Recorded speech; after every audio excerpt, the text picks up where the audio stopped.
City for statistical reporting among members of the media and civil society groups. With the aim of avoiding mistakes in statistical reporting, the NBS is also looking at digitization in statistical system reporting and compilation of trade statistics. Statistics is used by both private and public sectors and individuals in decision making. For a credible decision, the information disseminated to the members of the public in form of data should be accurate. We did population demography that is those aged between 18 to 50 years, being the most politically and economically active and numerically significant. It becomes very more important that the veracity and authenticity of the reporting is not in doubt at all. Meanwhile, the World Bank says the world is unlikely to meet the goal of ending extreme poverty by 2030.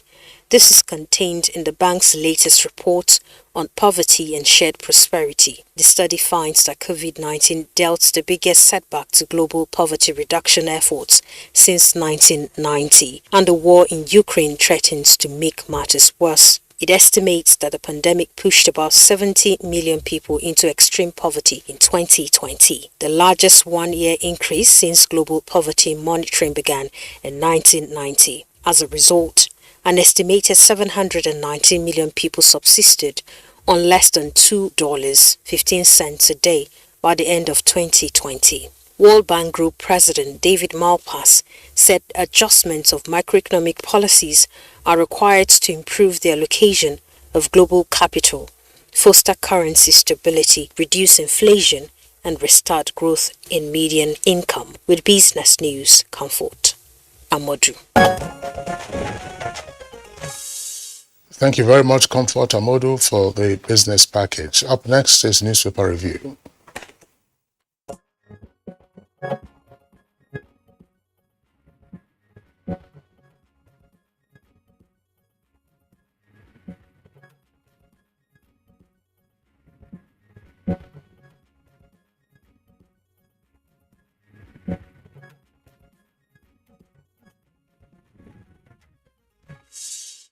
All right, we have three newspapers this morning. We have the Daily Trust, we have Vanguard, and Blueprint newspapers. The big story, of course, on the front pages of all the papers, treated differently. For the Daily Trust, is the lead story. For Vanguard newspaper, it's a story on the front page. It has politics as well as its lead. And that is the freedom for the 23 remaining abducted Kaduna train passengers. This, of course, in a sense, for those who were abducted, brings some closure to that horrific incident on the 28th of March this year. The headline says, Daily Trust, how 23 remaining abducted Kaduna train passengers were released. Families excited, how negotiators see deal. NRC, that is Railway Corporation, to unveil plan on train service resumption. Now you can see the photograph of the 23 remaining passengers who were released yesterday at about 4 o'clock. And then on the left-hand side, you see the timeline of the Kaduna train abduction. Now this is the infographics there, pretty useful. Well, of course, it starts from April 7th. The incident happened on the 28th of March. April 7th, one person was freed after a ransom of 100 million naira paid. June 11, 11 persons were freed after 300 million naira ransom, according to the paper, was paid.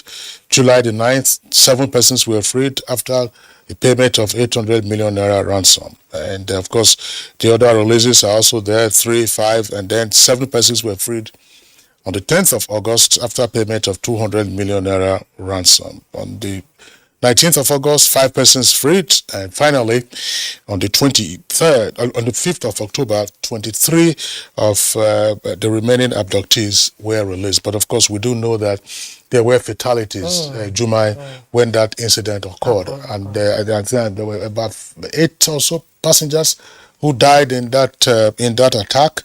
and one of them is Musa Lawal Ozigi, who at the time was the Secretary General of the Trade Union Congress of Nigeria. Now, you have other headlines there on the front page of the paper. Let me just take the ones below the story of the freedom for the abducted train passengers. Senate approves 3.6 trillion naira petrol subsidy and 8.4 trillion naira borrowing plan for 2023.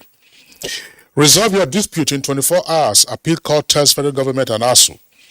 Man remanded for defiling 2 minors in wife's lesson class.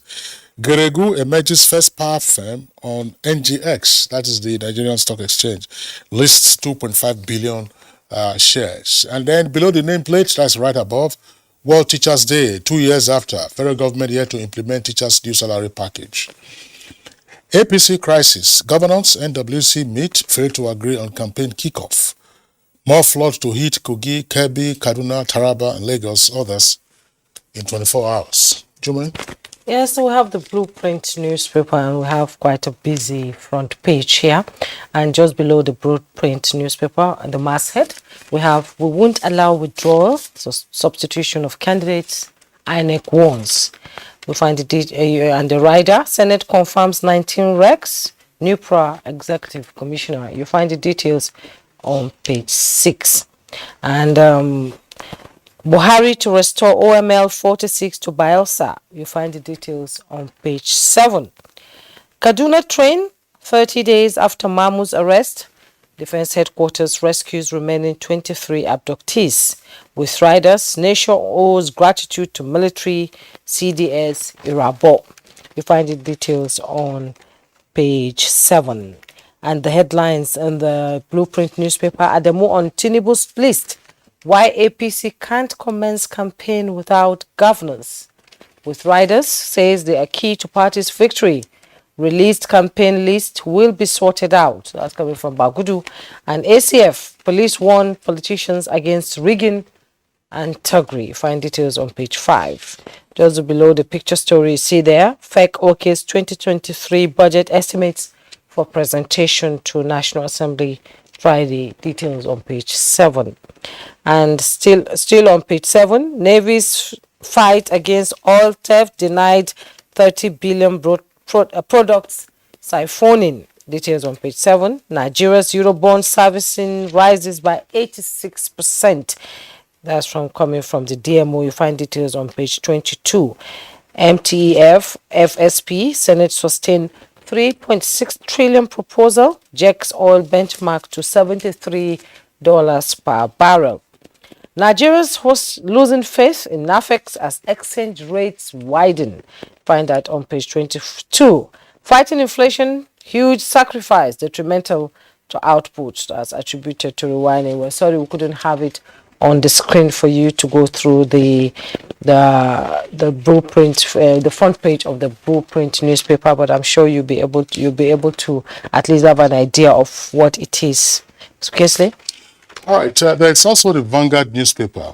Very quickly, Vanguard, there's a story there. It says youths chase workers away as Kogi seals Dangote cement factory. 7 workers shot as vigilantes invade plant. That's according to management. Then let's come down to the lead story. The lead story says Okowa, that's the governor of Delta, and Oshomole clash over poll violence allegation. The number of riders to that. Governors contribute to election violence. AK-47, not cheap like bean cake. That's according to Oshomole. I don't know what Oshomole is talking about. That's Okowa's reply. Says, we don't perpetrate violence. We don't discuss politics. That's the Nigerian Governors Forum. FG slow in curtailing terrorism. That's attributed to the Arewa Consultative Forum. Warns politicians against rigging and thuggery. Anambra, 70-year-old found dead in his flooded bedroom. Then climate change, NEDC sensitizes women on use of energy-efficient stoves.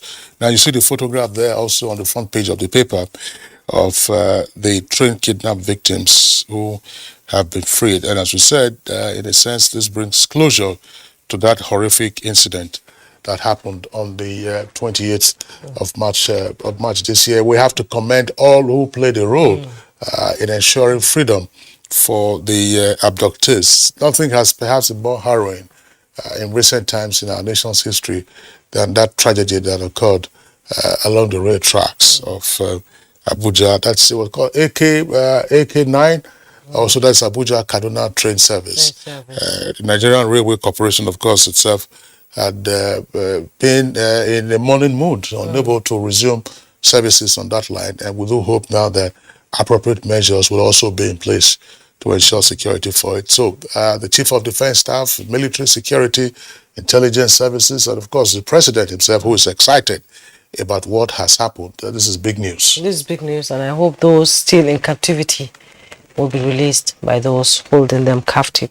That not for the train, not for the train, train others, disaster. not for the train disaster. Train we have disaster. so many people in captivity. In captivity, right now. that's Some right. even unknown, actually. Yes. That's right. We do hope they'll be free. Then, of course, the story coming out of the courts has to do with the matter between the federal government and the Academic Staff Union of Universities. You recall that there was an interlocutory injunction that was granted by the National Industrial Court directing ASUU to resume classes while the substantive matter is being dealt with by the court. Now, ASUU went on appeal, and yesterday the Court of Appeal directed the parties to settle out of court within 24 hours. A bit curious how that could be bad, but we'll see what happens. The 24 hours will be by close of work today, I imagine. Today, yes. And when the parties return to court on Friday, we just hope that there will be some happy development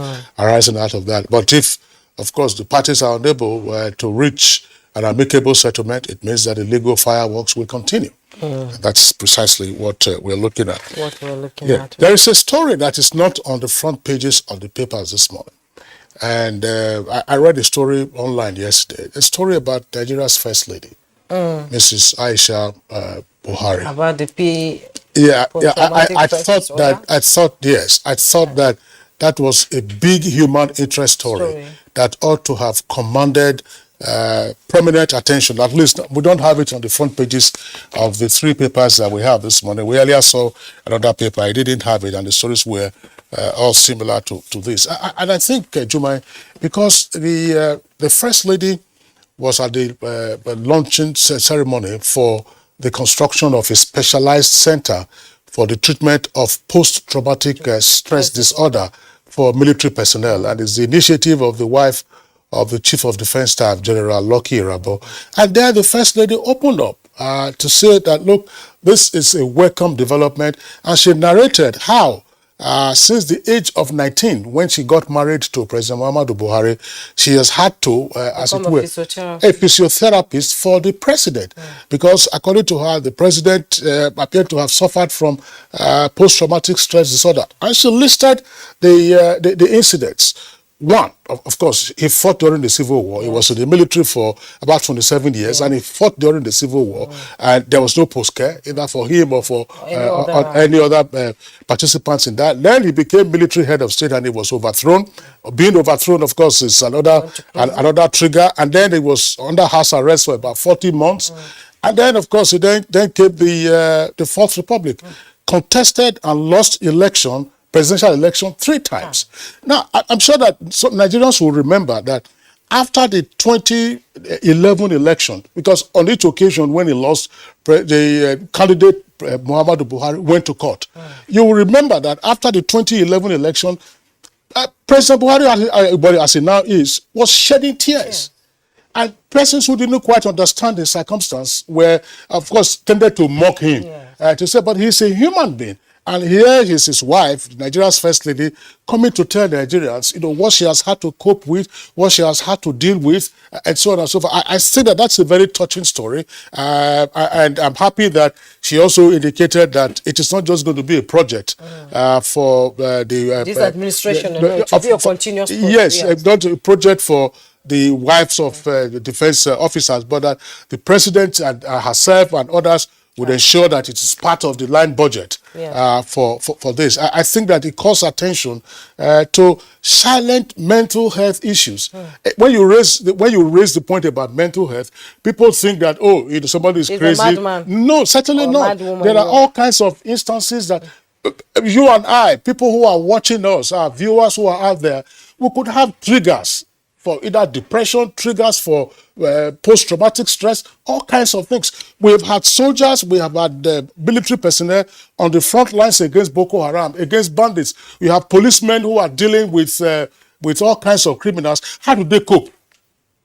I think that's a very touching story, and we ought to begin to learn lessons from this and see how psychiatrists, psychologists, and others will then come in. That's where we're in a position to improve, because sometimes the kind of aggression you find on our streets, in our homes, XYZ, are traceable to issues of this nature. And we must praise Nigeria's First Lady, Aisha Buhari, for raising this very critical question. There's nothing to be ashamed about. You have done a tremendous thing by highlighting this particular issue, and I hope that Nigerians will learn a lesson from it, and of course our care facilities will be available. Exactly.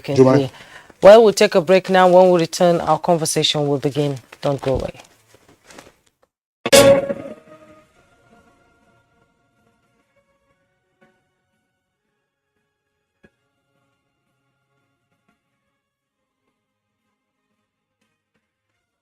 We are all Nigerians. Against all odds, we shall and must remain united. We may have our challenges, our problems, and setbacks. However, together we shall overcome them all. What doesn't break us shall make us stronger. This is the mindset that shall bring peace, progress, and prosperity to our beloved country. Do not let tribal and religious sentiments govern how you think, act, or feel. Don't be influenced by those who want to destroy our precious national unity. Everybody who is a Nigerian is your brother and your sister. This is the mindset of the new Nigeria. It is also the mindset that we must all adopt. Let us support each other in creating the Nigeria of our dreams. This message is from the Nigerian Television Authority, NTA.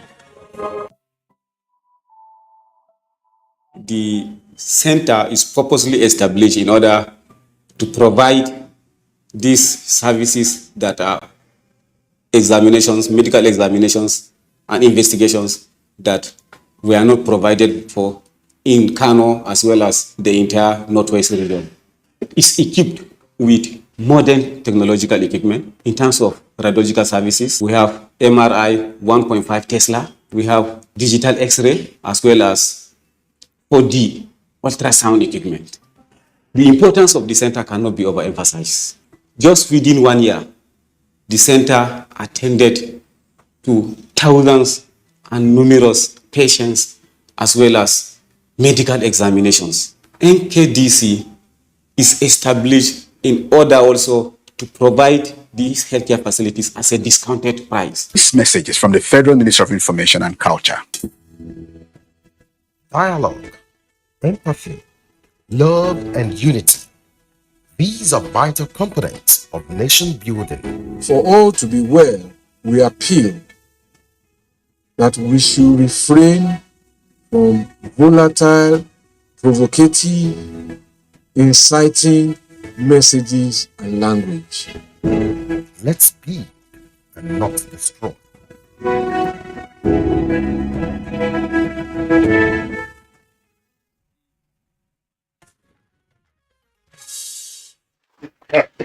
It's now time to start rundown for our conversation, and it's by Oyeyemi Ajayi.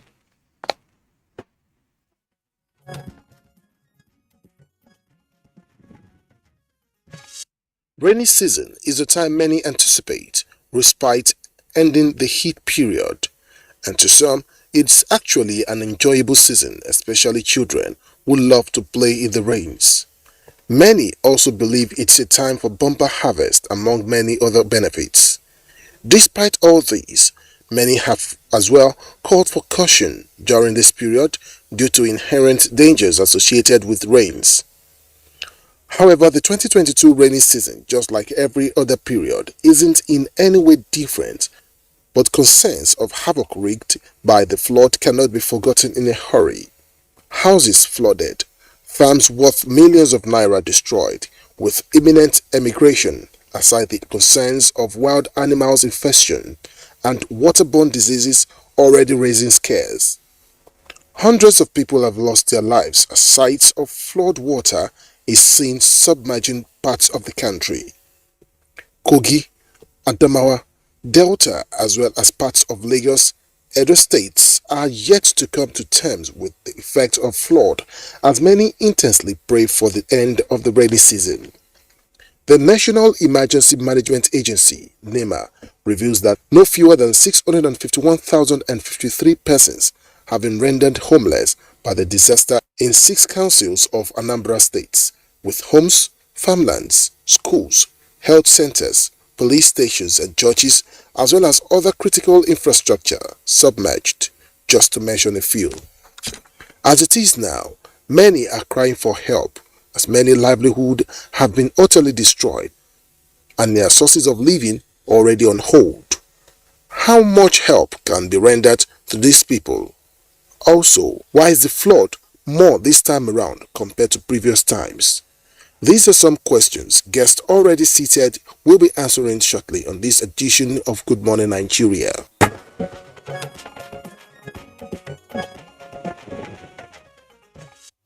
And joining us in the studio here in Abuja is the Director General, National Water Resources Institute, Kaduna, Professor Emmanuel Adanu. You're welcome to Good Morning Nigeria. Thank you very much. Also in the studio with us here in Abuja is the Director General, NISA, Engineer Clement Nze.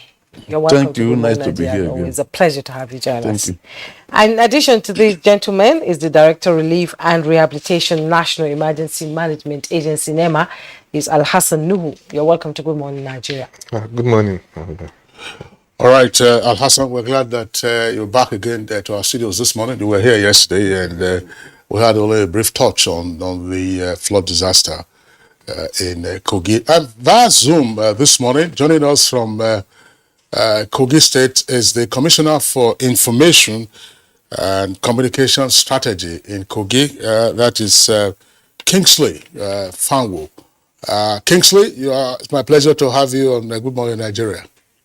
Thank you very much. Thanks for having me. Okay. All right. We also have joining us from Delta via Zoom, and that's the Director General of the Delta State Orientation Bureau. He's Uzum Eugene. Eugene, if you're there, all right, so we can see your face. Good morning and welcome to Good Morning Nigeria. Good morning. Good morning, Nigerians, and thanks for having me. Okay, now our network center in Makurdi, we're trying to get him on once that gets on with. Once our engineers get that sorted out, we'll introduce the guests that we are getting from Makurdi. As you very well know, Makurdi is host to River Benue, one of the country's 2 major rivers. At least 2 of the guests with us in the studios this morning, Professor Emmanuel Adanu and Engineer Clement Nze, they are regulars on Good Morning Nigeria. Engineer Clement Nze, tell us the flood situation in Nigeria at the moment. I think the men and women in the field reporting for NTA have said so much, and we've seen several clips here. The flood of 2022 has been quite much, and in terms of the devastation, displacement of people, deaths, and so on and so forth, infrastructure that have been destroyed. I think that I can boldly say that it is worse than 2012. It's more than what we have seen so far, and it is not yet abating. Going by the figures that we have on ground, we kept saying it here earlier in the year, maybe around July. Now, what we are witnessing so far is local rainfall within Nigeria. Rainfall of high intensity, shorter duration, the climate change issues. More rainfall, we're having it now. Some locations that we used to have about maybe 600 millimeters of rainfall all through the year could witness in about, say, 3-4 days, more than half of that amount, meaning that the environment in those locations are being forced to take more than they can take. What could have been spread over about 6 months is taking place within a few days. That translates to flooding. And the third leg of flooding, or you may say the type, It's the river flood that has joined now. As we speak, both Kainji, Jeba, Shiroro are overwhelmed in terms of their capacity and have been spilling since around the 14th. And do I say the almighty Lagdo Dam opened their gate on the 13th of September. And going by the communication we had this week, they say it will still continue to the middle of October or maybe beyond. Then you talk about the travel time from Cameroon, from Lagdo Dam down to Nigeria, which means down to the Delta. We should expect more flooding even by the end of October. Indeed, the visuals, I'm still going to stay with you briefly. The visuals we've been seeing in the last few days, it's just, it's troubling to the mind itself. It's like it's getting out of control. So what are the social impacts of this flooding on citizens? Just going back again, in 2012, the maximum height of the flood in Lokoja is the reference point. It occurred September 29th, 2012, and it was a 12.84 meters, the height. As at 5th, I think 2 days ago, yesterday, it was 13.21. We keep talking. We keep sensitizing the people. We keep agitating the sub-nationals. Like if you watch now, all over the country, there's activity. Actions are going on here and there. But believe me, in the next maybe 2 months, all of us will go back to sleep. Are the actions not coming a bit too late here? That's what I'm saying is late. I was speaking somewhere, I think I was with the DG of Nigeria Governors Forum. We just want to get in touch with them. That's a major meeting point to get all the governors at the city. We said we want to see action by December, January, February, March. Let's begin to see something happening in the states by way of getting prepared. If you go there after the end of the flooding season, you will see the handwriting of the flood, the signature, the flood marks, giving you some information as to what you should have done ahead of time. So it will be a guide to you to prepare for the next flooding. It will tell you something, this is where we are. You will see it all over the places. Okay. So the church should be able to take action within this during the dry season period. All right, Engineer Clement, thank you very much. Professor Emmanuel Adano. Yes, sir. Let's have your opening. I know it's what is happening. They have spoken a lot, but I want us to look at the situation. Are we prepared for the flooding? Or can we abate the flooding? Can we also reduce the effect of the flooding? Since 2012, we've been going through this. Kingsley are very much aware of it. It's like a ritual. Every year we keep talking about it. What measures are we putting in place to either reduce the effect of the flood, reduce the flood itself, and also in a position to contain some of the effects of the flood? We know the drainage pattern of the country. We know the rivers that are giving us a lot of recharge. We know the configuration of our valleys. We know the spread of our water resources potential. We know the behavior of our rivers. What do? We know that in the 8 hydrological areas, each one contributes a certain volume of water to a point, and they all come together to discharge to a final point. At Lokoja, engineers, they just mentioned just now, at Lokoja, we have about 3 major basins discharging water to that junction. The hydrological area 1, area 2, area 3, area 4, they all discharge to that point. And we know the volume of water they discharge every year. And we have streams attached to these basins that we can check, maybe construct dams to hold back these waters that are coming. Now, we regulate the flow. they minimize this. Now, he talked about the travel time. Honestly, it is what I was just discussing this morning. The travel time between Cameroon and Nigeria, sometimes it takes about 3 days or 2 days to reach Yola, about 5 days to reach Makodi, about 7 to 10 days to reach Lokoja. Now, in between these days, you have ambient contributions. Other streams are contributing to this. And these are the streams which you check within our capacity to check to make sure that this flood, we are going to keep having the flood. There's nothing bad about a flood that is properly regulated. But how do you regulate this? Now, I spoke with him some time ago. Cameroon was releasing the spill. That's just like a valve attached to any material. The spillway was discharging about 616 cubic meters of water per second. That time they had not started releasing water. That's a huge volume of water per second. Now, the dam was getting filled at a rate they couldn't contain. So they had to open their gates. Now, any dam you build has an operation manual. And if you don't operate it according to that, you have a schedule of release, the dam itself can fail. So, that is what Cameroon is doing. If they are doing the right thing, there's nothing we can say about it. There's no patriotism about it. They are doing the right thing. All the dams in this country must be regulated the same way. The Institute has produced the code of practice for the operation of our reservoirs we have distributed. So everybody must do it. So Cameroon is doing it. The only thing we can do on that line is to construct the dozen house dam. Oh, thank you so much. Let's now join the Commissioner for Information and Communication Strategy in Kogi State, Kingsley Femi Fanwa.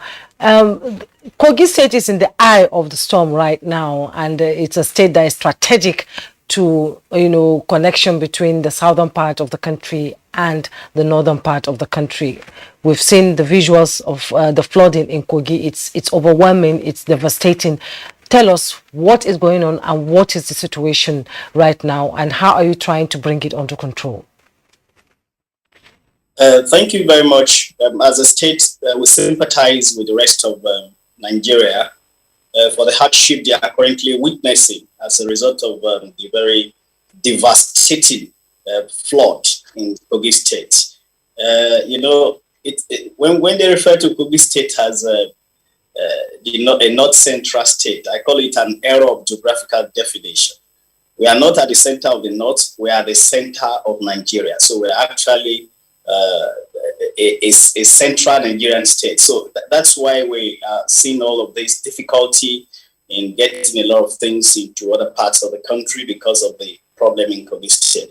It is quite devastating. And when you look at it, it is even scary because we're expecting more waters. And so the flood is going to get even more serious than it is now. We witnessed our first flood in 1936, and the magnitude was 13.40. In 2012, it was 12.88. Already, 3 days ago, is already 13.20 in Kogi State. So it is something that is very serious. And in the Baji local government area, it has been confirmed that about 7 people had already lost their lives because of that. Farmlands have been destroyed, ponds have been destroyed, and it's practically impossible to access Lokoja from the Federal Capital Territory and many other parts of the country as we speak. So it's a very serious issue. Thousands of houses have already been submerged in 9 local government areas in the state: Lokoja local government, Kogi Kotonkarfi local government, Ajakuta local government, of local government, Igalamela, Baji, Ida, and about 9 other local government areas are already submerged under the furious flood. So I think it's something that calls for national and international attention to be able to ameliorate the hardship that victims of this flood are currently going through in Abia State. Okay. All right. Kingsley Fanwo, Commissioner for Information, thank you. We'll come back to you presently. Earlier, we indicated that we're going to have a guest join us from Makodi, which, of course, it's on the path of River Benue. So we have the guest now from our Makurdi Network Center, Dr. Emmanuel Shaw. He's Executive Secretary of the State Emergency Management Agency. Dr. Shaw, welcome to Good Morning Nigeria, and then let's take your first comment. A couple of weeks ago, there were already reports of River Benue bursting its banks in Makurdi, and some houses were submerged, and there were reports of also fatalities. What has been happening since that impact?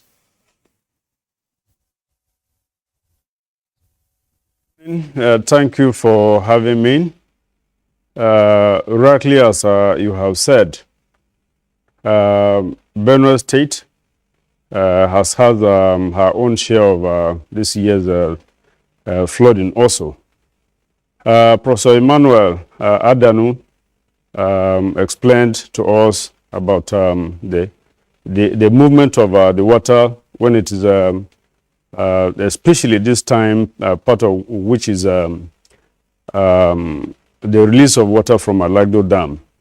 He said it takes about 3 days for the water that is released from there to get to Yola, and 5 days to Makurdi, and then about 10 days to Lokoja. What that tells you is that the speed and the magnitude that is fed by the people around Makurdi is very high. About 134,797 persons have been affected by this flood in 12 local governments, which include Guma, Vandika, Otukpo, Katsina Ala, Makurdi, Apa, Agatu, Taka, Boko, Gwe West, Logo, Buruku. We have recorded about 24 deaths, about 74 injured persons, close to 2,000 hectares of farmlands have been submerged. Close to 20,000 households have been affected. It is very worrisome. But well, on the part of our Benue State government, as a government that is responsive and responsible, we have shared the tips and the fact that this year's flooding will come with NISA, NIMET, and NEMAN. So we started with preparedness. We put certain things in place. For us, in Benue, flooding is a perennial. It happens yearly, as that has been reported by the experts in the studio there with you. So now that it has happened with this high magnitude, we have, on the directive of His Excellency Dr. Samuel Uriah Otom, the Governor of Benue State, we have established a camp at Abagana. Abagana is already hosting some IDPs from Fulani herdsmen attacks in Benue. So part of that facility that was established by a Presidential Committee on Flood has been set aside for the victims of the flood. We have also gone around and profiled the affected persons, as I've reported, in all the communities. His Excellency has mobilized Benue SEMA with the procurement of food items and non-food items. We have gone around and distributed the food items to the affected victims. We have also met with stakeholders at the state level coordination meeting to look at ways of supporting the Benue State government through Benue SEMA to assist the affected persons. Yesterday, all the stakeholders and line MDS returned to Benue SEMA, and we moved into the field because when we met various stakeholders, especially the NGOs, both domestic national and as well as international, who are a few of them who are in Benue State assisting us in the area of victims of flooding herdsmen attacks, went out with us yesterday with various levels of their commitments to assist the affected victims. That is where we are. We have also gotten support from National Emergency Management Agency. Their water purification machine is already in Makurdi. We have taken that machine around some communities in Makurdi to purify water. Remember, water sources have been contaminated, and so there is need to purify water and provide good water to the people. They were about 3 days back. NEMA was also in Agatu. Agatu is down the line, so it is also worst hit. So they went there and produced over 6,000 liters of water for that community. NEMA has also started sending relief items to Benue Sema Warehouse to support the Benue State government in all of this. We are talking to partners to join hands with Benue Sema to support the Benue State government so as to attend to the victims. So that is where we are at the moment. For your input there, and let's now join the Director General Delta State Orientation Bureau, Barrister Uzom Eugene. Asaba is on the banks, of the River Niger, and let's have your situation report of what's happening right now in Delta State and how you're trying to bring this situation under control. Yeah, thank you very much. First of all, our heart goes, and we really sympathize with the situation of the flooding across the country. And like you know, Delta State is getting its fair share of it. Going by the predictions of NIMET, the Delta State government proactively commenced sensitization because it's a government that believes that when the people have the needed information, it will mitigate on the effect, considering the fact that nobody is able to hold down the dam due to global warming, the volume of rainfall that's coming in. And at the same time, the dams within our jurisdictions and those without outside our jurisdiction. So the level of water is considerably very high in practically 10 local governments.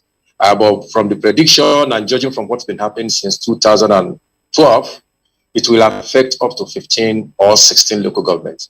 In the Asaba axis to Shimili South local government, we have the Oko-Bele, Oko-Anala, and Oko-Amalcolm axis submerged. That's where you have the axis, the second Niger bridge. It's quite challenging. In the Ndokwa East axis, where you have Beneku, or where you have the Opai plant, the Abo axis, Onoabo, it's quite a major challenge in the sense that a lot of places have been submerged by the flood. The Isoko axis in Delta South, Uzere axis, Obrobo, Elu, and Isoko North and South local government, it's quite a challenge. The state government commenced even before the flooding came in. We commenced through the State Orientation Bureau and the Ministry of Information a sensitization, informing our people of the impending flood. We based on the fact that it has become like an annual ritual. Even before the prediction, state government has already started informing our people. For those who are on the coastline, they wanted the lowlands to move upward.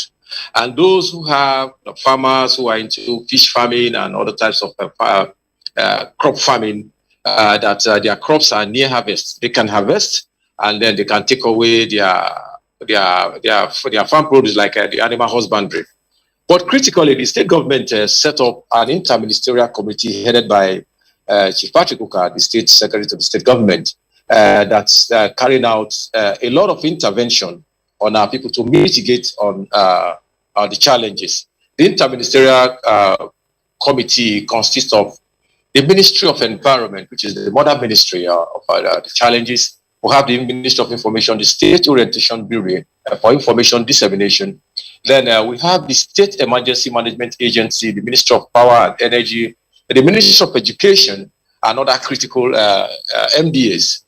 What they've been able to do is that beyond sending the information to our people, 3 camps are already opened across the senatorial district, especially in the Delta North senatorial district, where you have the Asaba axis and the my axis and the Beneku axis. And then in Delta South, the Isuku axis, where the flooding is also heavy. Away from that, the unique thing about that of Delta State is that when the water starts residing in the Asaba axis, it starts going up more in the Patani Brutu axis, emptying into Bayelsa before it empties into the River Niger. So we have 2 different kinds of challenge. The water is up now, and the flooding is quite massive. Beyond the intervention of the state government through the strategic committee and the other NGOs, we've been able to reach out to our traditional rulers, to the State Traditional Rulers Council, to ensure that the information gets to the nooks and crannies of the state, even using our local dialect and languages. We've also been able to reach out to the the President Generals of all the kingdoms in Delta State through our handles to keep the people duly informed. Hello? Eugene, thank you very much there for the detailed information that you have provided. We'll have more questions for you, and we do hope that the Zoom connection will remain stable for the remainder of the conversation. But one point, I hope this was very clear from both Engineer Clement, who is the Director General of the Hydrological Services Agency, and Professor Emmanuel Adano, who is of the Water Institute. Now, they've given the travel time of the waters from Cameroon, when it will hit Yola, when it will hit Makurdi, when it will hit Lokoja. And of course, Lokoja is, if you may, impounding water from all kinds of sources now. You are down the river. You've mentioned, say, when the water recedes in Asaba, then it goes up in lower lands. That's the way it's going to be. Which means, as Engineer Nze has already advised, the weeks ahead probably could be more, I don't want to use the word devastating, could be more challenging. Are you factoring this into your preparedness to avert the disaster in the path of the act of God that is coming?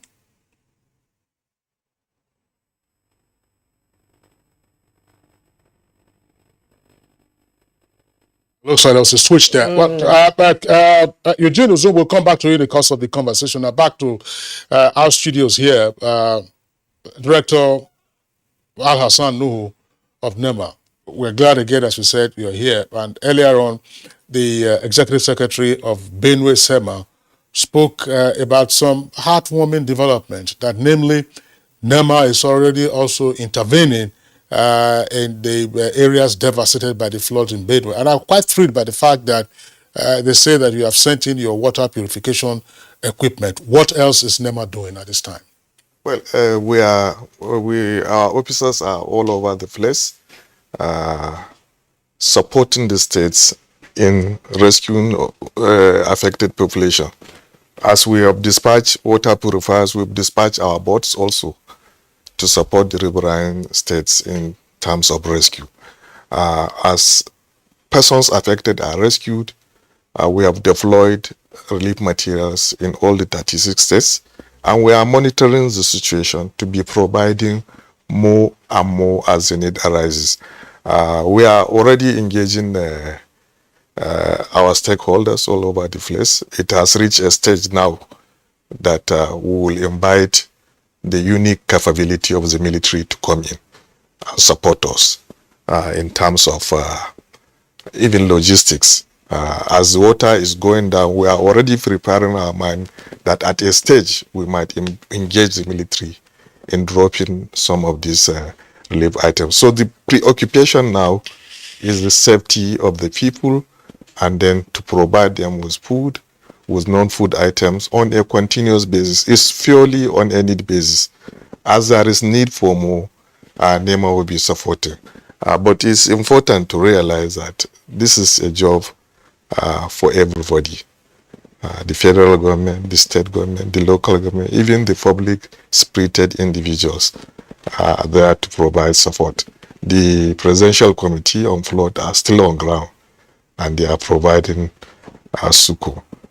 At this hour, this is the hour of what we call risk retention. By retaining the risk, it means all other avenues are going down. Risk transfer, risk mitigation. This is the hour of providing your full preparedness to veer, providing critical life-saving issues, food, non-food items, water in particular, because issues of cholera will start to... Yes, I was coming to exactly. How prepared are you to, handle health challenges that might arise from these situations? We are working with the Ministry of Health. This is a work for various ministries, departments, and agencies. We have already contacted the Honorable Minister of Health that the flood is already bringing issues of cholera. We've witnessed it's coming down now. We have had cases of cholera already in Maiduguri, in Gombe. And this is the trend as it moves to the south. So we alerted the Honorable Minister of Health that it is within their jurisdiction to provide medical support to the victims. But of course, as a catalyst agency, we try to fill in the gaps where support is not adequate. We provide detergents, Dettol, Izal to sanitize the place, and then to support with drinking water so that cholera outbreak doesn't become another disaster within a disaster. We monitor the situation. As the situation escalates, our support will also escalate. What is your synergy with the state emergency management agencies of these states that are, We are working in tandem with them. We plan with them. We identify higher grounds with them. And every single action we do it with the state government, we do it with the Red Cross, we do it with relevant ministries, departments, and agencies. They provide the full of these resources of personnel from the state, and we coordinate from the federal government. The system is supposed to be for everybody.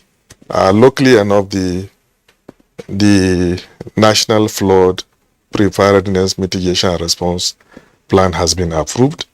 That has also delineated roles for federal, for state, for local government, and the community level at all the facets.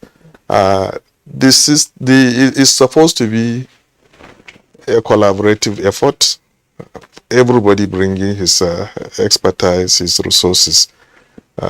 No agency of government can do it alone. No tier of government can do it alone. We have to do it together. And we work very, very seamlessly with the state emergency management agencies. So their own capability, as much as our capability need to be enhanced. But we are working together. Al-Hassan, well, thank you. There's an issue I will raise later about water and the purification process and all that. But I just want to pause so that we'll return to both Adano and Nze.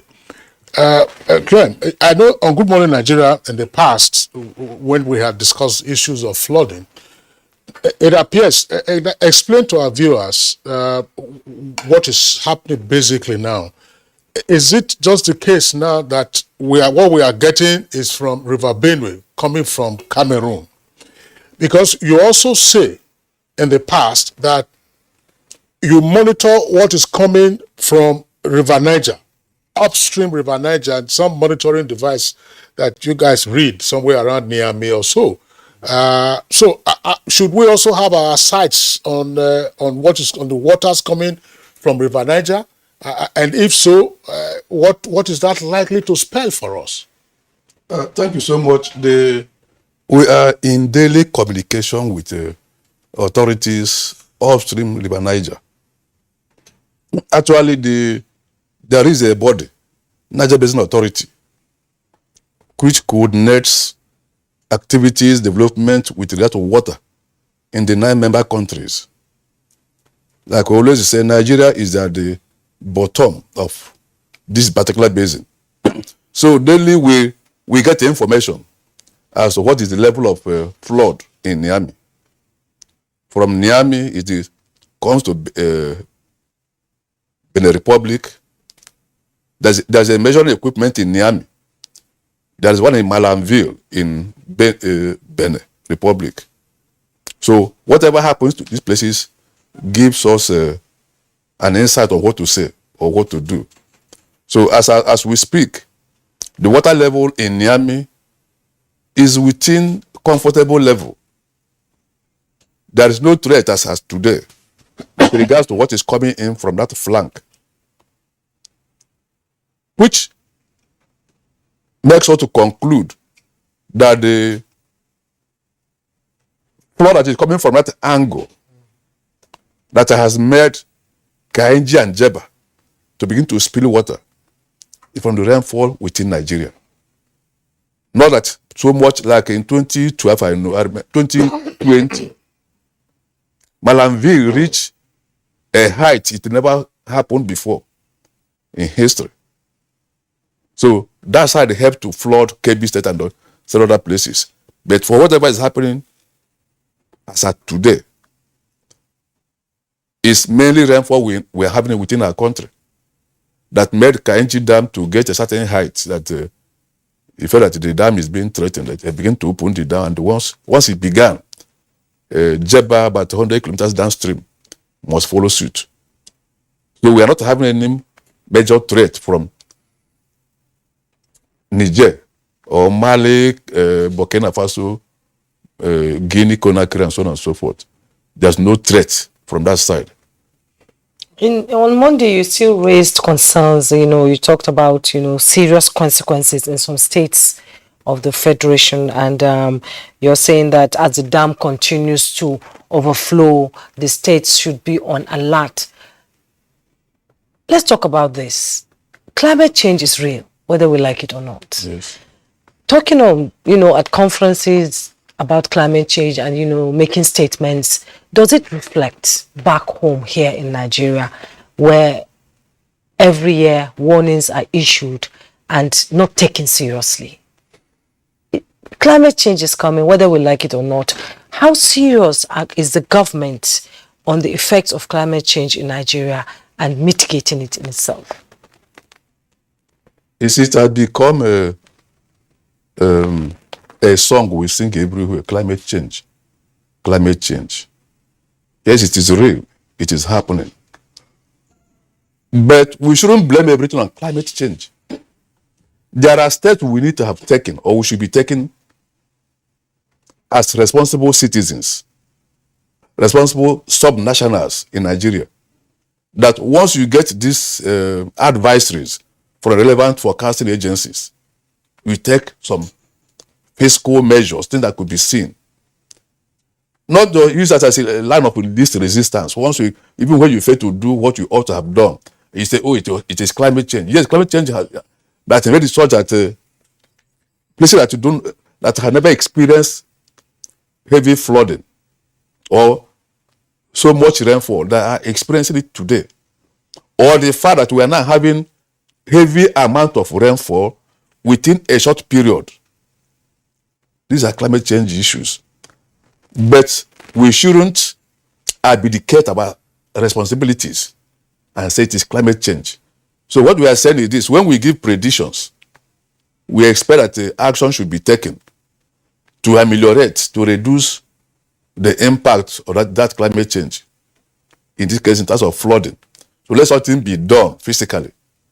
We talk about other deseating of our rivers within our localities, building dams, removing people from. I think yesterday I saw the DG of FEMA, FCT, Maritime Management Agency. They removed about 700 houses, whether you call them shanties, whatever. On the waterways? Yes, in different flood plains within our FCT. about 700. So such things should be done before the flooding actually kickstarts.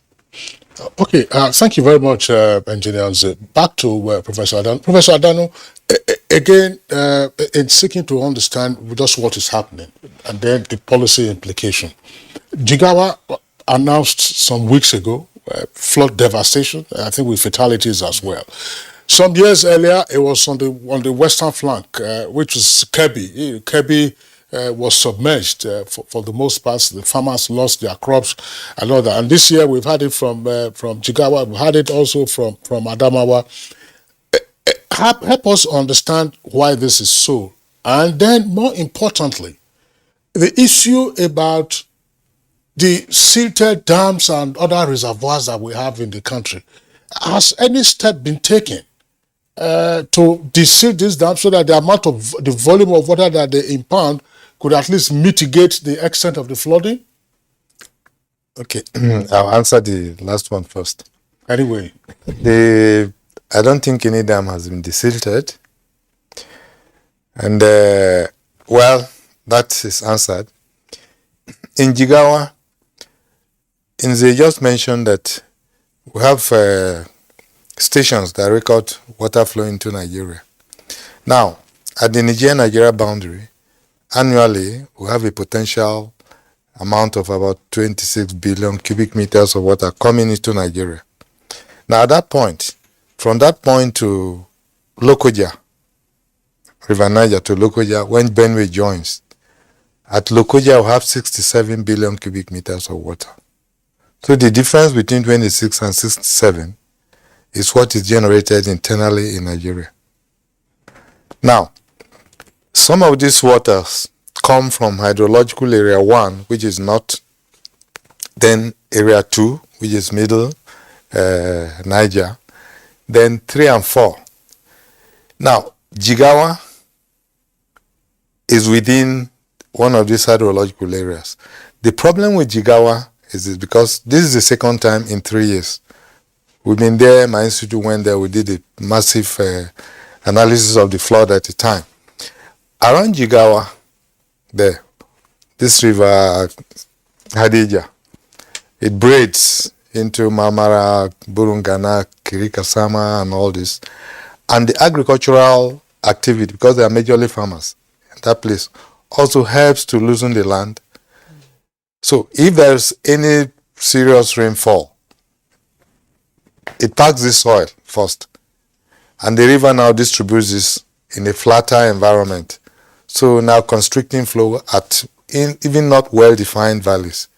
So it happens over the years. So if you have the kind of rainfall that I was talking about, high intensity concentrated within a short time, the capacity to move that water is not there. So the river just roll around, all try to disperse this, we have this flood. And it's constant around that area because of the structure in the place. Now, in Kebbi has a large part of the Niger. Now, when the floods come in Kebbi, because there's a point that the river is straight for some time, then bends. Now, when you have a bend like that, normally it causes the slowness and the water starts disappearing. The governor of Kebbi at the time, we were on television together, and I told him, now that we know this thing can happen annually, and farmers are here, all you need to do is to inform the farmers on how to regulate their kind of farming. In the dry season, they go there, take the residual moisture. In the rain season, they pull off. Now, the flood will bring nutrients. Then, dry season, you come and farm. Rain season, you move up. Because the flood also tries to fertilize the place and also provide water into the ground. Because Kebbi has the least water penetration into the ground, about 6 billion. So, if water comes from and sprays there, you can enhance your groundwater. I told the governor that time. So that is also a positive aspect of it. Did he take it? Did he take that advice? I don't know. I don't go to the state, so I went there twice and I didn't see any action being taken. But this we have even written and given him. Now, other parts of the country, you may have like the Adamawa side. You ask NISA, this flow from Niger Is it as devastating as the one from Benue? Now, Benue has more water than Niger. The River Benue contributes more than Niger. Niger is longer, but Benue has more water. Because the hydrological areas adjacent to Benue, they are the most specific yielding, the highest you can find. One of the hydrological areas generates about 65 billion cubic meters annually. The others have about 30, 31, and all this.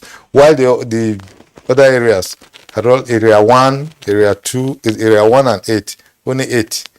Area 1 is 8, area 2 is 7, area 8 is 7. Area 5, which is Anambra Imo environment, derives water from the Udi Hills. It has only 14 billion cubic meters generated annually. It may be because it's small. This west littoral, that's Ogun-Osun area there, generates about 35 billion cubic meters of water. Then the eastern littoral, where you have Cross River, some other, and adjacent to Cameroon Mountains and all this, that's the most yielding one. Kwa River, Cross River, and all this, but 65 billion. And these are along the Benue track. Now, because of the high intensity and also resourcefulness of the rivers there in Benue, the axis there, Taraba, River Donga, Katsina-Ala, Suntai, and all these contribute. Professor Adano, I mean, listening to all of this, people will say this should be a blessing. It is. This should be a blessing to all. But now, we are seeing the impact of the floods. And some of the visuals that you have been seeing on the screen that are taken by our correspondents. Now, you can see this is the consequence of the traffic gridlock on the Lokoja, Abuja highway because the roads are impassable, and you can see parts of Lokoja there all submerged right up to Karfe. We understand this is the consequence. Everybody's waiting for this, to clear up. And as you have always said, we repeated it again this morning, Professor Adano, that flooding ordinarily should be a blessing because it brings nutrients to fertilize it, so it helps recharge the underground aquifers. But are we managing this blessing properly? No. I would say maybe I'm guilty too, but because I was director of dams, I may be guilty, but I alone cannot do it. But we have situations where we really need to, because this volume of water, Kingsley, that I said, we are taking internally generated volume of water. More than half of it, more than half of that water goes into the ocean. Just really. So totally wasted. Just wasted. And it's fresh water. So if we can trap these waters inland by having small dams here and there, at least moderating, then we regulate the dams, the flow. So the amount of water coming right into the system, the two major systems, will be regulated. Then in the rainy season, you impound. In the dry season, you release, emptying all your reservoirs. In the rainy season, it fills up. In the dry season, you release. We know that it can't stop total flooding because natural things could happen. But we can regulate a substantial amount of this. We have Kashimbila Dam, which we constructed. It was to contain flooding from Lake Nyos. Now, Lake Nyos has not broken. Now, if it breaks, we'll contain it. But the river, that dam, is also regulating 27% of the water that Katsina-Ala is contributing to Benue. So at least we can block that one. If the Benue is getting filled and all the inflows are coming, we can shut that one, at least reduce this. So if we have such dams all around the country, we can shut them. Interesting. Yes, well, quite interesting. Let's now go back to Kogi, where the Information and Communication Strategy Commissioner is waiting, Kingsley Femi. We can see from the visuals coming from Lokoja, and we even saw a visual of the governor in the canoe trying to assess the level of damage to the state capital. And we know that you're not resting on your oars, but how difficult it is it for you to reach, hinterland, to be able to bring people out, or are people still stuck in these places? Thank you very much. Before the governor went in a canoe to see those affected by the flood in very difficult to reach areas, he addressed the state and called on the federal government to declare Kogi a natural disaster zone. It is a very precarious situation right now. We are in the middle of a very serious humanitarian crisis. If you see what is happening in Ibaji, Kotonkarufi, Lokoja, and all other local government areas that are affected, you will know that Kogi people are in a very serious trouble right now. So we call on the federal government, federal agencies to come to our rescue. The governor has shown leadership by ensuring that IDP camps are provided.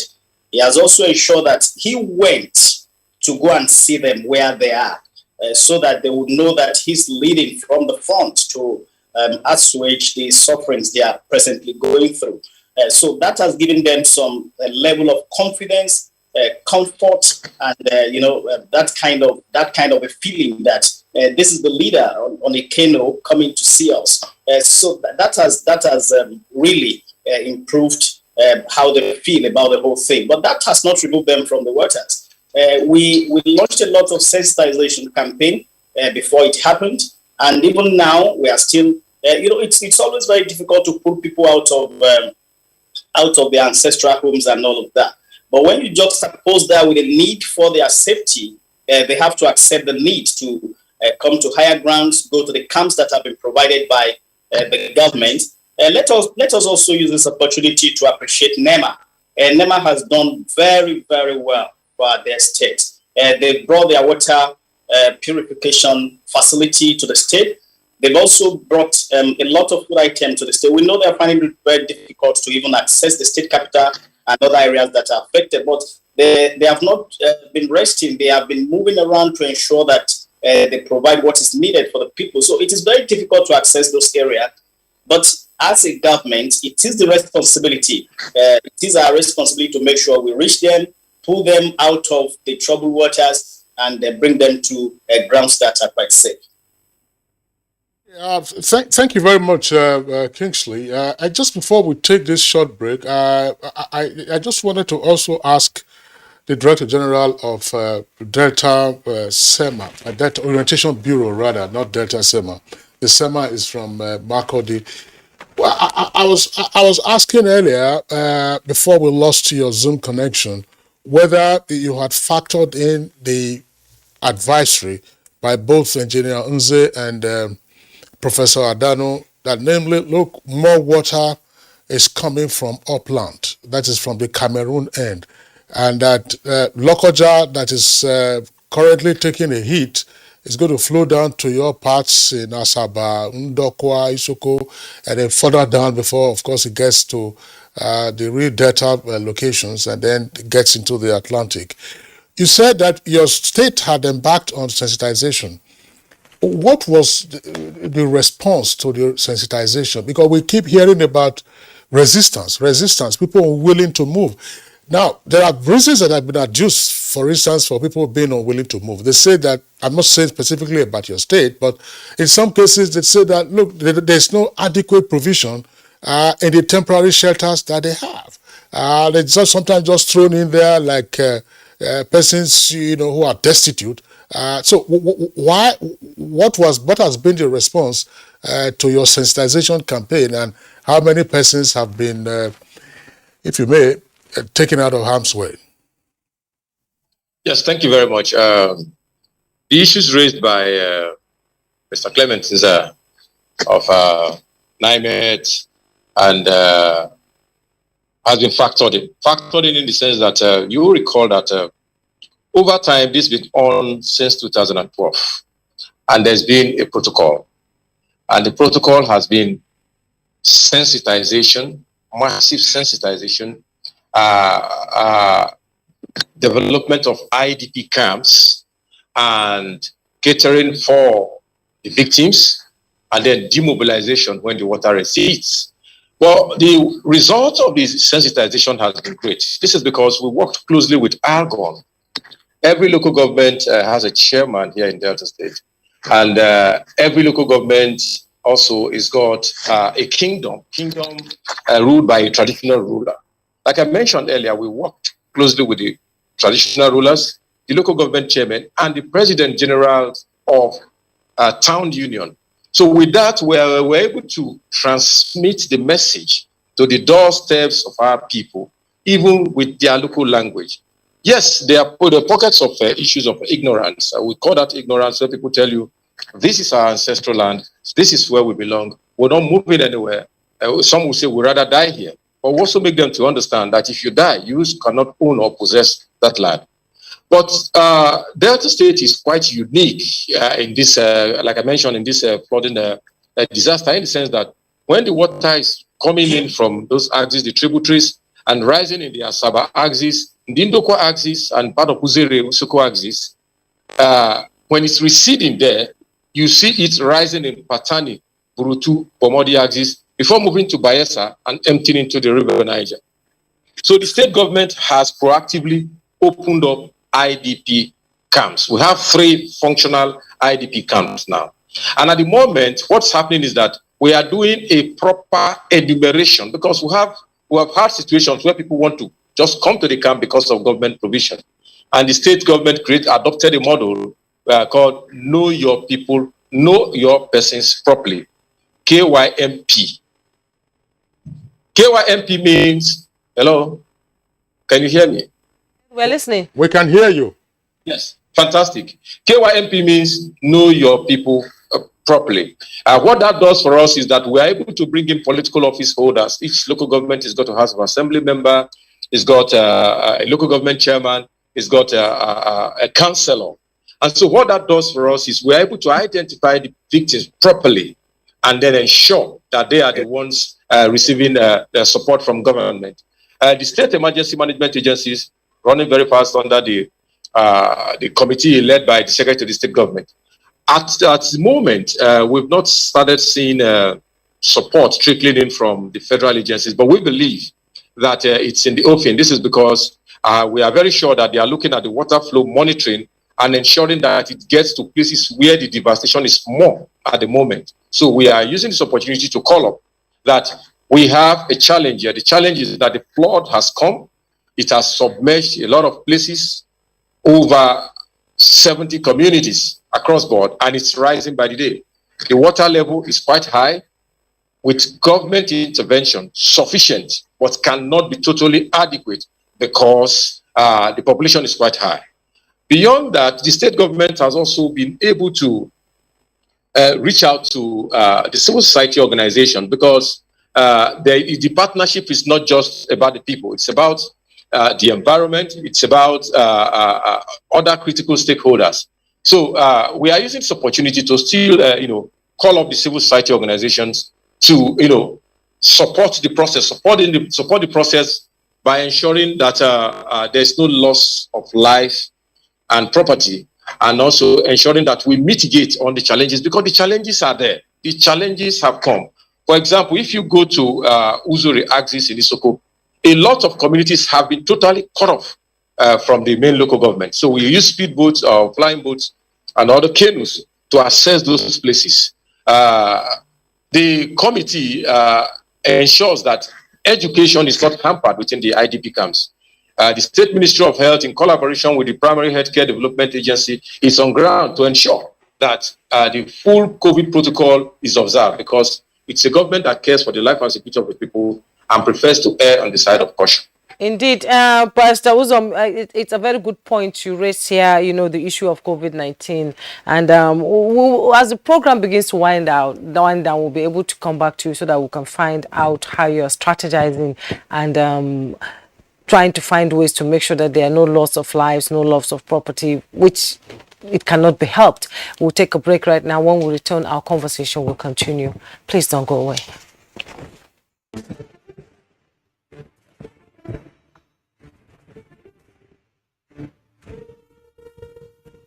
Finally, the hero of Nigeria's democracy has arrived. He shall usher us into a new phase of development, peace, and prosperity. He is the father of the new Nigeria, His Excellency President Muhammadu Buhari, GCFR. Welcome to another season of giving Nigerians hope yet again. We are sure of a great future for both ourselves and generations yet unborn. We look forward to your leading us as a nation into our manifest destiny. Though the challenges against us as a people are many, we know that your leadership shall set us on the right path to our greatness. A new dawn beckons on us all, and having you as our president is a precursor to this. Thank you for believing in Nigeria. This message is from the Nigerian Television Authority, NTA.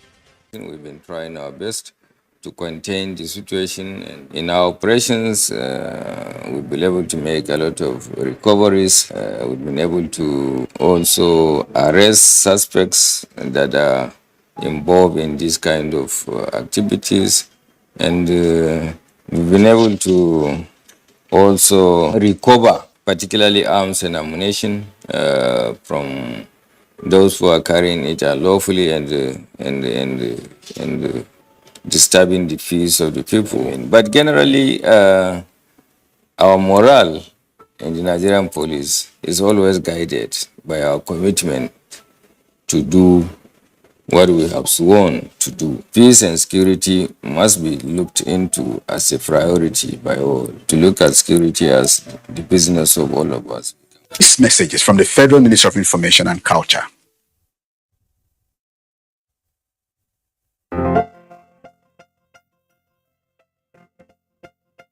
Everywhere you go, from banks to hospitals to public offices, mass transit stations, airports, and even telecommunication centers, senior citizens are treated as nuisances. They are not. They are senior members of our society, and they deserve the utmost respect. We shouldn't be having our aged fathers and mothers standing in long queues to withdraw their monies at banks. Our retired senior citizens shouldn't be caught standing in buses for lack of seats or chasing after one just to get to their destination.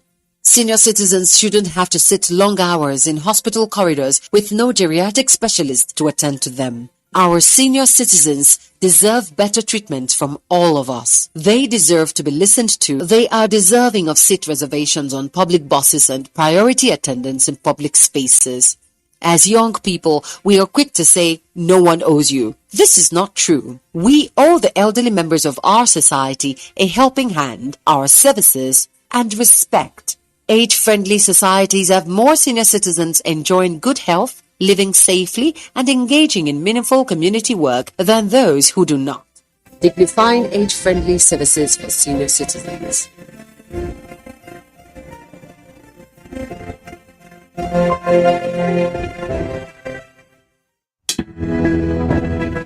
The counsel of our fathers. I will urge and advise our younger generation to use talent and brain to sort out problems, not arms.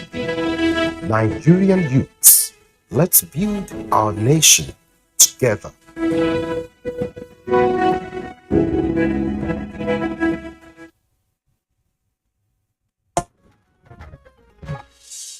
You're welcome back, and it's still Good Morning Nigeria live on the network service of the Nigerian Television Authority. We have quite a contingent of guests this morning bringing different perspectives on the flood situation in the country. Many more issues to deal with, but let's one more time bring in the director from NEMA, Al-Hassan Nuhu. Al-Hassan Nuhu, well, you've received some praise, and this is noteworthy, no question about that, that over time NEMA has escalated the intensity and scope of its intervention. I was going to talk about the water purification process.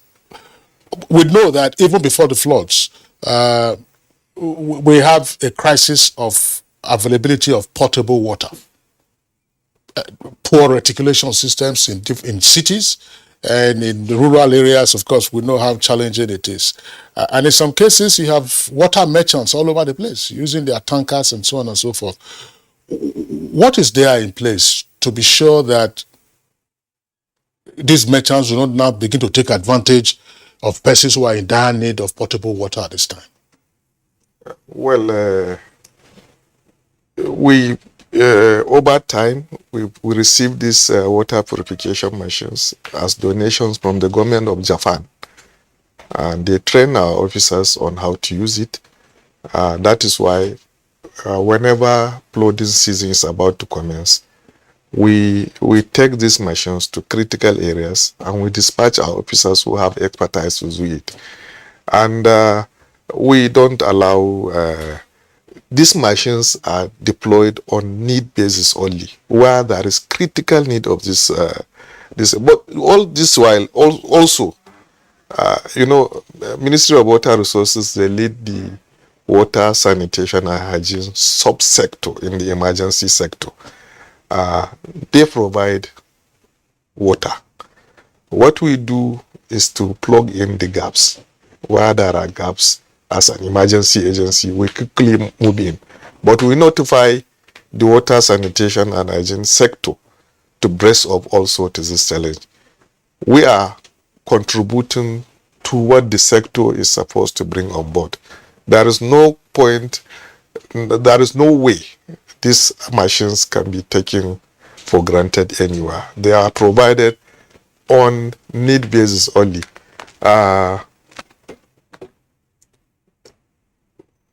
Water is one of the key issues, key problem apart from food, non-food items during emergency. Of course, there are other issues like education in emergency. The Ministry of Education leads that sector. There are issues of protection, protecting the rights of the IDPs. The Human Rights Commission, the Ministry of Women Affairs, they lead that sector. So it's supposed to be a system that provides for every sector. And we are there as a coordinating agency, and we plug in the gaps where they exist. And the system is purely on a need basis. Where there is need, we deliver, and we ensure we have safeguards to abuse, to stop abuse of these materials, of these resources. On the issue of, I had the Delta. Yes, you're saying that they haven't seen anything yet from the federal government. If they have not seen it, are you giving me any reassurance? We have an office in Asaba, and they talk closely with they engage the SEMA. Our materials are all over the place, and we deploy more on a need basis. Have you deployed to Delta now? We've deployed to Delta. It's Maybe on the way, it has not reached there, or it is still on the way, but we've deployed to all over the country, just as the person in Benue and in Lokoja have asserted. We are providing more as the need arises. Okay, thank you so much. Let's join Dr. Emmanuel in Makurdi. Dr. Emmanuel, it's been said that in the next few days, more water, more rain will be coming, and Benue State, of course, with the river Benue there, it's in a strategic position where it can be immensely affected by the coming rains and water coming from Cameroon, from Nigeria and all that. So what are you putting on ground to ensure that lives are protected?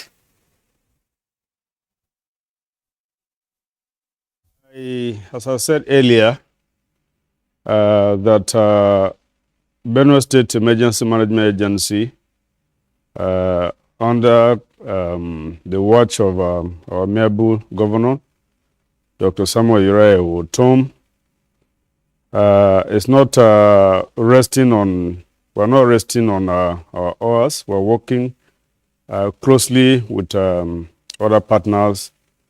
I'm talking about other humanitarian partners in the state, and I mentioned earlier that it was just yesterday that we started the movement of visiting sites and communities that are affected by flood.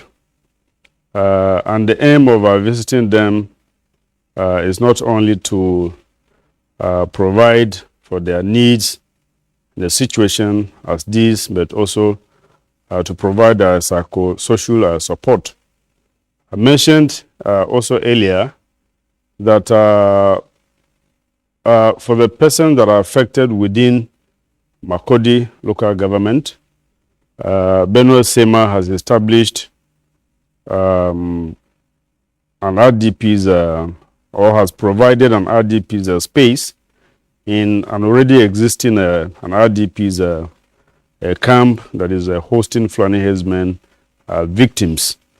The space is big enough to accommodate victims that are desperately in need of shelter. We're working with other partners to also expand that camp. We're working together with local government chairmen. At the level of local governments, we have what is known as LEMAs, that is local government emergency committees headed by the chairmen themselves. We have our desk officers. So we have continued to receive reports from local governments. Remember, I said earlier that we have profiled already over 134,000 victims. For sure. Thank you very much for the information that you have provided. We're getting close to the end of the program. I want to be able to take closing thoughts from the other guests. I want to come back very quickly to Professor Adano. Look, how do we explain this? We hear about the amount of rainfall in different parts of the country. You hear of flooding in the north, you hear of flooding in the north central, you hear of flooding in the south. And yet we're talking about desert encroachment, desertification all over the place. So somebody who is listening and watching probably will also be shocked. If there's water in Kebbi, there's water in Jigawa, there's water in Niger Republic where you monitor the flow of the River Niger, there's water in Borno, there's flooding in Adamawa. Why are we still talking about desert encroachment in the country? Well, there are two seasons in Nigeria, you should know that. The rainy season, where you have the rains, and the dry season, when you don't have the rains. Now, there are two directional movements of the wind. The northeast trade winds and the southwest trade winds. The northeast trade winds comes from the Sahara, bringing hot air and dry.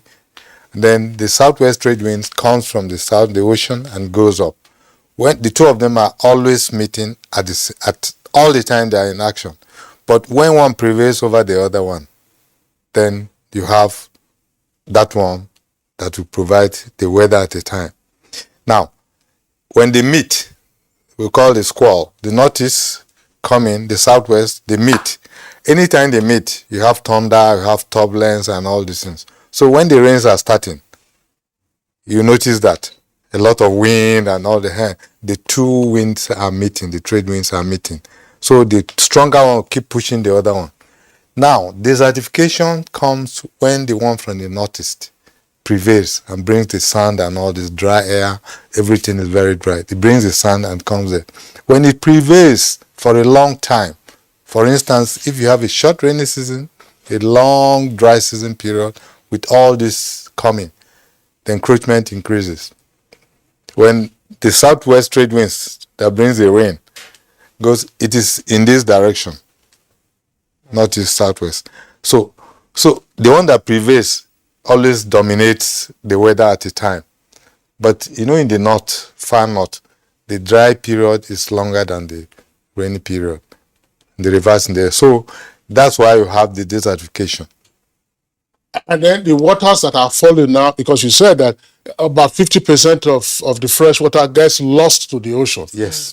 We can't possibly trap some of it and then rechannel it to area, because when you have green vegetation can also ward off desertification, I imagine. Thank you very much.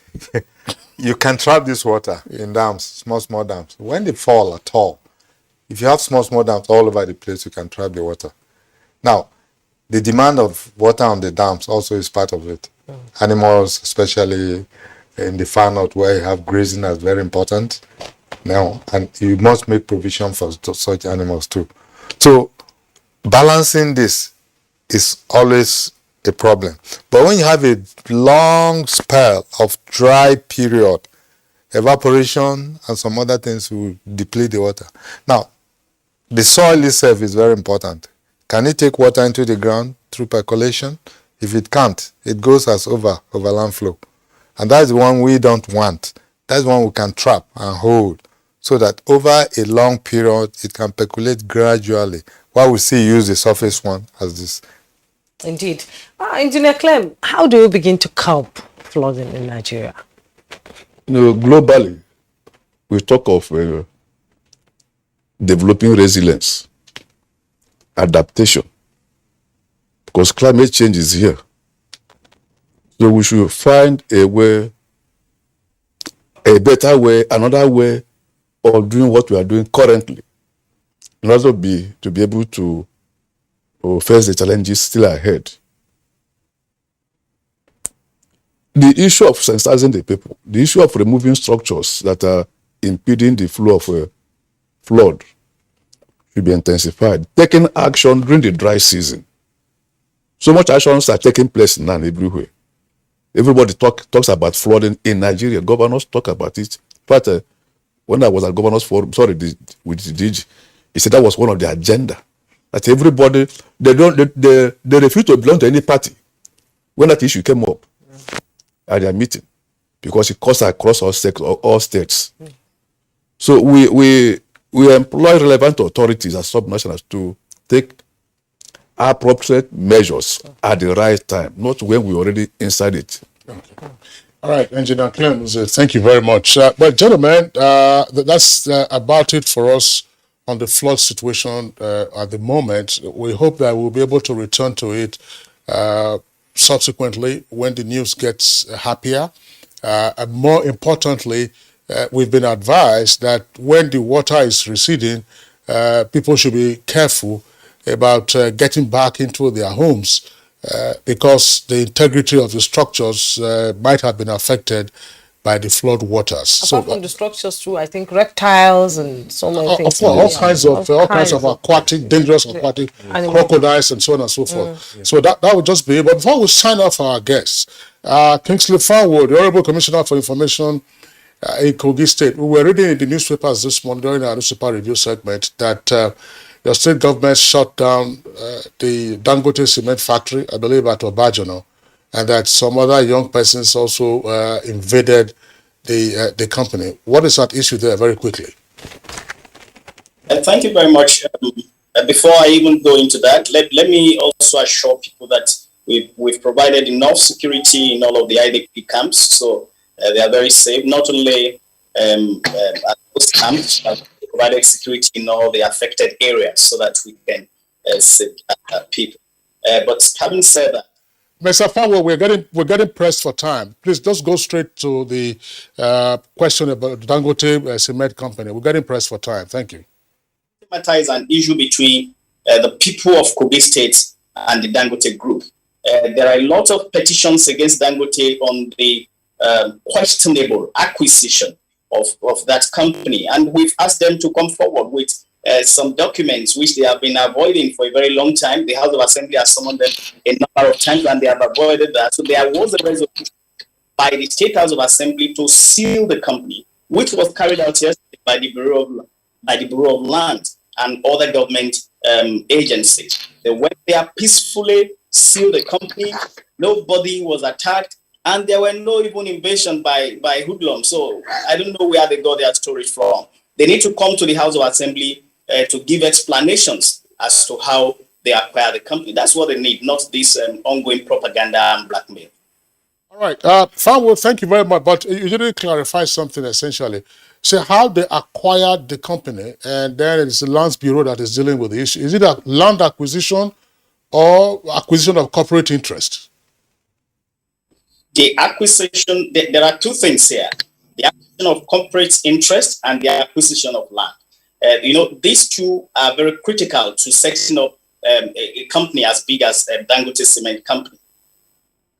Okay, thank you so much, Commissioner for Information and Communication Strategy, Kogi State, Kingsley Femi Fanwa. It's been a pleasure having your input on the program. And also, we're also joined by DG National Water Resources Institute, Kaduna, Professor Emmanuel Adanu. Thank you so much for your insight into the topic. And the Director General NESA, Engineer Clement Inze, as always, it's a pleasure to have you join us. And the Director Relief and Rehabilitation National Emergency Management Agency, Nema Al-Hassan Nuhu. Thank you for coming. I'm sure it's you're losing a lot of sleep over this issue. Thank you very much. Not easy, yes. And joined us via Zoom, the Director General, Delta State Orientation Bureau, Barrister Uzom Eugene.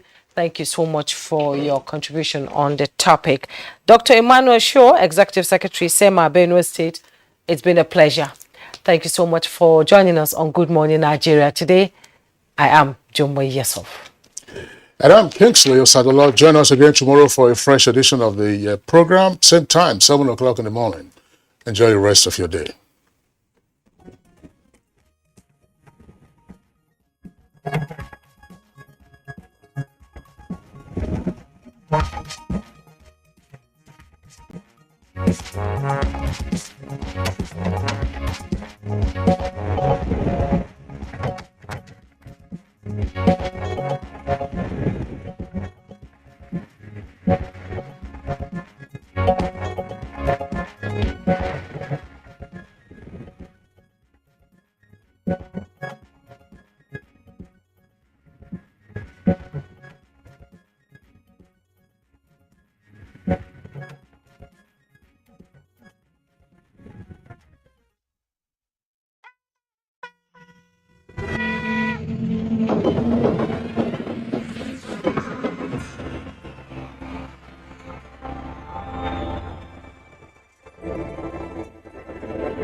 NTA, you can't beat the reach.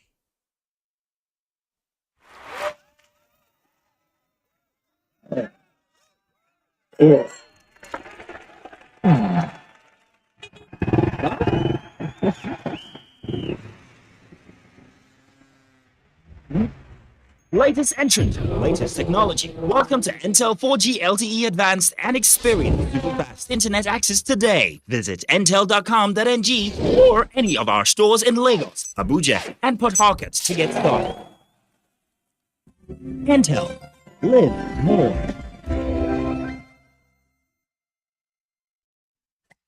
24 hours a day, 7 days a week. You can watch NTA International live on your TV, computer, iPad, tablet and phone. Log on to visiontv.co.uk and click on Entertainment, then NTAI.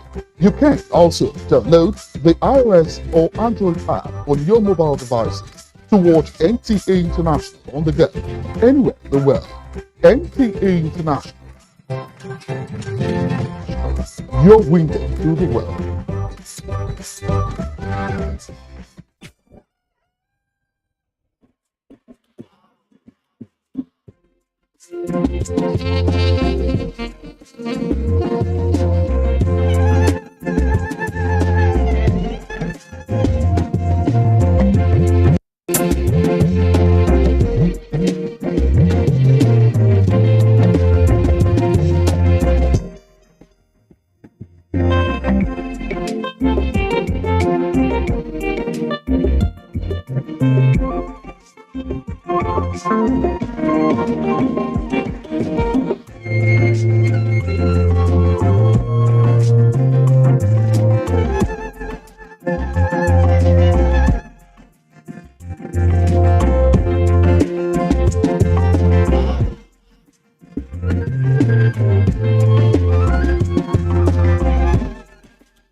Archbishop of Basketball, go! He hung on that net like a stalk up a tree.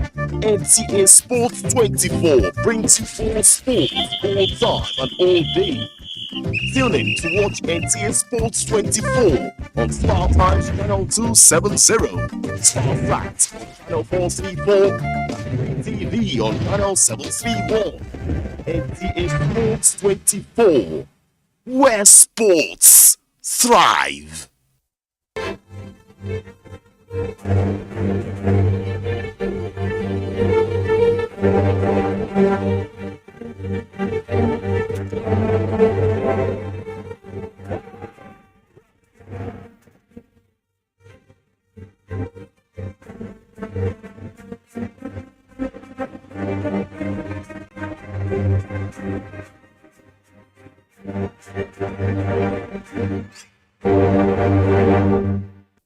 Welcome to the Nigerian Navy today. I am Jibrim Baba Ndache. Having a Nigerian Navy that builds on the legacies of past naval icons requires a strategic leader that understands the past in tune with the present reality as well as demands and needs of the service in the future. Since the assumption of office as the 21st Indigenous Chief of the Naval Staff, Vice Admiral Zubairu Gambo has been consolidating on legacies of past naval leaders through continuity of program and policies that are geared towards human and material needs of the Nigerian Navy. This episode will focus on some of the milestones of the Chief of the Naval Staff and other regular segments of the program. Please stay with us.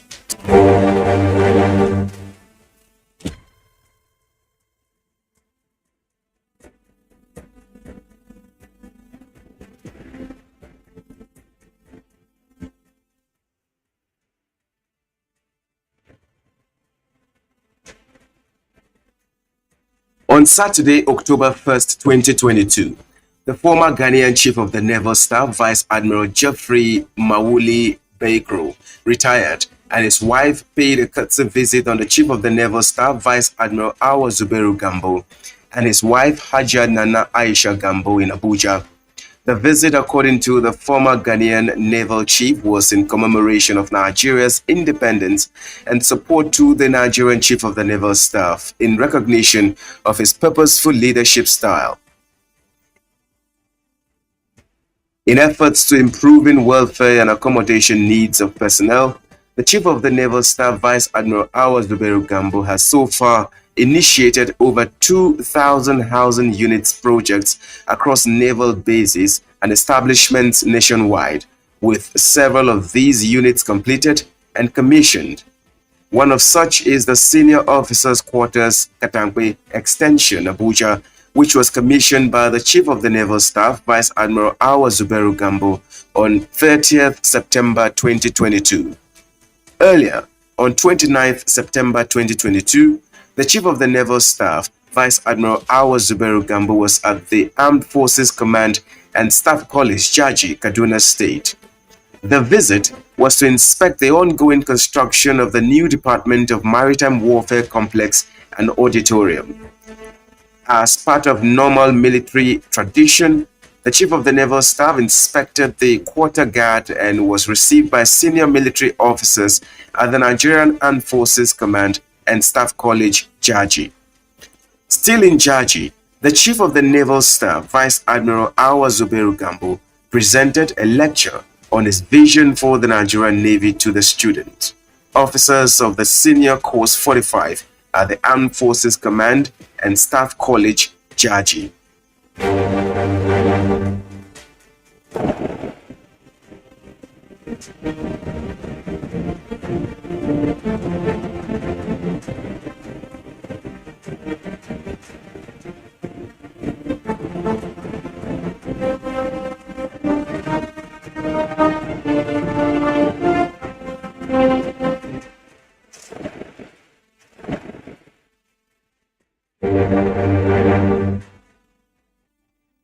The protection of the nation's territorial waters and assets, as well as keeping trade routes open and safe in order to progress and prosper, is the huge task that requires deployment of human and material resources. As a littoral nation and a naval regional power that plays a very strategic role amongst the navies in the sub-region and the Gulf of Guinea, the need for Nigeria to have a formidable naval force cannot be overemphasized. Nigeria's unique position and peculiar circumstances has put responsibility and demand that makes strong navy imperative at all times. Having a Nigerian navy that builds on the legacies of past naval icons requires a leader that understands the past, in tune with the present realities, as well as demand and needs of the service in future. The appointment of Vice Admiral Awa Zubairu Gambo as the 21st Indigenous Chief of Naval Staff on the 26th of January 2021 by the President and Commander-in-Chief of the Nigerian Armed Forces, President Muhammadu Buhari GCFR, marked the beginning of a new dawn in the Nigerian Navy.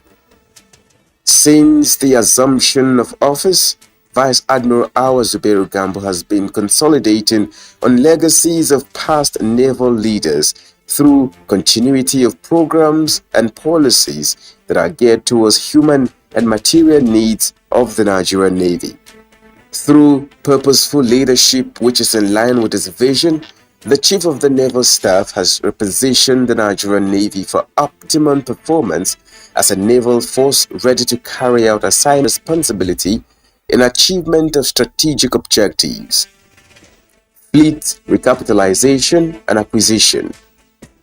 In the last few months, the Nigerian Navy has recorded remarkable strides, from the unprecedented fleet recapitalization to the acquisition of a variety of platforms.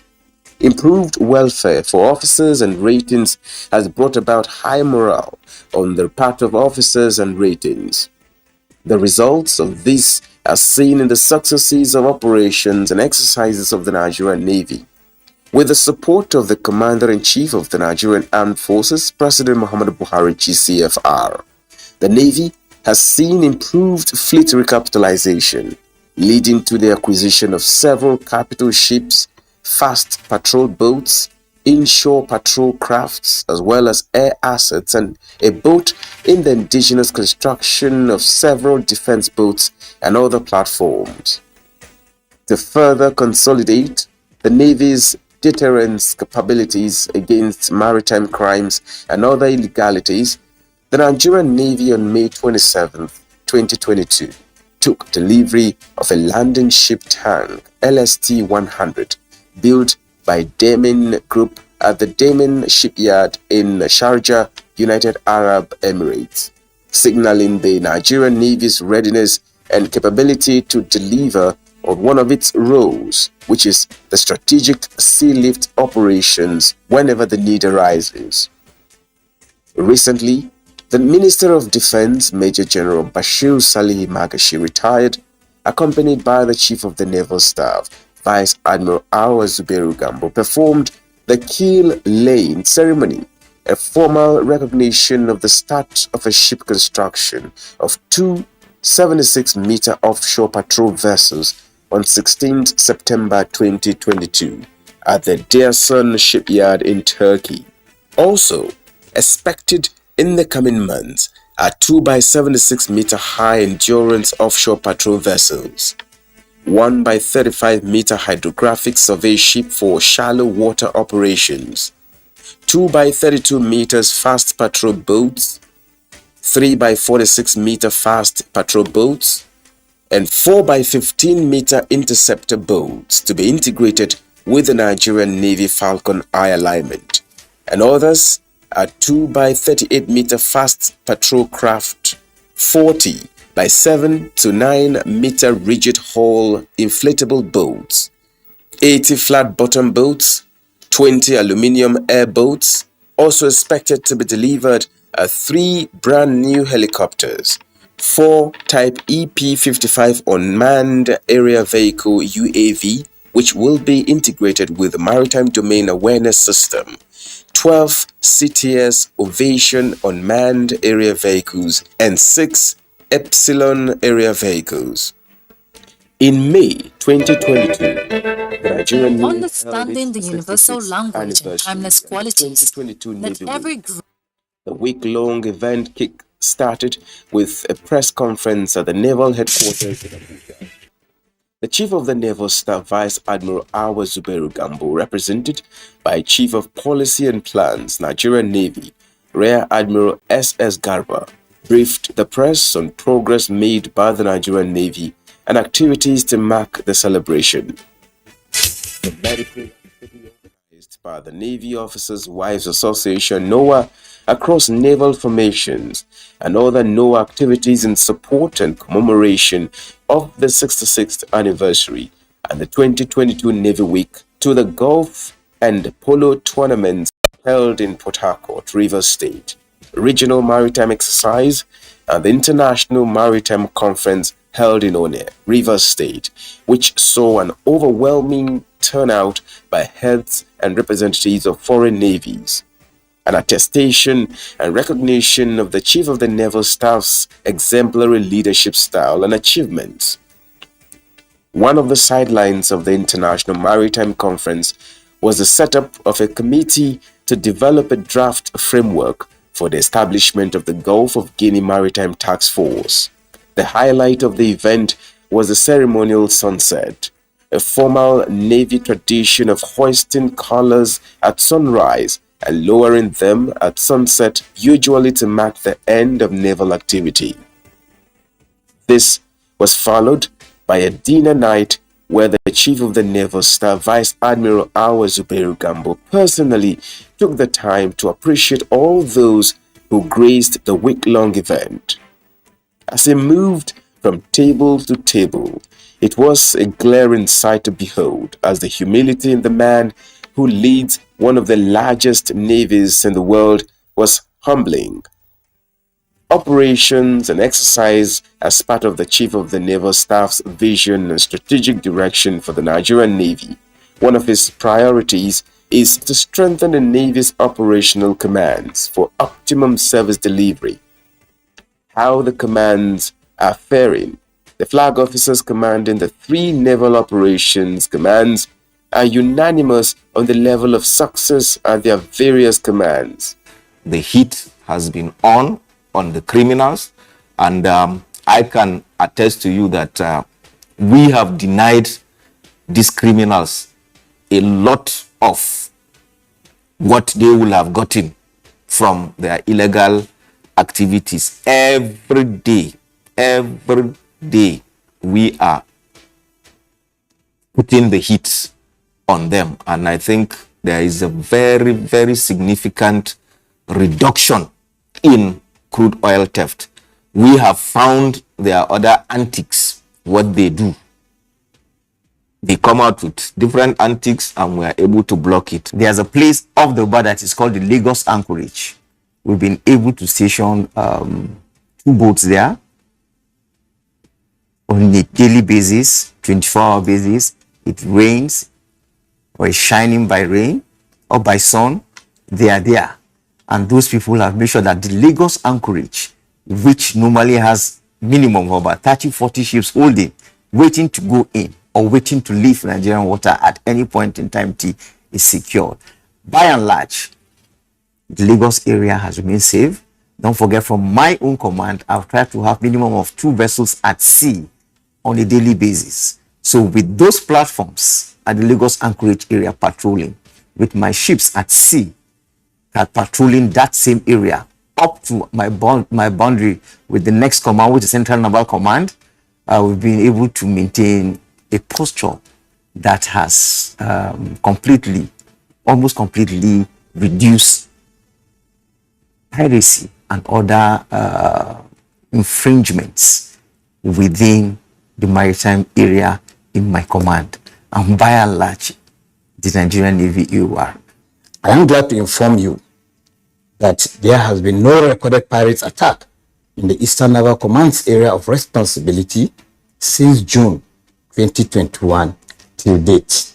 Crude oil theft, illegal bunkering, and illegal refining activities within our area of responsibility. We have sustained various operations within the command in conjunction with Operation Delta Safe. And these operations include Operations River Dominance, Operation Calm Waters, and the recently activated Operation Dakata Daparau. It is also worthy to state that from January 2022 till date, the Eastern Naval Command has arrested over 70 suspects, 28 vessels, and 125 wooden Cotonou boats for involvement in crude oil theft and illegal bunkering activities. As a true leader, Vice Admiral Awas Zubairu Gambo has given the necessary support to his strategic commanders and team members in the running of the commands. I want to say a very big thank you to the Chief of the Naval Staff. We are aware that the resources are not real there, but anytime we cry out to him, we always find succor. He will always listen to us and attend to our challenges, particularly our operational challenges. So as far as I'm concerned, operationally, we are not doing badly, and we give thanks to the Chief of the Naval Staff, Vice Admiral Awal Zubairu Gambo, Admiralty Medal. Vice Admiral Awal Zubairu Gambo, Admiralty Medal, has transcended, has shown a lot of leadership quality that has emplaced him as one out of 1,000 stars. He has been able to mold the Navy he met into a fighting force. He has been able to galvanize the system. He has been able not to micromanage. And those are things that are essential in leadership.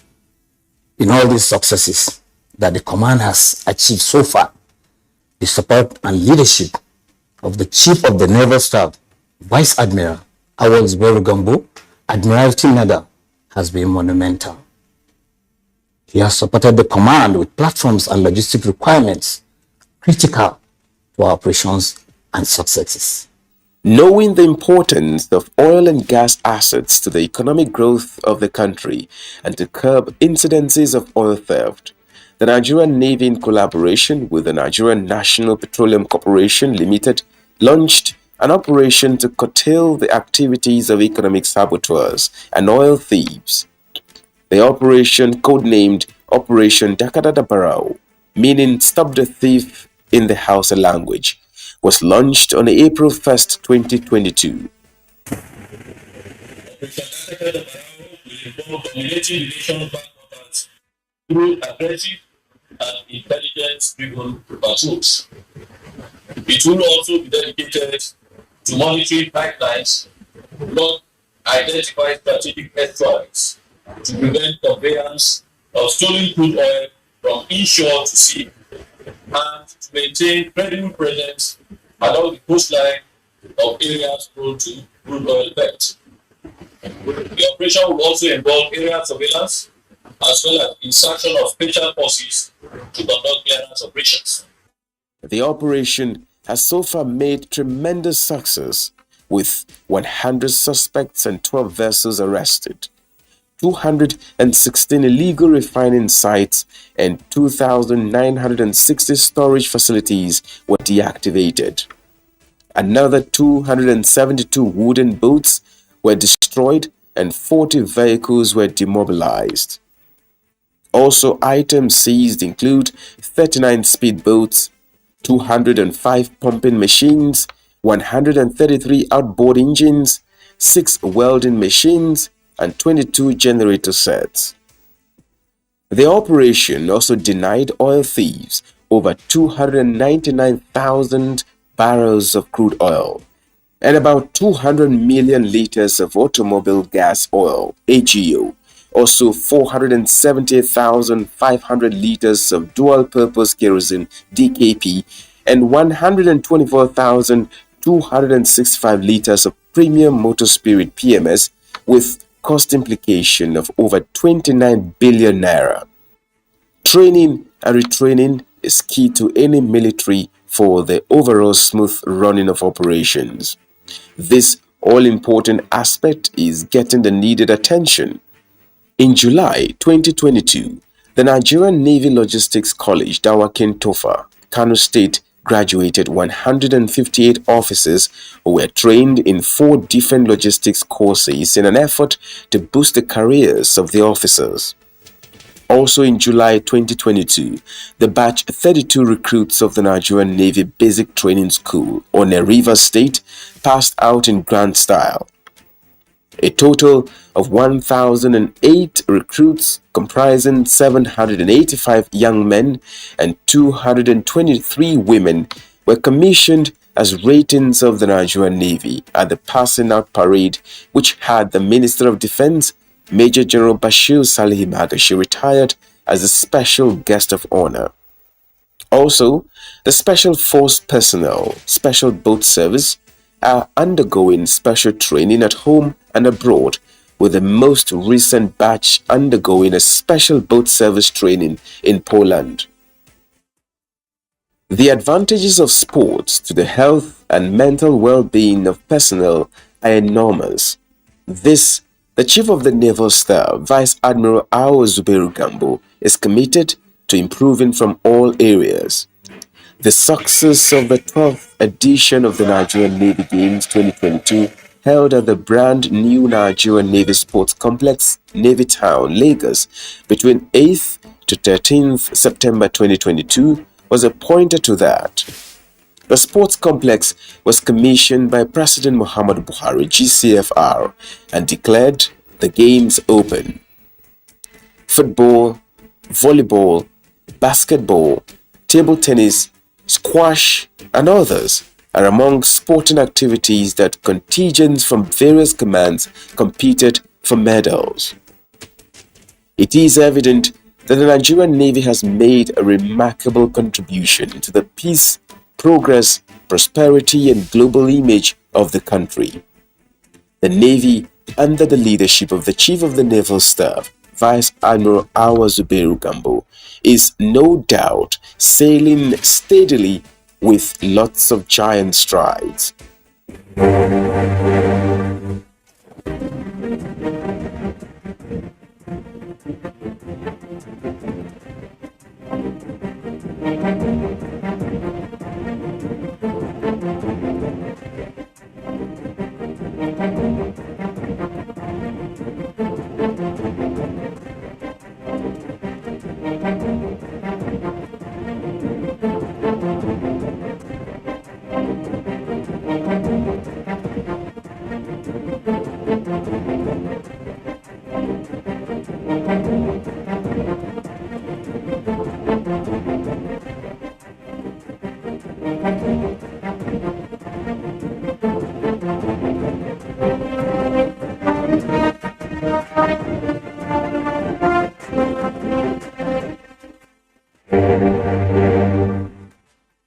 Through purposeful leadership, which is in line with his vision and mission, the Chief of the Naval Staff has repositioned the Nigerian Navy for optimum performance as a naval force ready to carry out assigned responsibility in achievement of strategic objectives.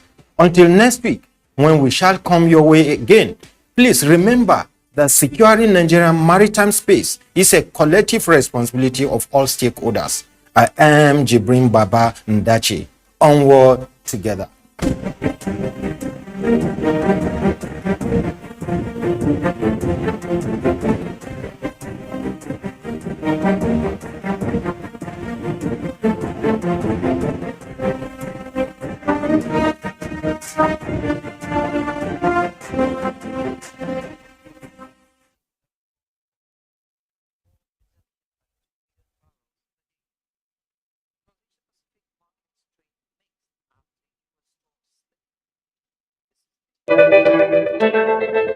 understanding the universal language and timeless qualities that every great art piece exudes is a quest for many.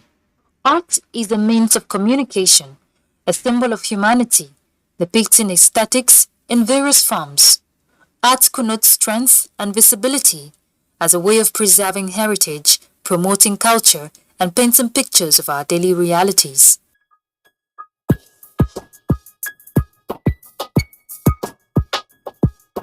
This young artist examines tales of the eyes, mind, and body through his works. My work is more of the real life and of ordinary Nigerians, the women, the children. It's not a painful art, it's just their joys, their moments of doubt, their moments of sorrows too. I draw with raw charcoal on cloth. I just burn them and just make the charcoal. A combination of brevity with comprehensive suggestiveness that appeals to one's sensibility. One cannot ignore the depth each art piece possesses. But how well do people appreciate and understand these artworks? You can see they're about to cross the road. So I saw the painting that you look before you leap. The child at the mother's back is relaxed. That means she trusted the mother so much that she's capable of protecting her from any danger. When I look at that painting or this one, it tells me something, and I'm able to understand the strength of a woman. And looking at this painting, I could easily relate with the average Nsukka woman. I'm from Nsukka. That's the strength of the Nsukka woman. I like the media charcoal work. I've used it before, and I like the way he's using it in his pictures to create definition, show light and shadow. Yeah. So particularly, I like this artwork because of the theme, showing independence, and because I like being an independent woman, and I believe every woman should be independent and they can be able to do anything that they desire to do. One or two things that I'll pick here is that it teaches us about what are we proposing in the narrative structures. Look at the woman in the deer is showing that okay, you can better yourself where you are, not necessarily when you move to cities. So people in the rural area, they too, if you are content with what you have. Every art piece speaks to the soul, with its peculiar references to details, although we may sometimes get lost while trying to understand its central message, and this can only be related by the artist. This is one of my favorite pieces. The piece is actually recent. I titled the work The Gaze. For some reason, something captures their attention, and whatever they are looking at, it's not making them sad, it's not making them happy. Children actually look up to their parents to see whatever they are doing. And there's this saying that history repeats itself. And so I try to use this piece to show a girl, to show the world whom she is in the light of day. And I used it to apply to relationships between people, to apply to marriages. I see openness and transparency as one of the strong keys to a successful, cordial relationship. Every artist has a unique approach and diversity to its interpretation. However, despite its broad approach to our daily realities, art appreciation and collection still poses a major challenge in this part of the world. Promoting art in primary schools especially, we try to encourage children from the beginning, the primary schools, the importance of arts. They will understand that it's also a profession that somebody can easily really enjoy and express themselves through. I think art gives a lot of story about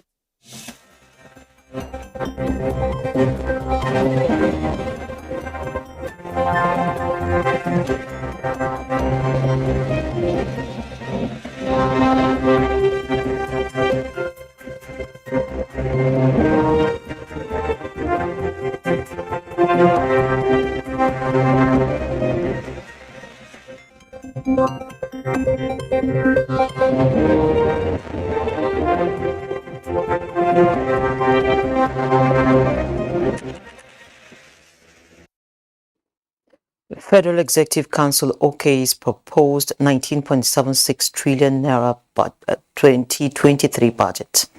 Debt Management Office DMO offers 2 federal government savings bonds for subscription. OPEC Plus formally agrees to cut oil production by 2 million barrels per day. Plus Asia Pacific markets trade mixed after U.S. stocks slip. This is Business Express on a network service of the Nigerian Television Authority, the NTA, and we are reaching you from Abuja, the nation's capital. I am Leah Kuting Babatunde. You're welcome.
All is now set for the presentation of the 2023 budget proposal before a joint session of the National Assembly this Friday.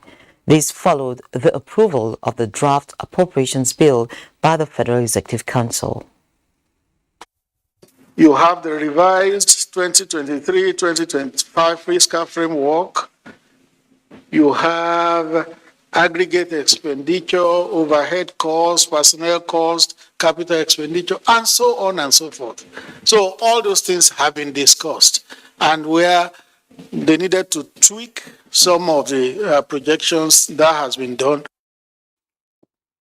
And of course, the Nigerian Television Authority will be bringing that session to you live tomorrow morning at 10 a.m. So you can catch up with us on our various platforms.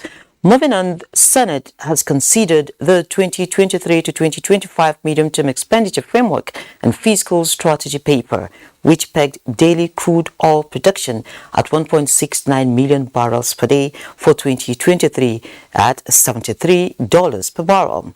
These, of course, follow the presentation of the report of Senate Committee on Finance, which also recommended the approval of 433.57 kobo as the official exchange rate.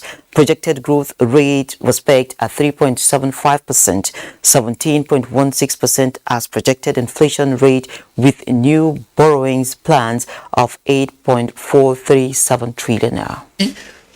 Subsidy cost, including the daily consumption volume. If you cut it from 3.6 to 1.7, right, and it's for the entire year, you could reach a point at which you could have maybe a supplementary budget or whatever it is. The petroleum subsidy. This is not realistic, Mr. President.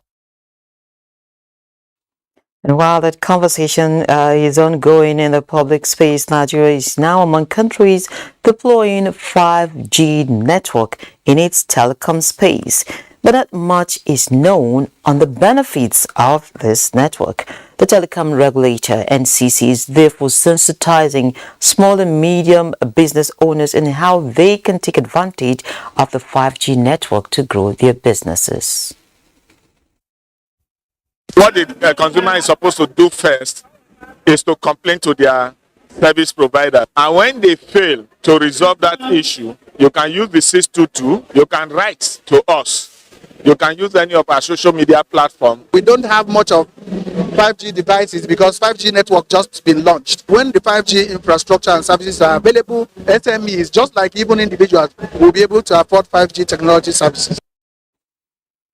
Information and Culture Minister Lai Mohammed has restated the dire need for African countries to close ranks and put in place an aviation sector that will eliminate difficulties air passengers go through on account of poor airline connectivity on the continent. The minister restated these at the ongoing 65th United Nations World Tourism Organization Commission for Africa meeting in Arusha, Tanzania.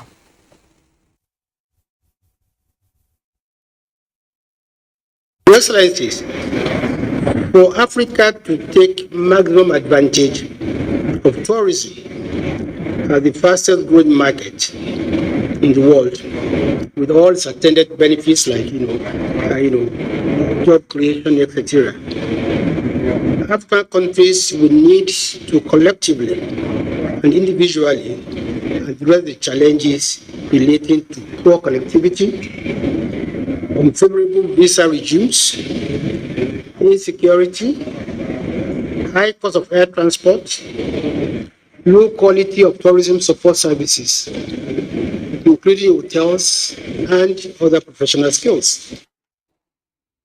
Next is our Surviving COVID-19 series.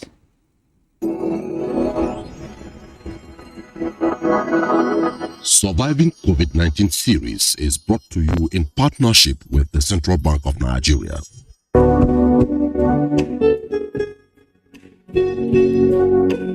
There are no customer during coronavirus. Before the corona, I can get a 30 customer or 50 customer, etc., etc. And then during the coronavirus, there are no customer. After coronavirus, we can take a long time without the customer. Even the transport, the many drivers is come and buy fabric. There are no transport to go into somewhere because of the lockdown. Even the another our customer will coming for like Niger or Ghana and other countries like where they are coming here when they come to Nigeria and buy something. So they are locked down that period. There are nobody coming into Nigeria. When the customers coming after coronavirus, they will say the material where they were selling for 20,000 and before coronavirus say is 23,000. In that period, there are no money for the customers. That is the problem. How can I call it? Survival form. Where the procedure they help the businessman. Okay, I apply, but I never get it. If I get it, I can buy the many fabric. Somebody, sometimes the customers come and ask why this kind of material like this one. Because I don't have money. How can I go off to buy? Maybe I get, but if I get that money, I can buy many fabric where the customers like. Such be or many Nigerian economists because of in my family 5,000 in a day, but why go to 2,500 or 2,000? That is it teach me economics. When I get 10,000 now, I don't want to go to just to buy something. I will keep 8,000 and spend 2,000 because of I don't want to forget that situation in COVID-19. Surviving COVID-19 series is brought to you in partnership with the Central Bank of Nigeria. A more robust economy can be achieved with accurate data, but challenges hamper how data is presented to the public. In a bid to address the shortcomings in presenting data to the public, the National Bureau of Statistics (NBS) is increasing capacity for statistical reporting among members of the media and civil society groups, with the aim of avoiding mistakes in statistical reporting. The retreat focused on critical appraisal of statistical reporting and data interpretation, and the NBS is also looking the way of digitization in statistical system reporting and compilation of trade statistics. We did population the program that is those between 18 to 50 years, being the most politically and economically active, numerically significant. It becomes very more important that the veracity and authenticity of the reportage is not in doubt at all. Statistics is used by both private and public sectors and individuals in decision making. For a credible decision, the information disseminated to the members of the public in form of data should be accurate. The Debt Management Office DMO has announced the offering of 2 federal government of Nigeria savings bonds for subscription. The first offer is a 2-year FGN savings bond which will be due October 12, 2024 at 11.38%. The second one is a 3-year FGN savings bond which will be due on October 12, 2025 at 12.38%. According to the DMO, the opening date for the bond subscription is October 4, 2022, while the closing and settlement dates are October 7 and 12. The offer, which was posted on the DMO Twitter handle, said the coupon payment dates are January 12, April 12, July 12 and October 12. The bonds are offered at 1,000 naira per unit subject to a minimum subscription of 5,000 naira only and in multiples of 1,000 naira thereafter, subject to a minimum subscription of 50 million naira.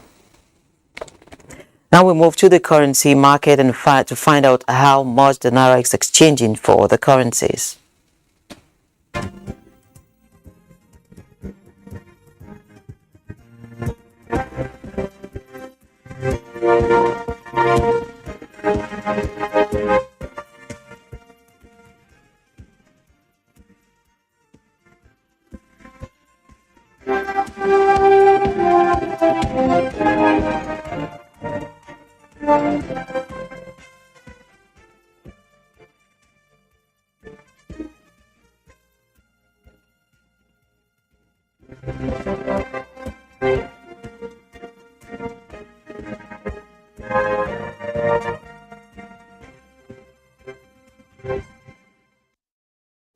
The House of Representatives ad hoc committee wants Chevron to answer some fundamental questions on the gas to liquid project it executed in Nigeria. The committee is asking Chevron to justify why the cost for execution of similar projects in Qatar was $2 billion, but for Nigeria the project got $10 billion. The House Ad Hoc Committee is investigating joint venture operations and production sharing contracts of the Nigeria National Petroleum Company Limited. The gas-to-liquid project was signed in 2005 between Nigeria and Chevron at the cost of $2.9 billion to stop gas flaring and protect the oil produced upstream. The team from Chevron told the committee that the escalation in cost was as a result of commodity crisis experienced in the course of executing the contract. Some contractors did the same thing in Qatar for just about $2 billion. The same capacity, same everything.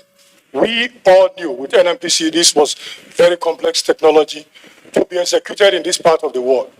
And so, when project construction started, in 2005, coincidentally, if you check the records, at that same time, commodity prices, including that of oil, steel, and what have you, started rising in the international market.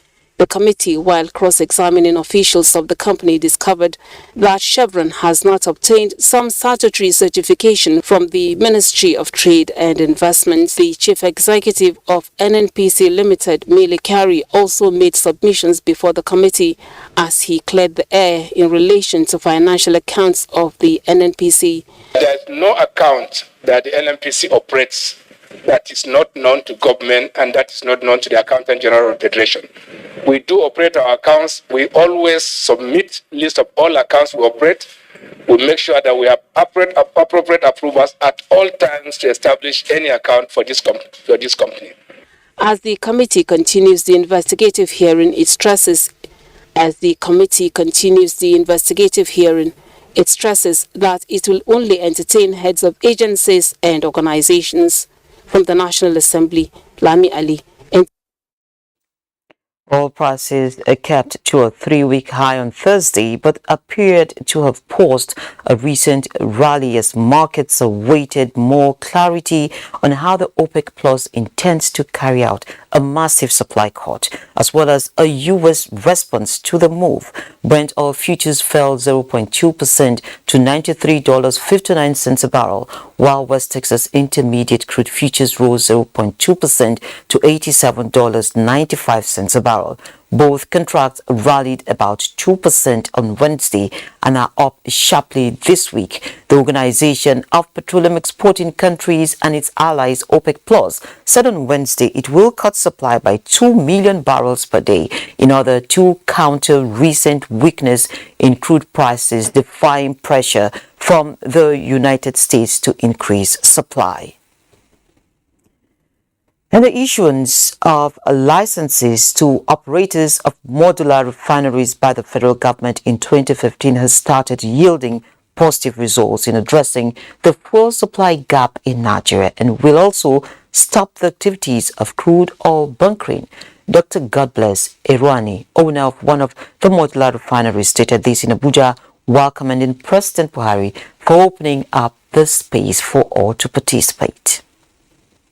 With the President Buhari 2015 modular refinery regime, when that was launched, it opened up a space for Nigerians to participate in the refined product. At the initial onset in 2015, when this license was granted to just 6 of us, my commitment was I wasn't going to sit down with a license, I was going to bring to fruition this license. Let's now take a trip to the global commodities market.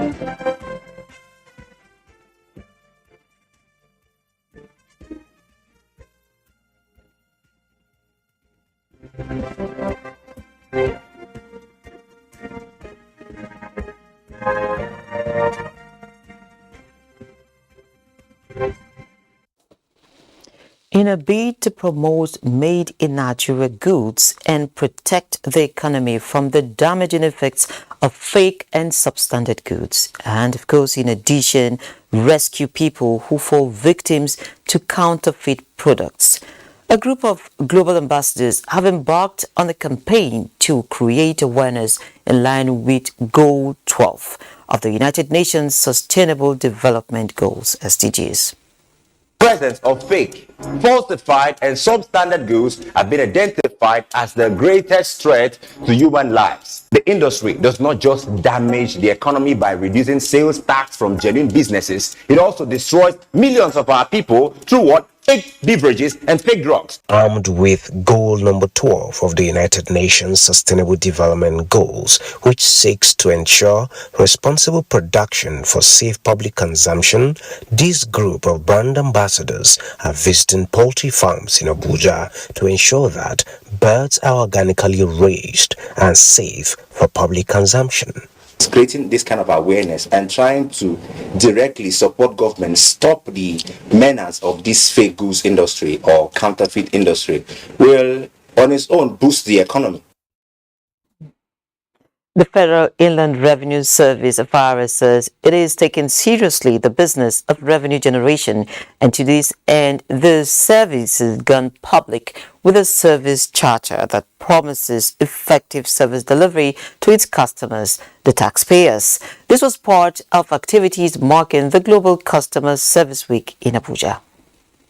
Every customer has needs to be met, and the service provider is expected to deliver value for money while treating the customer as the king that he or she is. Hence the establishment of a charter.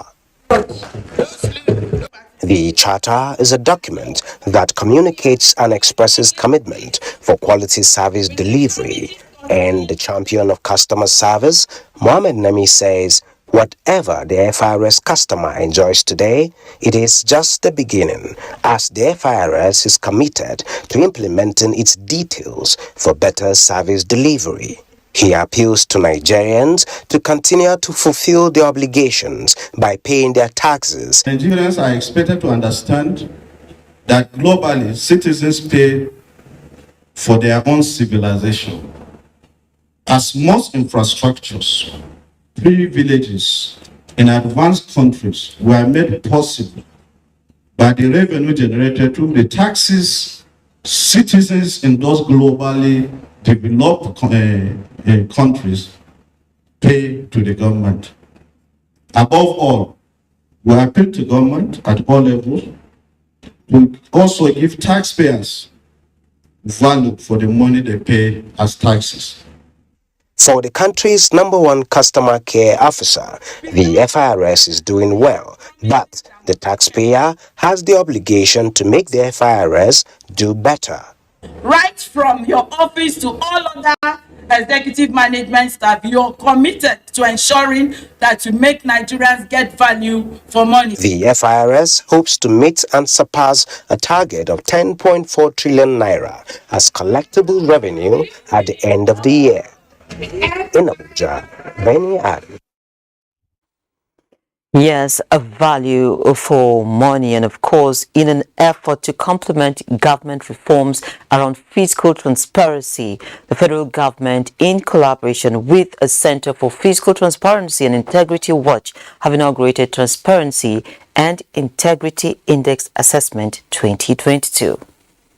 Set up measures to strengthen areas of weakness in reporting and external audit security in public financial management through the introduction of open treasury portal for full disclosure of federal government payments. It is also hoped that citizens will take advantage of this portal and data provided thereon to demand for transparency and accountability from their elected leaders and the public sector in general.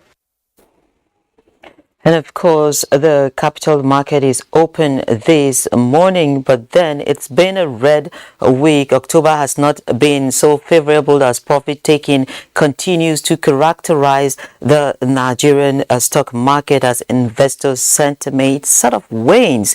But then what is the global market looking like? Let us find out. European stocks climbed this Thursday as global markets attempt to recover from recent volatility. The positive start in Europe comes after regional markets closed lower on Wednesday as the positive trend seen in global stocks in recent days faded. The DAX rose 0.54%, the CAC gained 0.26%, and UK's FTSE was down 0.19%. Stocks in the Asia-Pacific were mixed after Wall Street's two-day rally fizzled and OPEC Plus agreed to cut 2 million barrels per day to shore up prices.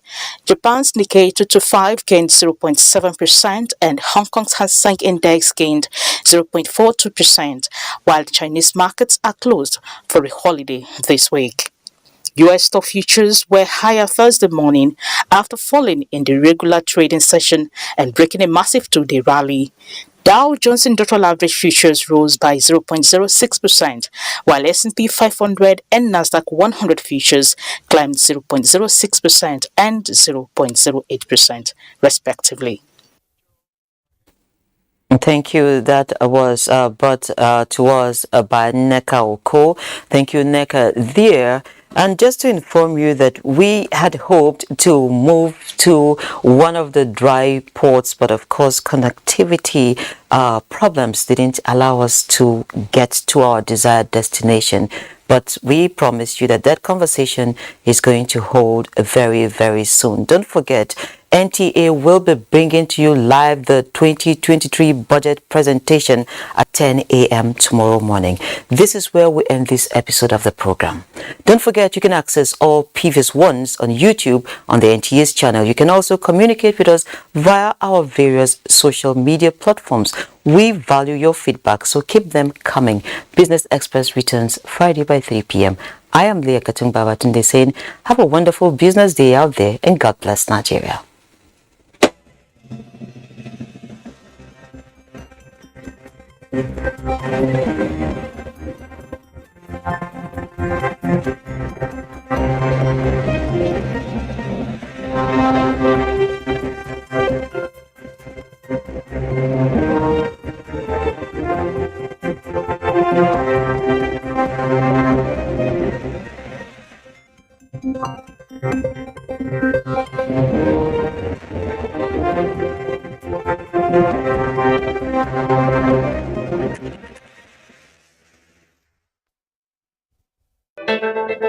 Understanding the universal language and timeless qualities that every great art piece exudes is a quest for many.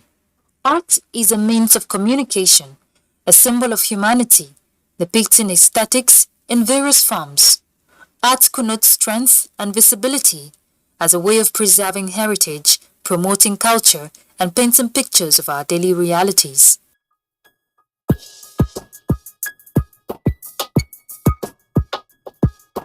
This young artist examines tales of the eyes, mind, and body through his works.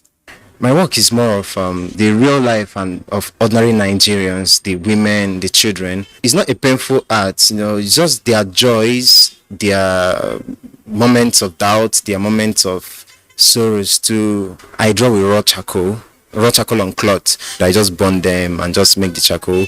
A combination of brevity with comprehensive suggestiveness that appeals to one's sensibility. One cannot ignore the depth each art piece possesses. But how well do people appreciate and understand these artworks? You can see they're about to cross the road. So I saw the painting that you look before you leap. The child at the mother's back is relaxed. That means she trusted the mother so much that she's capable of protecting her from any danger. When I look at that painting or this one, it tells me something, and I'm able to understand the strength of a woman. And looking at this painting, I could easily relate with the average Nsukka woman. I'm from Nsukka. That's the strength of the Nsukka woman. I like the media charcoal work. I've used it before, and I like the way he's using it in his pictures to create definition, show light and shadow. Yeah. So particularly, I like this artwork because of the theme, showing independence, and because I like being an independent woman, and I believe every woman should be independent and they can be able to do anything that they desire to do. One or two things that I'll pick here is that it teaches us about what are we proposing in the narrative structures. Look at the woman in the deer is showing that okay, you can better yourself where you are, not necessarily when you move to cities. So people in the rural area, they too, if you are content with what you have. Every art piece speaks to the soul, with its peculiar references to details, although we may sometimes get lost while trying to understand its central message, and this can only be related by the artist. This is one of my favorite pieces. The piece is actually recent. I titled the work The Gaze. For some reason, something captures their attention, and whatever they are looking at, it's not making them sad, it's not making them happy. Children actually look up to their parents to see whatever they are doing. And there's this saying that history repeats itself. And so I try to use this piece to show a girl, to show the world whom she is in the light of day. And I used it to apply to relationships between people, to apply to marriages. I see openness and transparency as one of the strong keys to a successful, cordial relationship. Every artist has a unique approach and diversity to its interpretation. However, despite its broad approach to our daily realities, art appreciation and collection still poses a major challenge in this part of the world. Promoting art in primary schools especially, we try to encourage children from the beginning, the primary schools, the importance of arts. They will understand that it's also a profession that somebody can easily really enjoy and, express themselves through. I think art gives a lot of story about a country or people or a nation, and yeah, we should always preserve artwork. Yeah, because it will be used in future generations to tell a story of the past. We don't really blame those that don't appreciate art. Do you have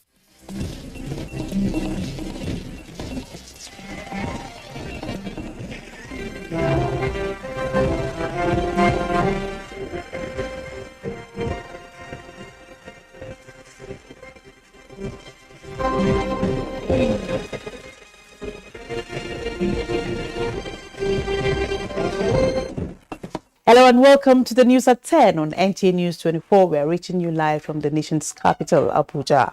I am Tessie Umiri. First, the headlines. President Buhari commends security agencies on safe release of remaining 23 kidnapped train passengers held in captivity by Boko Haram terrorists. To discuss the contents of what will be officially presented on Friday.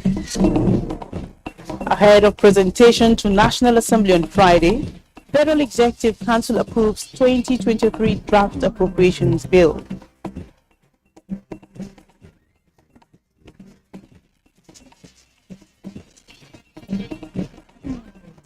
Court of Appeal recommends out-of-court settlement for federal government and striking academic staff union of universities.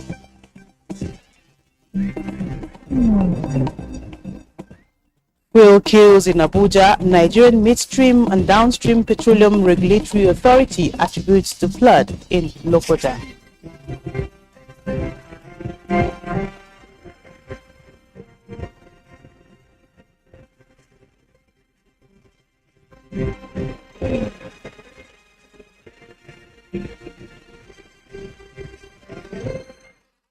And now details as we begin on a cheering note.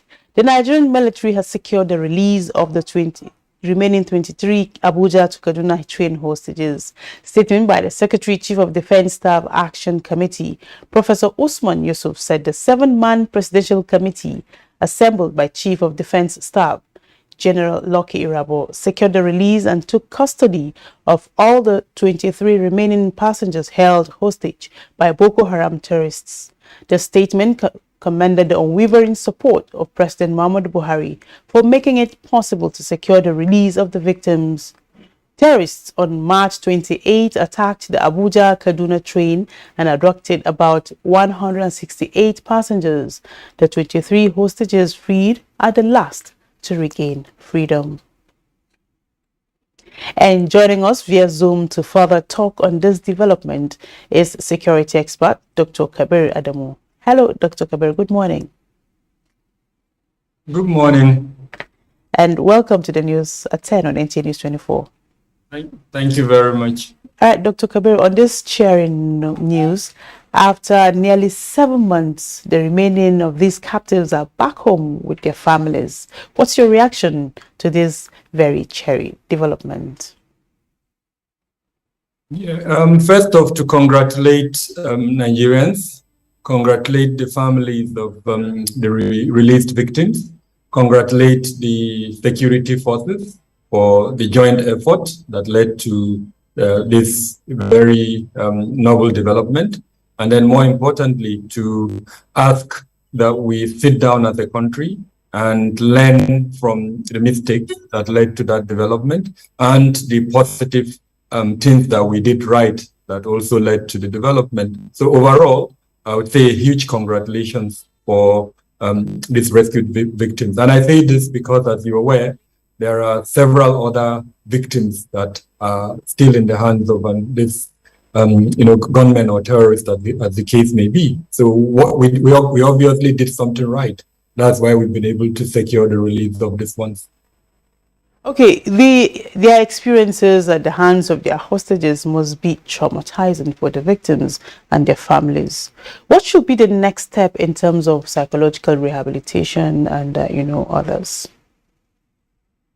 So that is why some of us have actually called for the establishment of a victims rehabilitation center in one of the existing ministries. So as an example, the Ministry of Humanitarian Affairs may have a department for the rehabilitation of traumatized Nigerians who have been exposed to different types of challenges, including this type of hostage situation. The simple reason is there would be scars. Some of those scars will be physical, others will be emotional, others will be psychological, and they would need experts to help them regain their lives, what they used to be before they were exposed to this situation. And we shouldn't assume that it would be normal or that the usual traditional methods would be alone. Unfortunately, no. Just a few days ago, we had the wife of the president lamenting her situation, how she supported him through some difficult situation. So again, some of us are of the opinion that we should have a department solely responsible for that. And in the absence of that department, I will call for the Ministry of Health to step in and provide experts to assist these victims regain their lives, what they used to be before they were exposed to this trauma. Okay, in no time, we believe train services will resume along the Abuja-Kaduna services.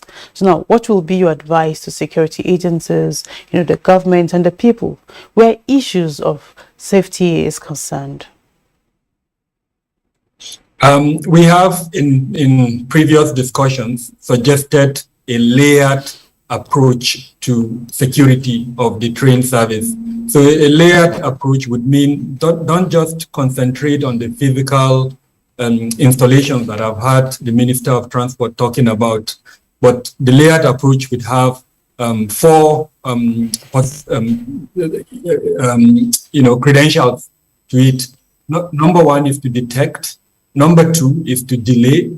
Number three is to deny. And then number four is to respond. So any solution that the Ministry of Transport, in conjunction with the security agencies, are willing to put in place should have this. Anything short of this, unfortunately, would mean there are vulnerabilities that can be exploited. All right. Thank you so much, Dr. Kabir Adamu, for your insight on the news at 10. Thank you for having me. And we've been talking to Dr. Kabir on the release of train hostages by terrorists. Moving on. And in the meantime, President Muhammadu Buhari, on behalf of the nation, commended the military and other security agencies for safe release of the remaining 23 kidnapped train passengers held in captivity by Boko Haram terrorists. In a statement by his media aide, Garba Shehu, President Buhari says the nation owes a debt of gratitude to all those involved in the successful conduct of the operation, leading to the release of the hostages. President Buhari also congratulates the families of the victims for having them back alive. The president directs that the relief that comes to the nation arising from the closure of this unfortunate saga must be sustained at all times throughout the Federation. Elsewhere, President Muhammadu Buhari on Wednesday granted audience to former President Goodluck Ebele Jonathan. State House correspondent Adamu Sambo reports that the governor of Bayelsa State, Doye Dire, also came calling. This is the second time the former Nigerian leader is visiting President Muhammadu Buhari in the last 1 month. Dr. Goodluck Ebele Jonathan is currently the special envoy and mediator of the Economic Community of West African States ECOWAS to Mali. No reason was given for his latest visit to the State House. The outcome of his closed-door engagement with President Muhammadu Buhari was equally not disclosed. The president, however, pledged to address 3 major requests tabled before him by the governor of Bayelsa State, Doye Dire, with promptness and immediacy. Governor Dire was accompanied on the visit by the former governor of the state, Senator Seriaki Dixon, the Amanianabo Twanbras, King Alfred Diata Spieth, and the chairman of the State Council of Traditional Rulers, King Bubayere Dakolo, the Ibenananowe of Ekpetiama Kingdom. The governor, amongst others, wanted the federal government to take over the Bayelsa State Medical University now that government is setting up medical hospitals in the geopolitical zones, a speedy completion of 3 federal routes in each of the senatorial districts, and the restoration of the oil mining license OML 46 to Bayelsa State, which he said was unjustly revoked and awarded to a private company. OML 46 in particular, Governor Dire emphasized, is emotional to Bayelsans, whom he said possessed the technical and financial capacity to manage the oil well. The governor congratulated President Buhari on the nation's attainment of 62nd anniversary, which coincided with Bielsa's 30th year of creation, urging him to continue with his balanced approach to issues of national development. Responding, President Muhammadu Buhari promised immediate intervention on the governor's request before electioneering campaigns take center stage across Nigeria. From the State House, Adamu Sambu, NTA News. All is now set for presentation of the 2023 budget proposal before a joint session of the National Assembly on Friday. This follows approval of the draft appropriations bill by the Federal Executive Council. State House correspondent, again Adam Sambu, has details.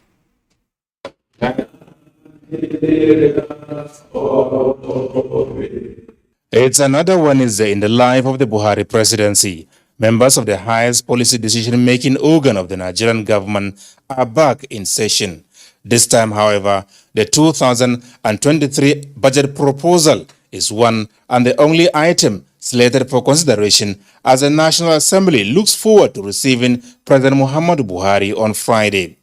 The president therefore presides as members of the Federal Executive Council scrutinized extensively the general principles of the appropriations bill as explained by the Special Advisor to the President on Media and Publicity, Femi Adesina. You have the revised 2023-2025 fiscal framework. You have aggregate expenditure, overhead costs, personnel costs, capital expenditure, and so on and so forth. So all those things have been discussed, and where they needed to tweak some of the projections, that has been done. Mr. Adesina did not give further details on the budget proposal.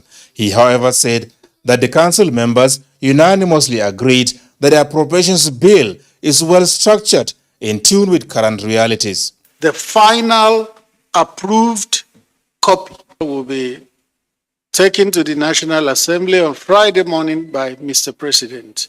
So it will not be proper to begin to discuss the contents of what will be officially presented on Friday. We want to give the National Assembly that honor of receiving it first. The presidential spokesperson, however, confirmed that after the presentation of the budget proposal by the president, the Minister of Finance, Budget and National Planning is expected to give all the details required. From the State House, Adamu Sambu, NTA News.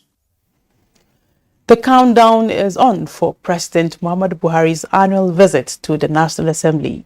The House of Representatives during plenary resolved to admit the President and his entourage into the Green Chambers for the purpose of presenting the 2023 budget estimate to the joint session this Friday. National Assembly correspondent Lami Ali gives us details.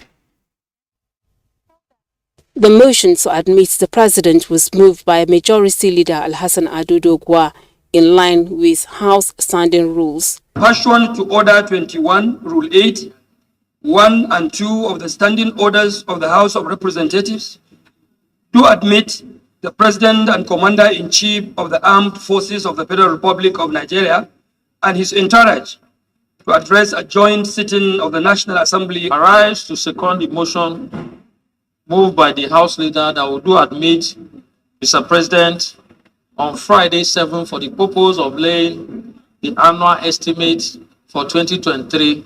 Those in support, please say aye. The ayes have it. The House Committee on Finance has, preparatory to the presentation of the budget, laid its reports on the medium-term expenditure framework and fiscal strategy paper containing parameters for the budget. Plenary featured second reading of 4 bills, including bill to amend Code of Conduct Bureau and Tribunal Act, meant to protect judicial officers from abuse by the executive arm. In commemorating the International Teachers' Day, House members extolled practitioners of the noble profession. Honor them as great people. In 1976, one of my best teachers, OGB, he's watching the television as I speak. The celebration of Teachers' Day this year is relevant and germane, having regard to what is happening in the educational sector in this country. especially against the backdrop of the ASUU strike. My mom was a teacher even till her demise.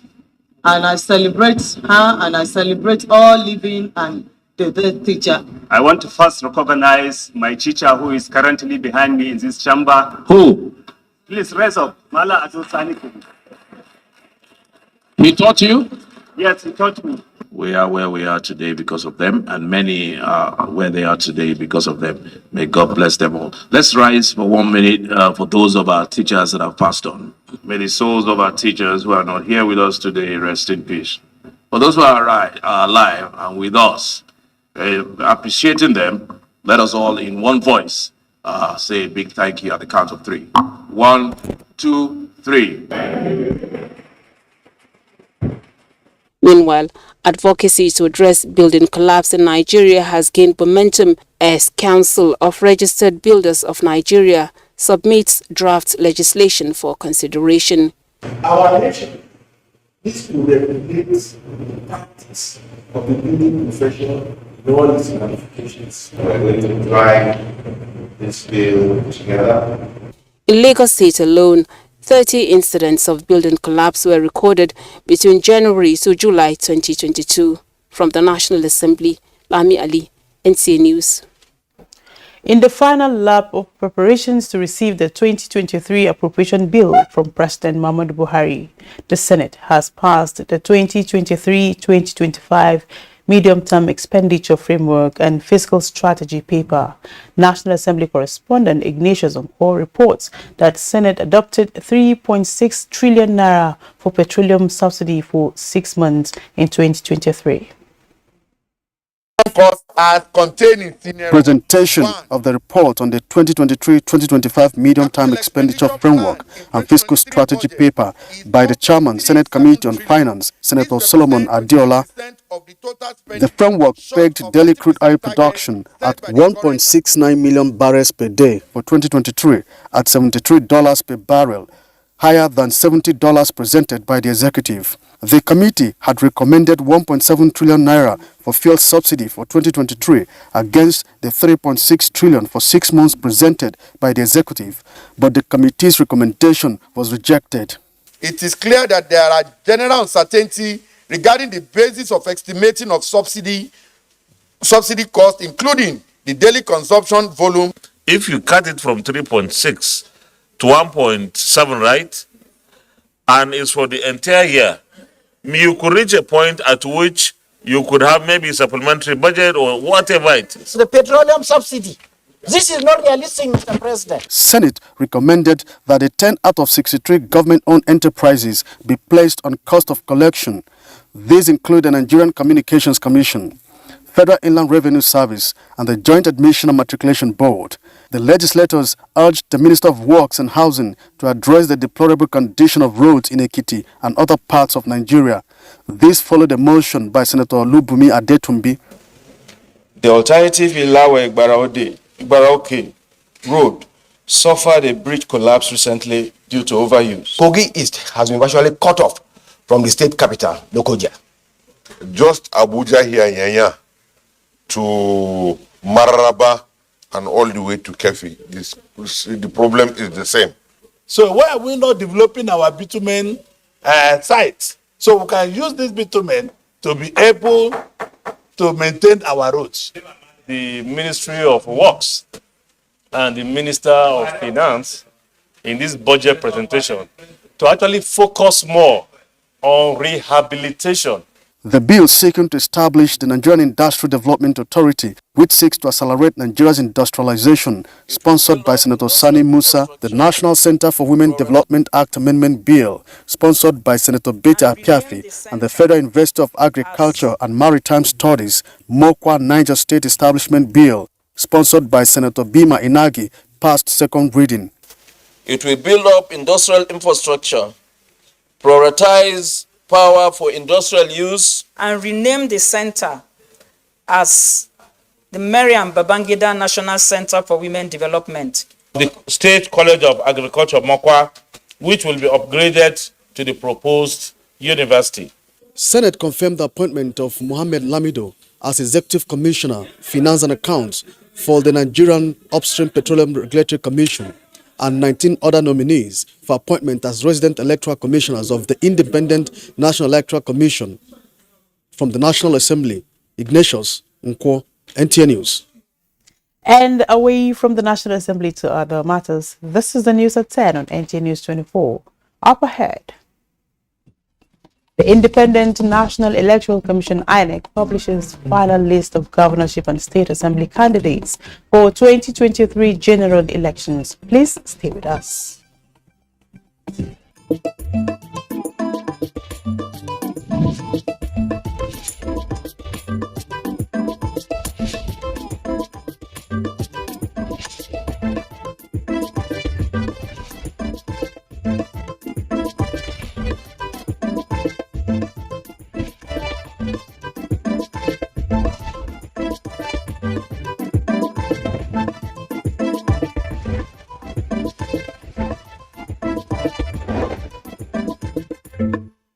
Thank you for staying with us.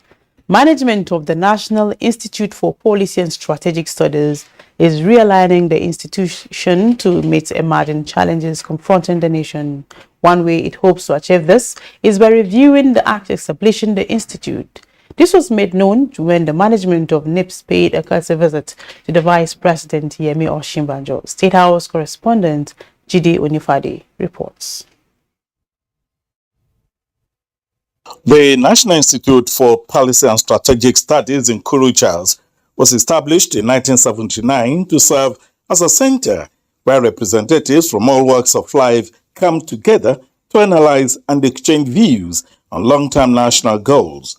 Describing the institute as the critical think tank of the nation, Professor Ayob Omotayo, Director General of the Institute, says the meeting with the Vice President is to further intimate him of the activities of NIPS in the last 6 months and the way forward, especially on the need to review the act establishing the institution. Because this is a different polity now. A few of the sections of the act are actually out of sync with the reality of today. So those are the things we have brought out to say, okay, let us change this from in order to reposition NIPS. Well, this is NIPS in transformation. In another 5 years, it will be 50 years. And of course, we cannot continue to exist the way we existed in the past. Nigeria now has different problems. Other issues have come up. The polity has changed, and NIPS must be positioned to be able to respond to those things. The Vice President, he says, also emphasized the need to avoid over-reliance on the federal government. We are talking to funding organizations, we are talking to other groups of people that have interest in the residency program, and I'm sure the residency program will take off very soon. In the State House, Jide Onifade, NTA News. And now to electoral matters. The Independent National Electoral Commission (INEC) has published final list of governorship and state assembly candidates for the 2023 general elections. A check on the INEC website by our correspondent Mia Ogidi shows that all the 18 political parties fielded a total of 837 candidates and their running mates for the 28 governorship election in 2023. For state assembly elections, 10,231 candidates are vying for 993 state assembly seats. For the governorship election, Alia Hyacinth Yomem is candidate of the APC in Benue State, Bala Mohammed for PDP in Bauchi State, Sheriff Francis Oborewori, PDP Delta State, while APC has no governorship candidate for Akwa Ibom State just yet. After the meeting of the APC Presidential Campaign Council held on Tuesday at the Tinubu Shetima Campaign Headquarters, Abuja, Director General of the Governor of Plateau State, Simon Baku Lalong, and the Progressive Governors Forum, led by Governor Atiku Bagudu, led some members of the Council and Governors on a visit to the National Secretariat of the APC to meet with National Chairman Senator Abdullahi Adamu and members of the National Working Committee. The Director General informed Senator Abdullahi Adamu that they were at the APC headquarters to brief the NWC about their plans and activities as part of consultations with critical stakeholders. He intimated him about the engagements that the PCC had with the Progressives Governors Forum and said everyone is being carried along to ensure that the APC conducts a robust campaign that will ensure its victory at the polls. Senator Abdullahi Adamu welcomed the Director General and his team and assured them that the party leadership was ready to do its part in ensuring smooth campaigns for the victory of the presidential candidate, ASUU Bola Tinubu and other candidates of the party. The meeting thereafter continued behind closed doors.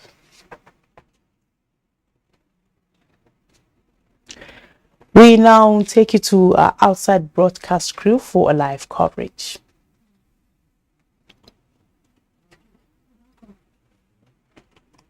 The strategy of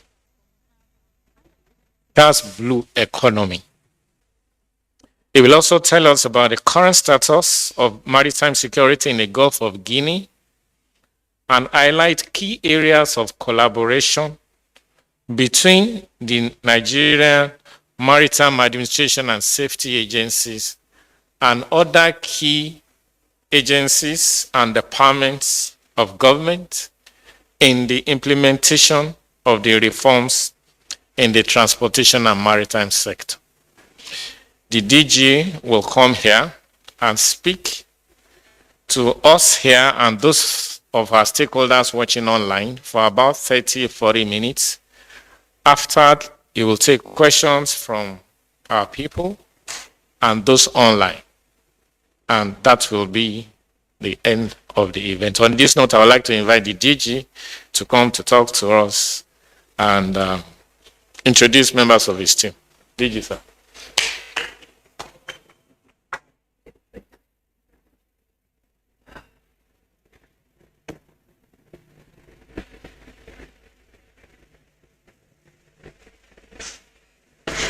Very much. Well, thank you very much for that introduction.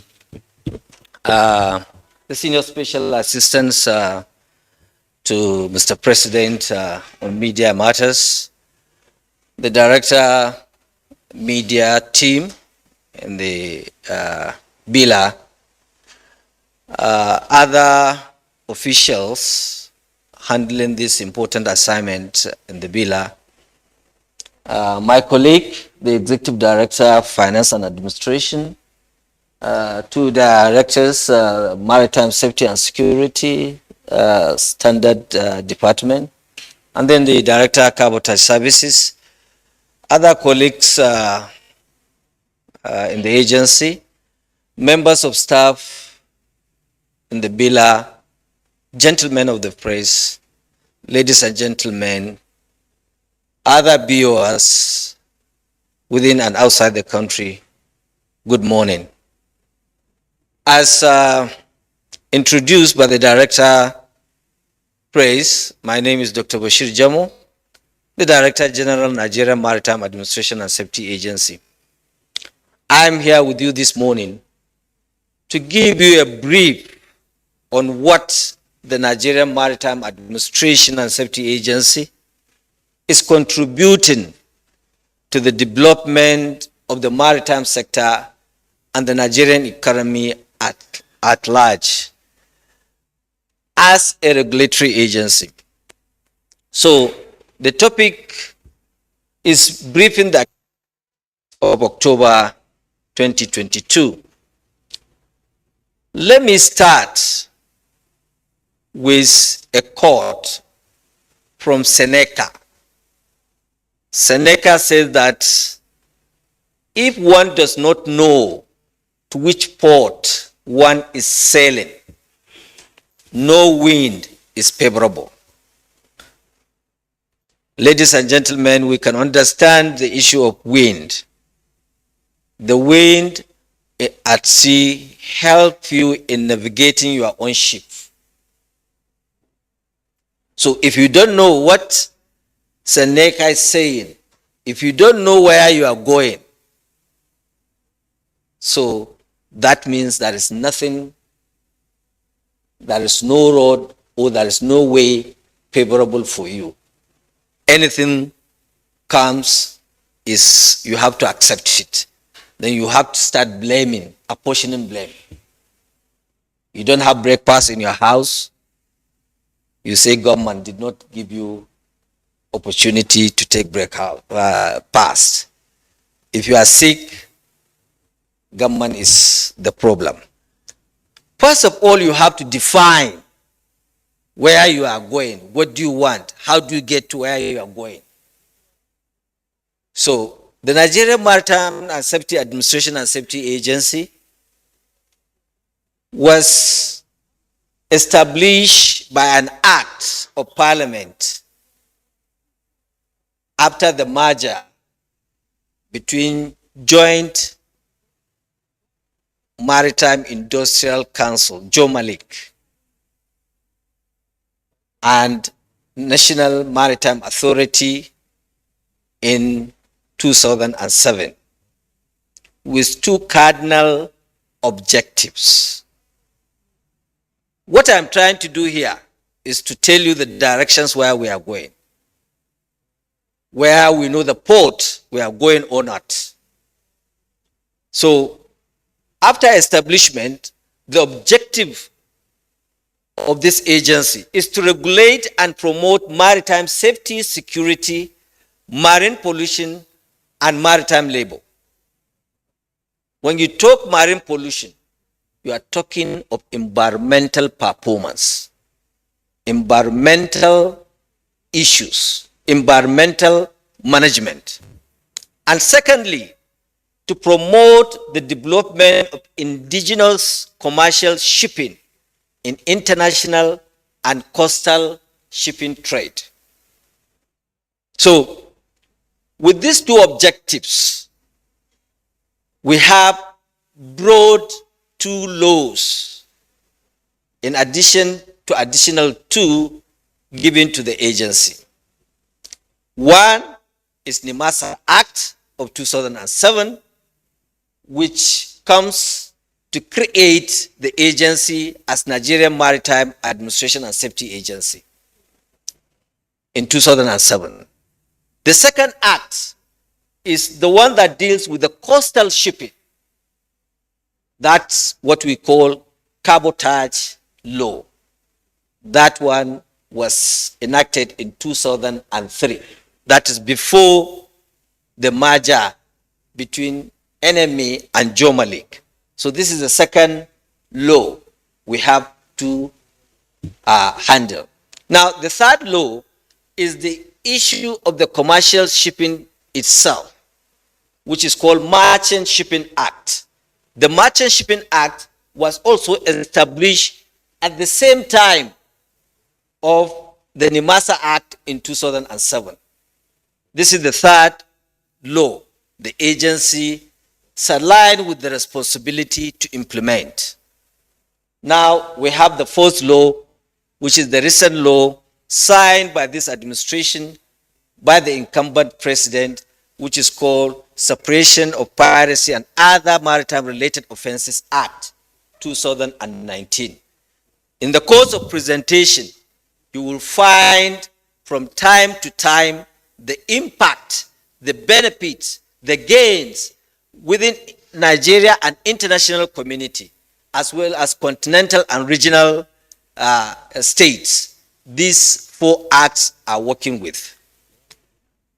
The next is our vision. What is our vision? This vision is what is called the fort. Where are we going?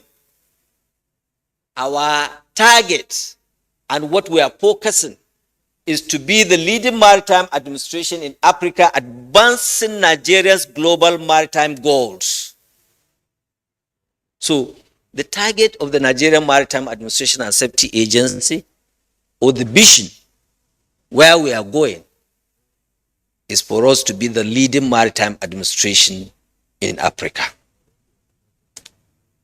The subsequent slides will now prove to where we are today. Our aim is to be the continental maritime leading body. What is our mission? this is our mission, is to achieve and sustain safe, secure shipping, cleaner ocean, and enhance maritime capacity in line with the global best practices towards Nigerian economic development. It is only when you have safe. So that is one, when you look at the one objectives, part of the objective of the agency is safety. That is safe, secure shipping, security, and then cleaner ocean and enhanced maritime capacity. That is marine environment management or marine environment performance with the global best practices.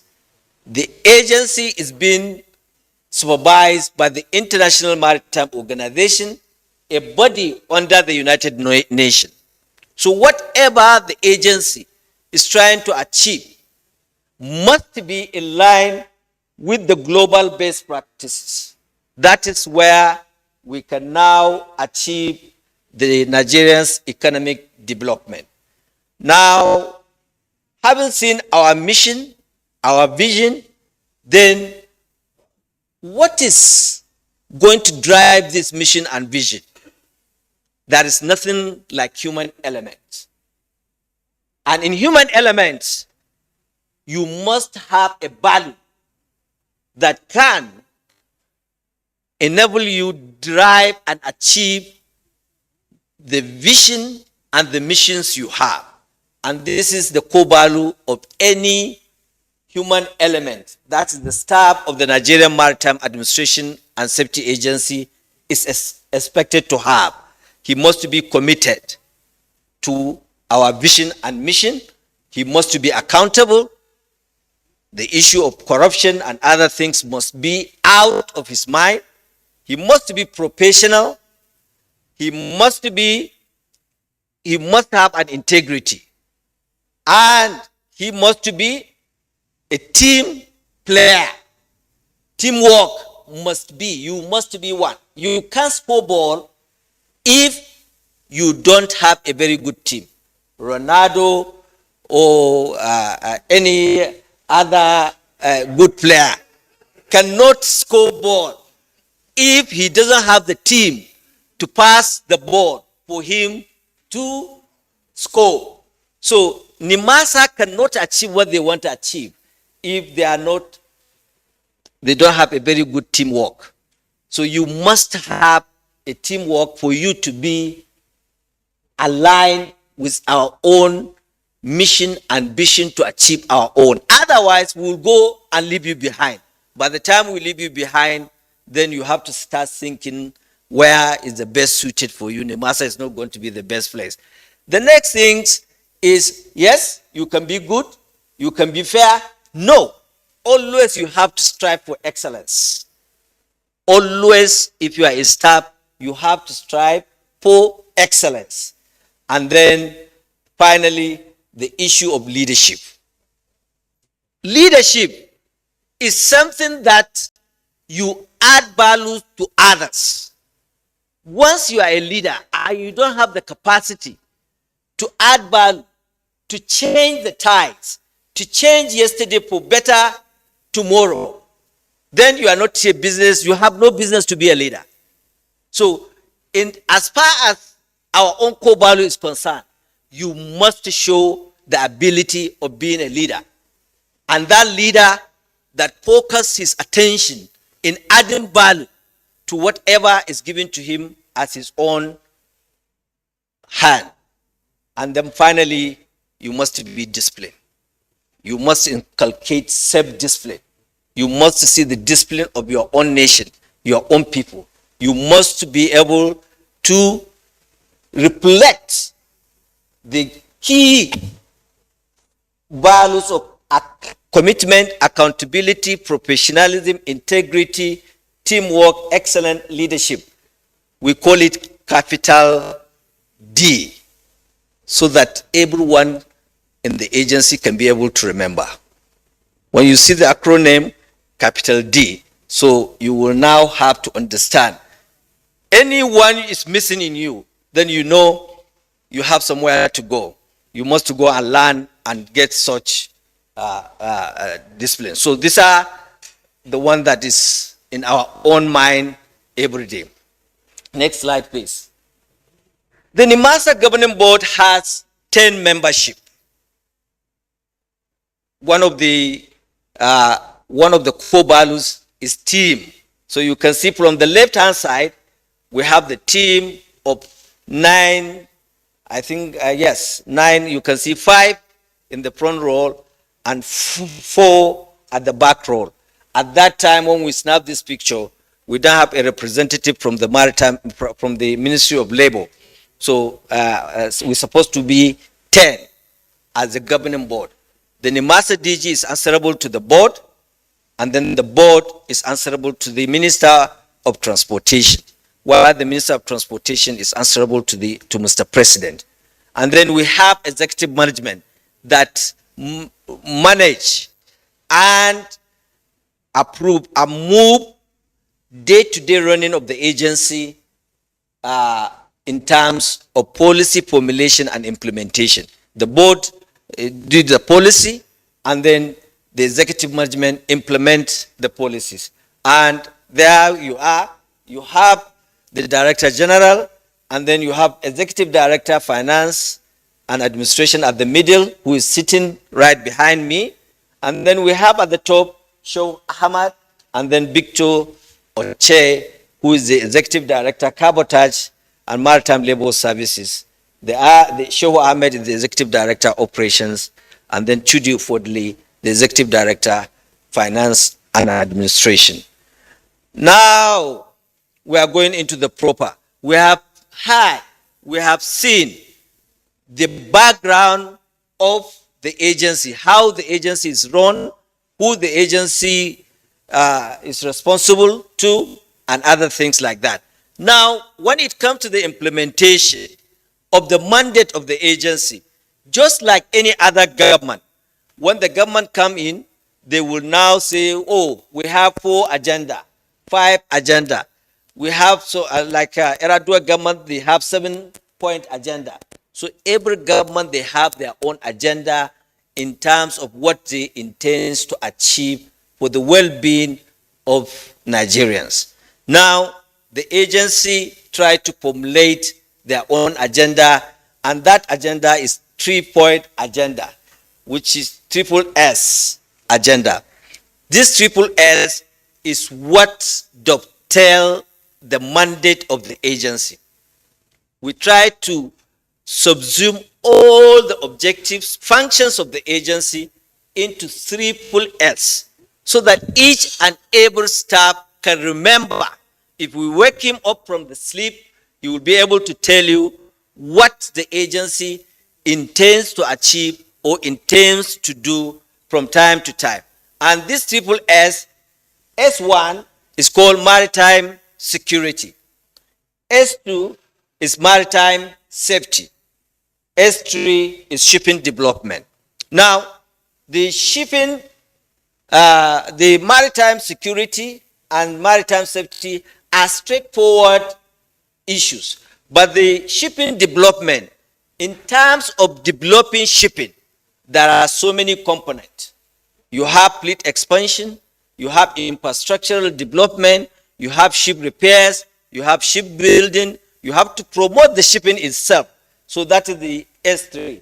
While the maritime security is the agenda to ensure stable seas and protected shores. Our seas must be out of any issues that has to do with security. This include piracy, include illegal, unregulated and unreported fishing, act of sabotage in terms of oil pipeline vandalization, the issue of arms proliferation, the issue of drug trafficking, the issue of human trafficking. All we have to understand it under the maritime security. All this shouldn't come through our own waters. Just like at the port level, we have to check that. At the airport, you have to check that. So all this must be checked. Now, the second agenda has to do with agenda to ensure the operational and environmental well-being of the maritime community. Not only the maritime community, the navigational waters must be free from wrecks. The water must be free and safe. The water must be clean and clear. The ships must have easy navigational ways, and so on and so forth in terms of maritime safety. It does not stop only on the water. The ship itself, what type of ship are you operating? We have to check that through the port and plug state control, and we must ensure that the building and the documentation of your ship is properly being inspected and addressed through the port and plug state control. That is under the maritime safety. Now, under the shipping development, I've already mentioned the issue of capacity building, the issue of marine promotion, shipping promotion, fleet expansion, ship repairs, shipbuilding. In the subsequent slides, you will be able to see the analysis of each. Now, coming to the number one issue, that is the maritime security. The maritime security domain is very critical to the day-to-day operation of our own ship. Once a ship cannot enter our shore safely and leave our shore safely, then the issue of maritime business is no longer there. Ladies and gentlemen, listeners, 90% of our trade, global trade, is through maritime. Once our security is threatened, then the issue of shipping is being threatened. Once the issue of shipping is being threatened, part of the major component of the revenue accrued to the federal government is being threatened. So therefore, security helps to boost investors' confidence. Hence, the following key accomplishment under the current dispensation is being realized. Number one, the present government signed into law the Suppression of Piracy and Other Maritime-Related Offences Act in 2019. The launch of Deep Blue Project. Significant reduction in piracy and kidnapping. Arrest and successful prosecutions of criminals. Leadership of Regional Maritime Collaboration Forum to tackle insecurity. Nigeria's removal from International Maritime Bureau's red list. All these accomplishments, subsequent slides will give you statistical data and evidences of how we achieved that. Gentlemen and ladies, before June 2019, judiciaries find it very difficult to prosecute criminals that they are filtered all over the country, sabotaging our own maritime trade. Sometimes hijacking ship for the purpose of, stealing cargoes, either PMS or diesel or any type of oil that is coming into the country. Sometimes they rob the ships. Sometimes they kidnap the seafarers to the extent that the International Maritime Bureau declared Nigeria as the most dangerous water to trade in because of the rampant criminal activities in our own waters. Many a times, this criminal will be arrested, and in the absence of law to try them, sometimes you keep them in our own prison as remand. After some times, they will get themselves bail and go back to square one. Now, the issue is not only you arrest the criminal, you put him in cell or in jail. While that criminal is waiting for trial and there is no law to try him, the next thing he will continue to do from investigation, he will try to cajole other people and introduce them into that type of business. And many a time, they will get bail. The next thing, you see them at the sea because that's the business they understand best. The agency try hurriedly and prepare what we call Suppression of Piracy and Other Maritime-Related Offences Act so that we can align with the judiciary. The executive can give the credence to that particular act. And the National Assembly will have to go into the act or the bill, pass the bill, and ensure that we have a law that can try these offenders so that we can send a serious signals that the government is ready for anybody who is trying to perpetrate such crime.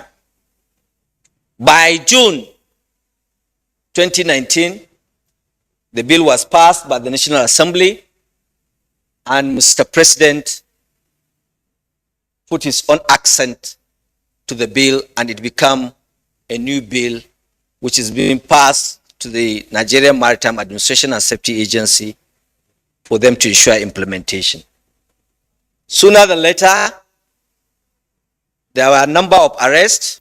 I must commend the Nigerian Navy because they are the one dealing with kinetic operation, while the agency deals with non-kinetic operations. Now, the Nigerian Navy arrested a number of people, and those are the arrests. Gentlemen and ladies, as you are aware, the judiciary have a number of cumbersome cases they have in their hand.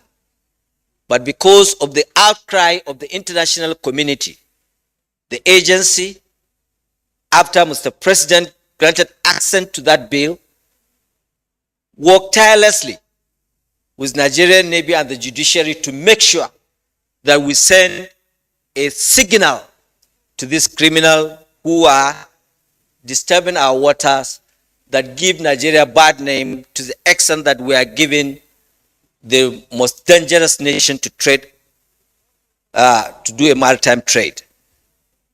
It used to be Somalia. We were hearing, we were seeing on telly. All of a sudden, it became a history. The next country was Nigeria.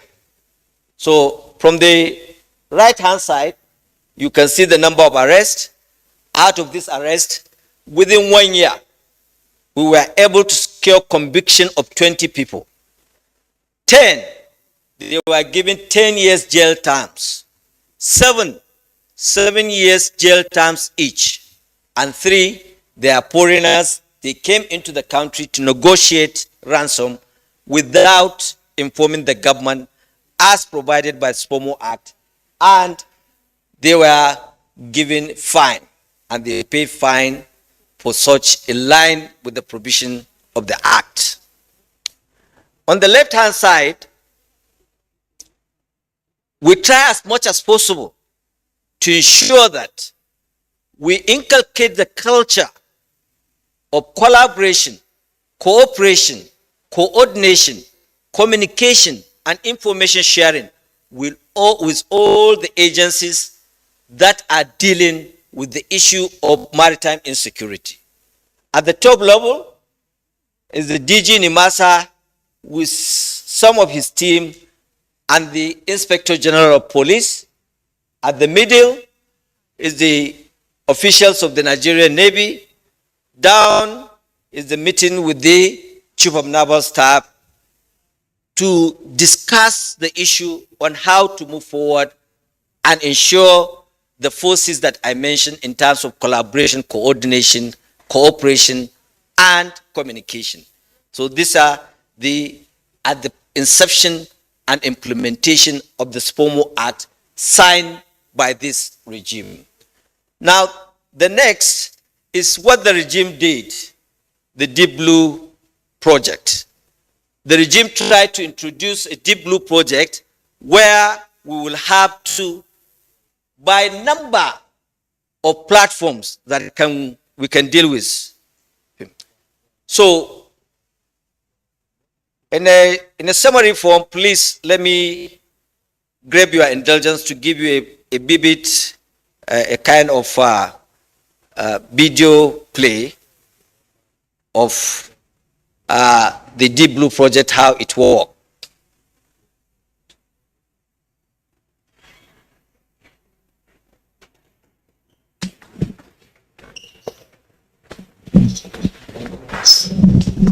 It's an awesome.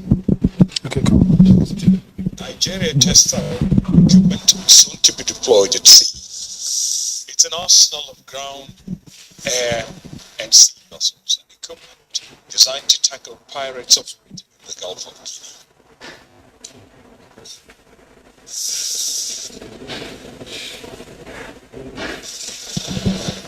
Nigeria tests out new equipment soon to be deployed at sea. It's an arsenal of ground, air, and sea vessels and equipment designed to tackle pirates operating in the Gulf of Guinea. Attacks in the region have grown in number and sophistication over the past 5 years. It's very difficult to eradicate it, but our target is to see a zero tolerance of maritime insecurity within and beyond our own territorial waters. We have a complete gamut of land, air, and sea approach of assets that can handle the issue of this insecurity. Countries in the region lose nearly $1 billion annually to pirate attacks. Many are carried out in Nigerian waters. Many countries in West Africa and the Gulf of Guinea have tied their maritime security to that of the continent's biggest economy, and for good reason. A significant number of the 32 attacks carried out in the first quarter of 2021 happened in Nigeria's territorial waters. Ship operators hope with the country's deployment of additional vessels like dollars, but due to the activities of the sea piracy and the various attacks, a lot of businesses have either fizzled out or relocated to neighboring countries. And she says getting them back will be hard as new threats are emerging. We have poachers that come from Europe and Asian countries. I mean, they steal our natural resources.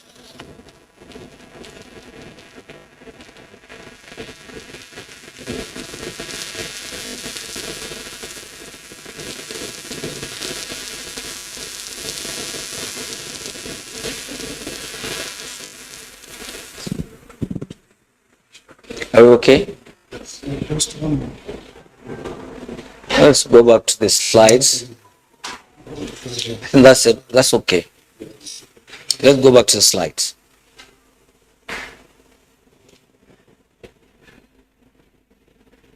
Ladies and gentlemen, viewers, that's a short clip from Al Jazeera when Mr. President inaugurated the platform of the Deep Blue Project, a project that made Nigeria proud, and every other country, they are coming to see the type of the projects we enhance in order to improve on our own maritime security. The video did not give you a clear vision, but these are what we have. From down, we have two special mission vessels. These two special mission vessels, they have the capacity of dynamic positioning.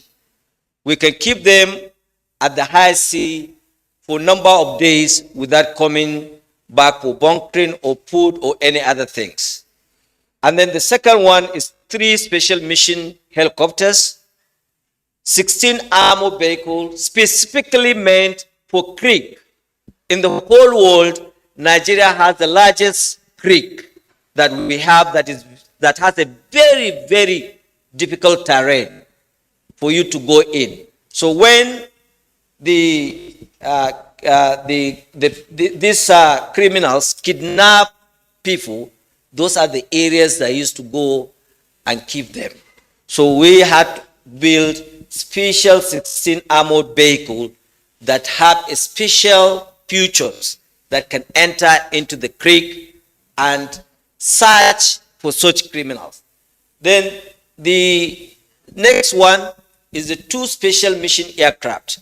The 2 special mission aircraft has a 24 hours, 24/7 special cameras that if they go above anywhere, they take the film and video of such places and transmit it to what we call C4I Center. I will come to explain the C4I Center.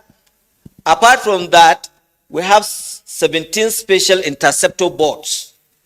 Immediately, the aircraft or the helicopters or the ship identify any threat. The 17 pass interceptors information will be passed on to them, and they will now respond immediately. We have 4 unmanned aerial vehicles. This is aircraft, but it has a special feature. It doesn't have a pilot. We just send it in the event we suspect any wrongdoing in a certain place or from any one of our own gadget, especially the C4I Center. So we now send this unmanned air surveillance. It can move up to 100 kilometers and can remain 10 hours in one place, taking data, sending it to our own C4I Center. So from that data, the C4I Center can transmit to any one of these platforms for possible intervention. Then the next has to do with C4I Center. That is the brain of the whole operation. We have 600 special trained forces. That is the last one. Now, the C4I Center. Next slide, please. This is Mr. President while commissioning the Deep Blue project. Next.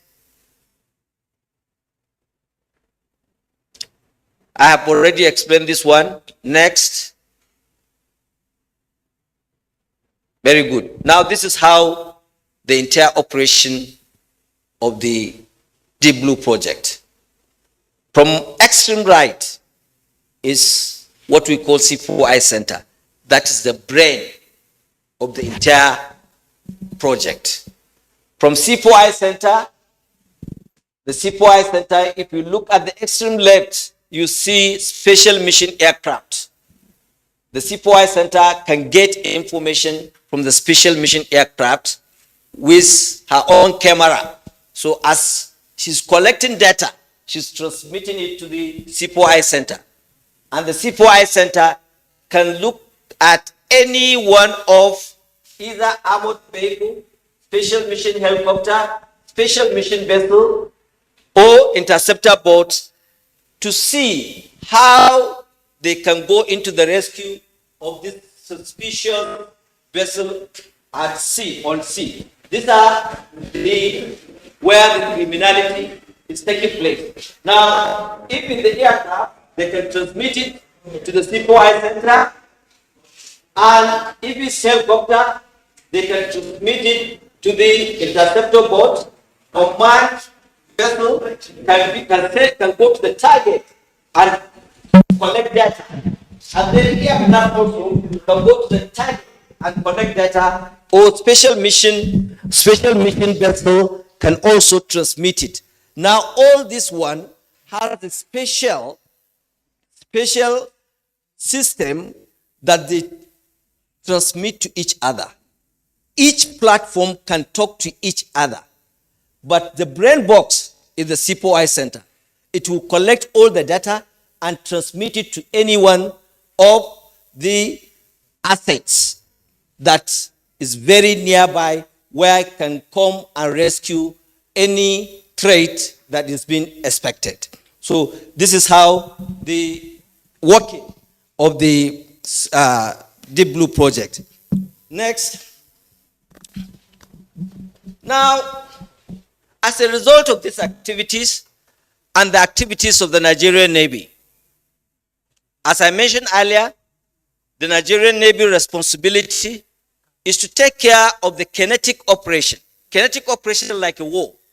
They will have to go, they have about 600 trained from SSS, from civil defense, from Marine Police, from Nigerian Navy, Nigerian Air Force, Nigerian Army. So they have all those. From January to December 2020, that was the most serious and dangerous year we received. Reports of attacks, kidnaps, and oil thefts at that time. And what was happening at that time? Average per week, we experienced about 6 attacks per week, which is an average attack of 1 vessel per day. In the whole world, we have never experienced that. And that time, we used to give a contract to what we call secured anchorage area, so that when your vessel comes, we'll go and take shade in the secured anchorage area. And in February 2021, Mr. President directed that that secured anchorage area manned by private security outfit should be cancelled, and Nigerian Maritime Administration and Safety Agency, Nigerian Navy, should take charge on the issue of the security. Sooner than later, in June 2021, Mr. President now commissioned that Deep Blue project. And what is the result? You can see the result. In 2017, we recorded 43 attacks or incidents. 2018, we had 82. 2019, we had 61. 2020, we had 18. 2021, it went down to 34. And in 2021, by the third quarter of 2021, Nigeria recorded 27 years progress that has never been achieved in drop in piracy. And this became a very, very encouraging report by the international community, because they couldn't understand how. Why?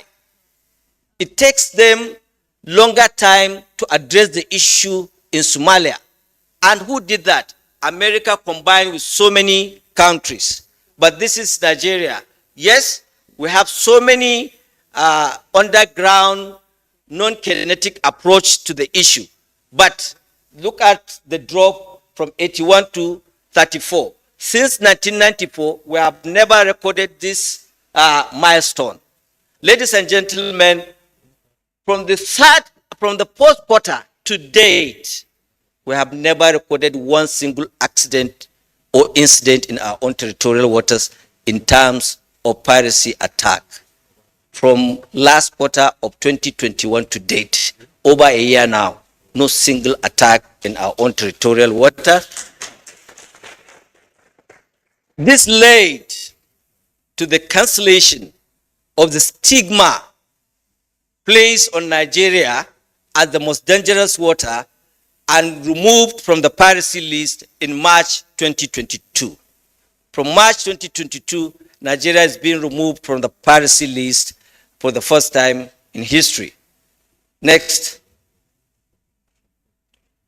And with this, Nigeria continued to receive a kind of support from the international community. The first thing we did was to establish what we call Joint Industry Working Group. We opened up our system for the international community to come. You are accusing Nigeria. Nigeria is not the only country that insecurity or piracy used to take place. In the entire Gulf of Guinea, we have different countries, and different attacks happen in different locations and in different countries. But whatever happened, they point finger at Nigeria. So we now have to introduce what we call Nigeria Joint Industry Working Group, so that all the international community, all the stakeholders in our own industry will meet every month to discuss the progress of maritime insecurity in Nigeria and Gulf of Guinea, not only Nigeria. So we have what we call Yaoundé architecture. So under the Yaoundé architecture, we now signed agreement between NIMASA, Nigerian Navy, and ICC, International Coordinating Center at Yaoundé in Cameroon, so that we can have what we call the issue that deals with the maritime insecurity, not only in Nigeria, but in the Gulf of Guinea. So the result I showed to you is not a Nigerian result, it's the Gulf of Guinea. In the entire Gulf of Guinea, we don't have single attack from the third quarter to date in our own territorial water.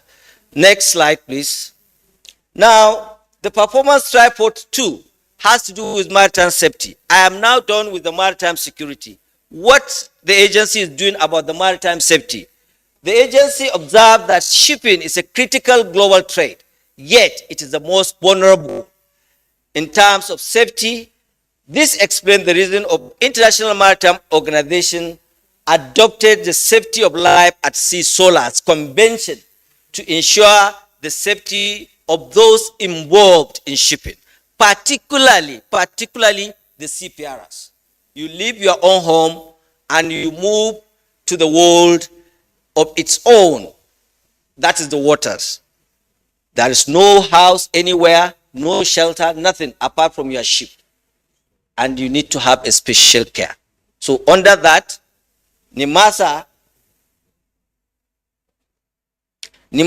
is empowered to enable legislation to take the critical aspect of the job to ensure safety of ships and those on board through proper enforcement of Maritime Safety Convention. That is, if you go back to the objective, we discussed about the maritime labor. That's the CPRs. So that's what we are talking. So in so doing, the agency, when we took over, we don't have single vessel. So the first thing we did was to ensure that we bring out vessels that will ensure that we maintain safety in our own waters. Now, first of all, we have number of ships that were grounded. And because due to the devaluation of Naira, the ships become very expensive to buy. After procuring the platforms of maritime security, we now need additional platform for maritime safety in terms of flag and post-state control. We must ensure that the supervision of our own waters and coastal waters is being addressed. The issue of wrecks must be removed. And in so doing, we now assess our vessels.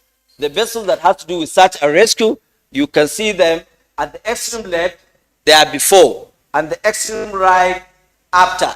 So we now try to see how we can salvage some of those to save Nigerian money instead of buying brand new ones. We still make budget available to procure brand new ones, but we were successful in using the Nigerian Navy dockyard to repair some of the vessels.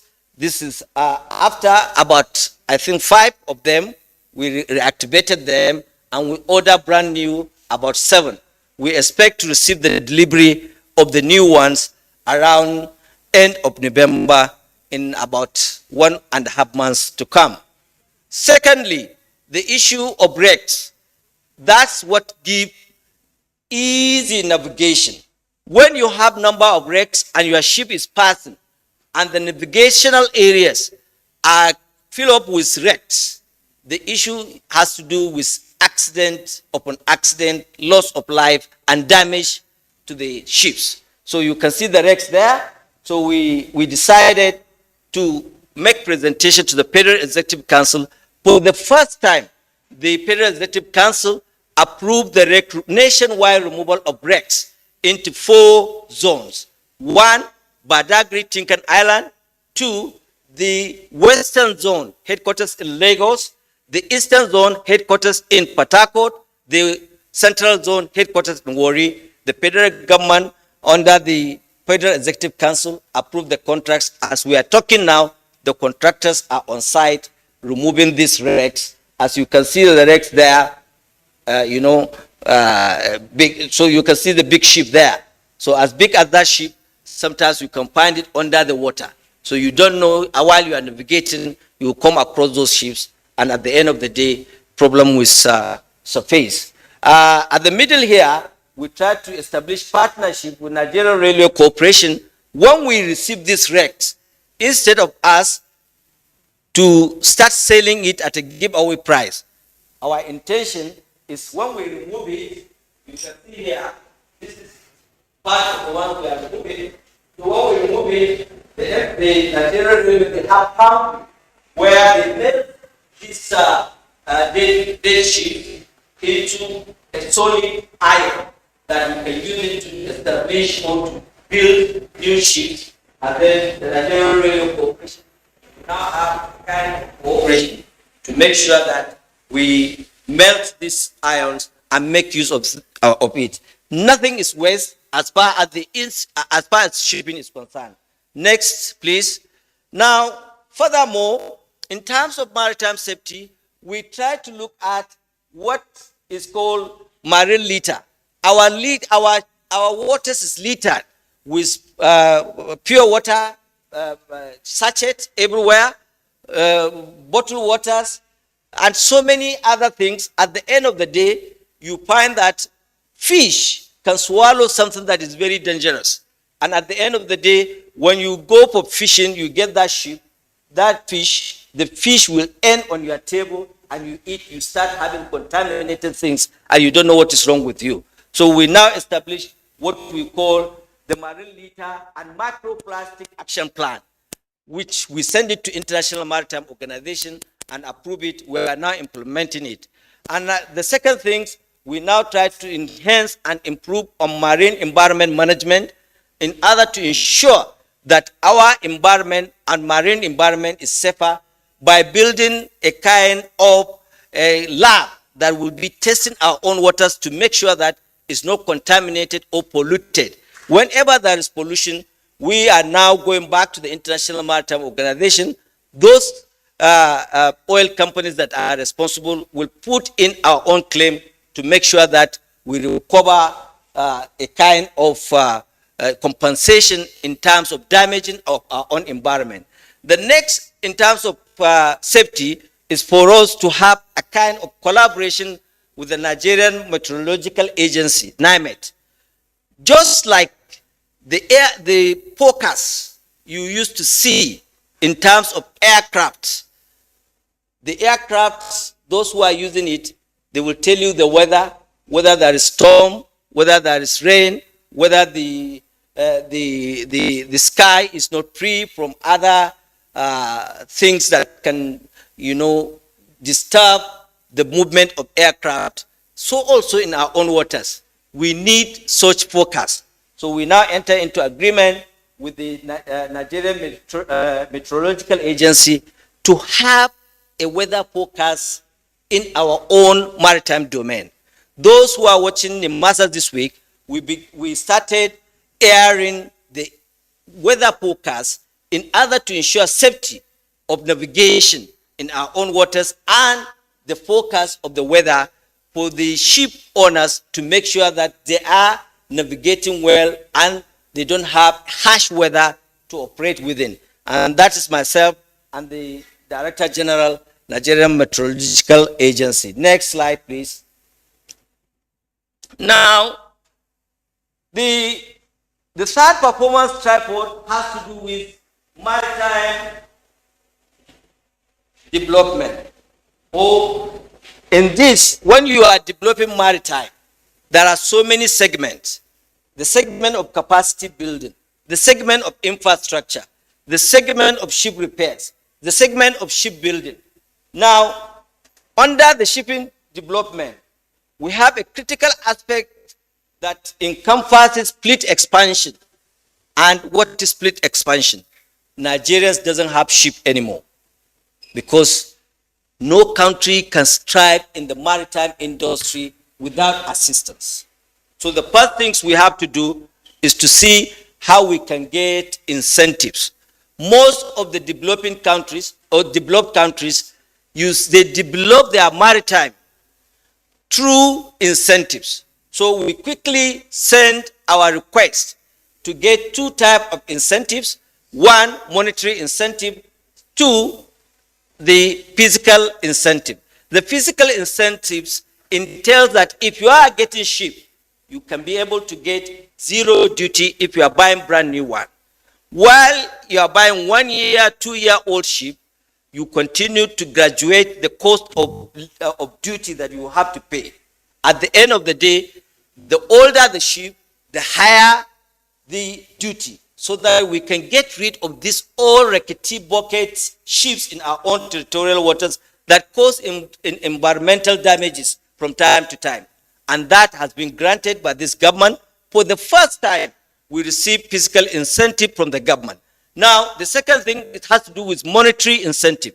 If you intend to buy spare part or you intend to buy ship itself, you have to get the foreign exchange at the prevailing exchange rate of the central bank, instead of you going to the black market, making it very difficult for people to own ship. Now, in addition to the fleet expansion, we are working tirelessly to make sure that we dispose the Cabotage Vessel Financing Fund. The current Minister of Transportation just last week inaugurated a committee to move ahead from the selected 11 shortlisted banks that they have interest in disbursing the CBFF. So now the committee has been inaugurated, has been constituted. I believe before the end of the week or next week, that committee will be inaugurated, and they are going to be aligned with the responsibility of selecting the 4 primary lending institutions as provided by the guideline for them to for us to enable us to get those banks that can come and select the successful bidders in terms of disbursement of the Cabotage Vessel Financing Fund. Ladies and gentlemen, the Cabotage Vessel Financing Fund has been in existence since 2004. No disbursement has been made because of the experiences we had in terms of disbursement, ship acquisition, and shipbuilding fund. Most Nigerians collected those money and think that it's a national cake. They couldn't go and buy those ships. Some of them bought the ships, and they come and tell us the ship sank. So where do we go and start searching for the ship? So at the end of the day, we were unable to recover some of the money to date since 1996. So every minister is a little bit scared to see how he can take public fund and give it to individuals that they are not willing to pay. So most of the ministers say, okay, give me evidence, prove to me that this fund can judiciously be used for the purpose of procuring or increasing our own fleet. Now, the present minister say, oh, fine. You, Nimasa, you are not expert in terms of debt, in terms of collection or issuing. Let the banks that specialize in that, as provided by the guidelines, come forward and tell us if they are willing. We advertised, banks applied, we shortlisted 11 banks. Now, by the act or by the guidelines, the minister had the responsibility to select 4. He said, okay, I am not going to do that alone. Let the committee come and sit down, look at the criteria of selecting these 4. As I said earlier, that committee has been selected last. What we call the SPOMO Act. If you arrest them, you go and jail them. We have introduced platforms that can fight them. Many a time, in an effort to arrest them, you kill them. But what makes them to enter into this kind of criminality is lack of employment, lack of job, lack of education. So the Nigerian Maritime Administration and Safety Agency introduced a special kind of scholarship. And under this scholarship, we call it carrot and stick. If you feel you are disturbed, you can continue to be a criminal. Then we use our own gadget to address your own issue. If we arrest you, you go to jail. If in the course of arresting you, you lost your life, so sorry for your family. But we have to do something. Because when you go to war, you have to come back and sit down on a table and iron out your differences. And what do we do to iron out these differences? We have to secure a job for these younger Nigerians. We have to train them so that we make this particular criminal act no longer attractive to them. And that's what we do. In terms of capacity building, we do what we call. So we have to send them to school to make use of themselves. And this is the breakdown of that particular program. The program is solely upward. So that what we intend to do is to make sure that we attract them. You don't have to say you are sending them to Okerankoko or Oron. We have Oron. We are producing so many willing Nigerians, younger Nigerians that are applying themselves to go. We have Okerankoko University, Maritime University, Okerankoko, that they are going also, they are doing that. But now we introduce a special CPRS development program where we train this younger generation. If we found you worthy with 5 credits in sciences, English, mathematics, and sciences, we now shortlisted you and send you either Greece, UK, India, I think Malaysia, Philippines, and Romania, Egypt. So far, this program, as of 2021, we have sent 2,041 Nigerians for this kind of training. These are the breakdown. Officers graduate, we have already 656. We have students currently undergoing sea-time training, 446. We have students currently going COC, Certificate of Competency. Let me give you an analogy of what these programs look like. First of all, you have to undergo a 4-year degree program. So the 4-year degree program is what this dovetail. These are the graduates. When you finish the degree, just like if you finish law, you have to go to law school. So you have to go to sea time. You have to spend some time at sea to acquire practical knowledge and experience. We have 446. Now, after you acquire this knowledge, that is what we call Certificate of Competency. You have to obtain this Certificate of Competency for you to secure a job, not only in Nigeria, worldwide. Our target is for us, anywhere we move in the world, we see Nigerian inside a ship and proudly being a Nigerian. Not necessarily working in Nigeria, and we have a lot of them working abroad. Then cadets already assigned to maritime training institution in the process of boarding the sea time training. Before you go to sea time training, you have to go into the maritime training institution to obtain a kind of experience, just like industrial training. So we have 351. Number of cadets currently undergoing base training. The base training is, we have 5 students that have completed sea time training and are waiting for the COC, Certificate of Competency. We have 360. And out of this, the one we sent, live. 10 of them, they are no longer alive. May Allah forgive them. May Allah have mercy on their souls. Then withdrawals. There are some they cannot cope because issues of this training is like a military training. So 120 of them, they have withdrawn. So total, we have 241. Next slide. The next slide is showing the number of people, the current status of this program. Now, you can see me here. We're encouraging females. You see, going to sea is not easy. A voyage means one trip from Nigeria to US. It may take you up to 40, 45 days. And you have 2-3 females among 40 or 50 CPRs. So you know there is a problem there somewhere. So one such problem happened, ladies couldn't cope. So we continue to promote, because people believe that maritime industry is man's world, no woman. But there's no difference between man and woman. So we are now encouraging the younger females, please join the services of the maritime.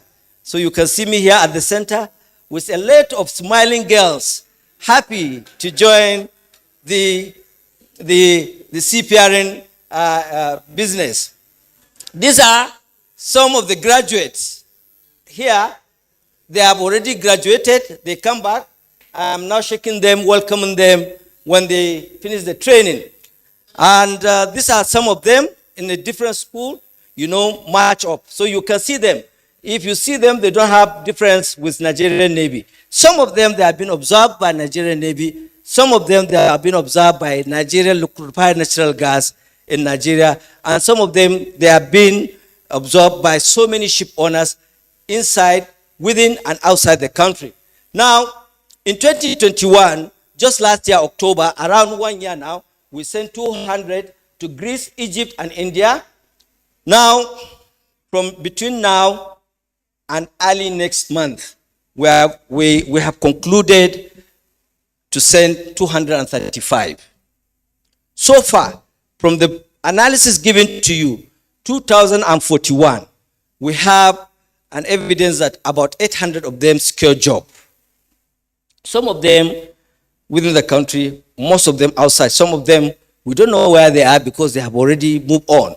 As soon as they get their certificate, the international communities wanted to employ them. They get their own employment. We didn't sign any bond that they must come back to Nigeria and work for us. So in so doing, they leave the country, they go and earn their living. But if you are following the trends of events, the amount of money the Nigerian government received from diaspora continue to increase year by year. I don't have the statistics, but I know the last year's statistics was very encouraging, and these are the kind of programs that produce source money, repatriated money from diaspora. Next slide, please. Now, we have another program called Waste to Wealth. I have earlier, in the course of explanation, made mention about marine litters that we introduce action plan, which is approved by the International Maritime Organization. We have what we call marine litter marshals. These marine litter marshals, we have 8 neutral states defined by the Supreme Court. And those states, you will see me with some of the state governors. We are trying to interface and coordinate with them. These are such marine litter marshals. We started this program in 2014. And so far, we have over 1,190 marine litter marshals working to ensure that they remove all these dirt and convert it to wealth. How? We have to recycle it for another use instead of we throwing it away. So sometimes we do it.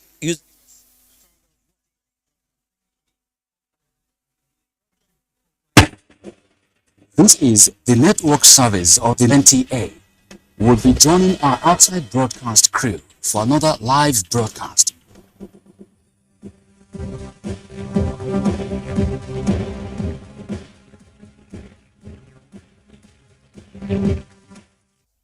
Recognize PJ Yusuf representing Governor Nyesom Wike one more time. Chief Senator Ade UFR, former PDP national chairman, is also here with us. We'd like to welcome you. We also recognize your presence, and just correcting this, the vice presidential candidate, Senator Waidi Baba Ahmed, PhD, based University Abuja. Can we please give all of them a resounding applause? Recognize the presence, Your Royal Highness Lord then the Ponshi Kudarko. Your Excellency Ambassador Nanpon Danjuma is also here, the Sheni and worldwide, and DN Takbal, Gwangwang Otarok, and Sariking Yamma. We welcome you, and many other chiefs that are here. Thank you very much. We'll keep them as I invite my sister and my mentor, Eugenia Abu.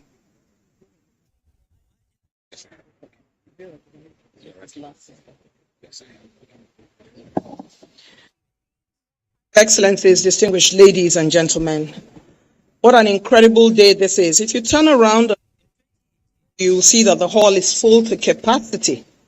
We know that the spirit of the emancipator, it is impossible to fill this hall a lot of times. I'm an anchor of several events, and I've been full, 1/4 full, but it's full to capacity today. Give yourselves a distinguished round of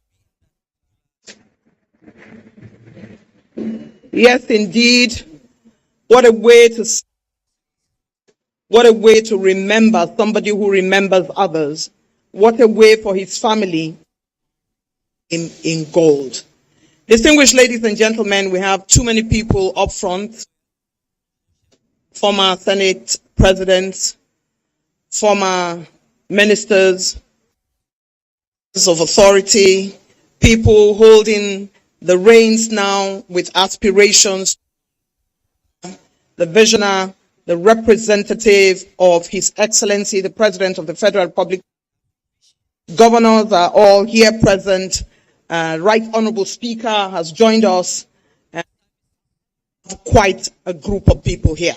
People have come to ask me who is here, who is not. So, representative of Mr. President, other than the chairman of the occasion, former President Goodluck Jonathan, Secretary to the Government of the Federation, who is ably representing the number one. Those in the front row will please rise, and we will excuse the matriarch and just say hello to everybody in the crowd. They can't see you. You walked in when they couldn't see you. These are rise and wave and then be seated. So we will excuse Mr. Boss Mustafa, will excuse. We will excuse the matriarch, and we will please plead else to just wave at the crowd behind you. Mr. Speaker, please lead this opportunity for us. Just look at the people that he pulled to the house. Look at the people that he pulled to the house. I want to thank all of you for coming, and I thank you for being, and you obliged me. I feel deeply honored. Thank you very much indeed. We appreciate all of you for coming to grace.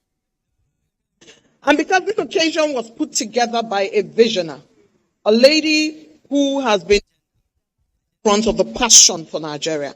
Not only did she show her passion within her community, showed her passion by being Nigeria's ambassador.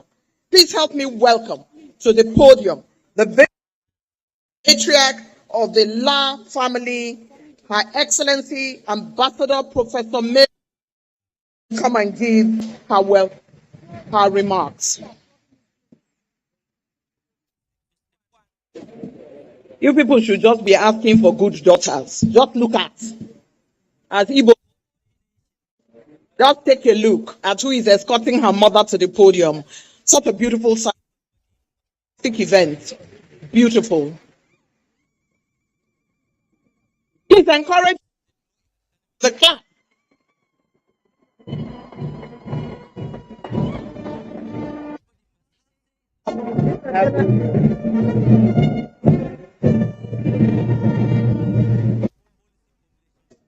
Ah, wow. Mommy, come this way. I'm Mommy, overwhelmed. come close. This is it, Mike. Talk to this one. To this one.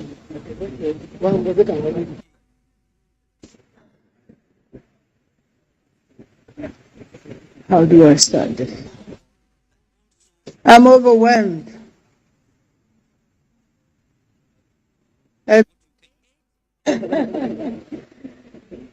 It's amazing. I'm not good at protocol, but certainly protocol is here already, and I plead your indulgence to stand by that. But I have to mention one or two guests that are here. Everybody is important. As I start, everybody stepping in, I just felt like shedding another new tears. Only this should be tears of joy and not of sorrow. I recognize our special guest of honor. That's the President of the Federal Republic of Nigeria and Commander-in-Chief, General Ari, and he's ably represented here by his boss, Mustafa. I'm so delighted you made it, and now I've been wondering where I'll see you, but by this special occasion, I am you and even sit next to you. God bless you for coming. I also want to recognize the presence here of the chairman. It is so wonderful. I visited him. He's been the most humble president I've seen in my life. Anything seriously. He treats everyone like they are more important. And sometimes I forget who is the senior. Is it me as a mother or him? I want to thank God for you, our chairman. Thank you for making yourself so simple. I want to also recognize the presence of the speaker. Speaker came personally. That's wonderful. You must have taken this occasion to be present with all the busy schedule you have. It's amazing where we are here with us. God bless you. I really want to thank and to everybody that is here today. Sorry, everybody. If I say I will mention you, I can't go around all of you. But certainly, I appreciate everyone that is here. Looking at PDP because it's here, PDP is here, Labour is here, some other parties are here. Fine. But Baba is here. The joy of it is that I'm seeing even some governors are here. Some very important personalities, past and present. And this is all because of Baba Solomon D. Land. Wow. Hello, I hope he's seeing us where we are. And I hope he's appreciating. I don't know if he is seeing us, but I know that yes, there are witnesses above that are looking down to all the people. I'm one of them. So thank you all for everything. Well, I've not forgotten you. And I know that you are I've already said it. Some very important senators are here, but I can't go on mentioning because time will be won't be able to say what I want to say. There's so much to say about this politician. You know that in the first instance, I have seen a documentation yesterday night concerning who he was and what he did. And for the many people that I've heard, he was this, he was that, you've already had it all. To say this, it's not that I have not appreciated what you have said before, but internal source where we have been together, and I'm really testifying it freshly. And even me myself, as I'm testifying, like saying, Kai, where are you? Come back for a while, then you can go back to where you are. Possible. Yes, indeed. We are here because we really wanted great Solomon Lah. And that's why Solomon Lah, who was father, brother to all, everyone belonged to him. He doesn't desegregate. We say we will try and reach out to all Nigerians, no matter your ethnicity, no matter your religion, all. This is what and this is what we do say. We want to really promote that legacy. To me, is very important.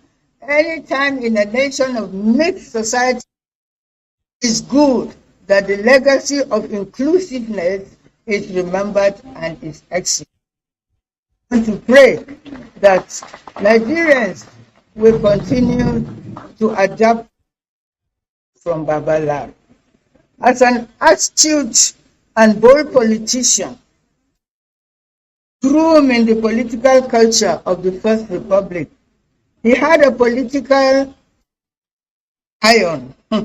For instance, as the leader of the G34, he was holding to confront the then head of state, General Sani Abacha, for a return to democracy by the military government, which was always adverse to a hence himself.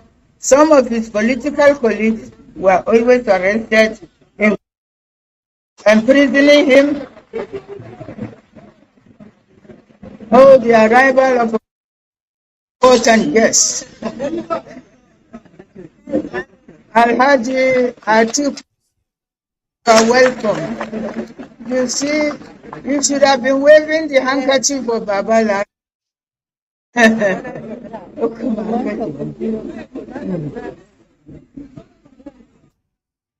Offenses was that they were sponsoring political ideologies, military regimes. It was the pressure from their doggedness and belief in as the best alternative to military regime that God used to wrestle this man called Solomon Lah and his colleagues. Despite their resources, their yesterday and time, that we may the dividends of democracy. He was a leader who lived by example, how to effectively manage the diverse ethnic, cultural, and faith-based interests in his state, which comprise of today's Nasarawa state. As a man of peace, we believe in the rule of law. He used his political sagacity and administrative skills to hold building peace and unity, and apply some principles in administering the political parties which he chaired, the PDP. This explains no known serious crisis that threatened the survival of the party he chaired was peacefully replaced. He had two secrets to this. One was his principles of inclusiveness in governance, so that nobody should complain of marginalization.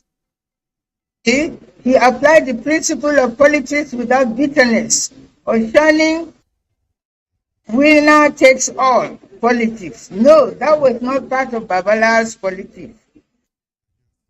He appointed those who contested against him into cabinet. He also started his rural development project with some local government that give him the vote. By this strategy, he governs his in all communities and in all spirits of inclusiveness, equity. He was God-fearing and would not want people to suffer to live in impunity. While he lived in luxury, in his kind-heartedness, resources available to him for others to be happy in the spirit of doing to others to do to you. He invested in people and relationships rather than material. We are today enjoying the fruit of his investment in people and relationships. We have huge goodwill today is because of this of his selflessness and taught us never to be nepotistic. Recall that despite being the first governor of the Second Republic to create the Christian board in 1981, he denied or any of his close family relations to the opportunity to travel in Israel. This was despite knowing that he knows that I have been praying to attend this Christian pilgrimage. He said he did not want people to see him as favored at the expense of others. It was not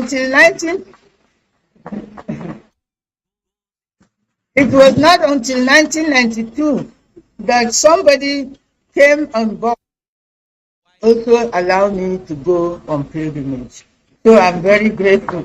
My husband did not pledge, but some other governor they did it for me.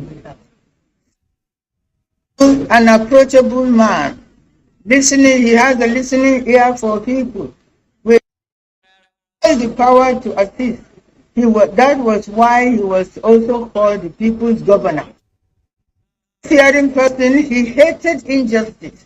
That was why even before his election,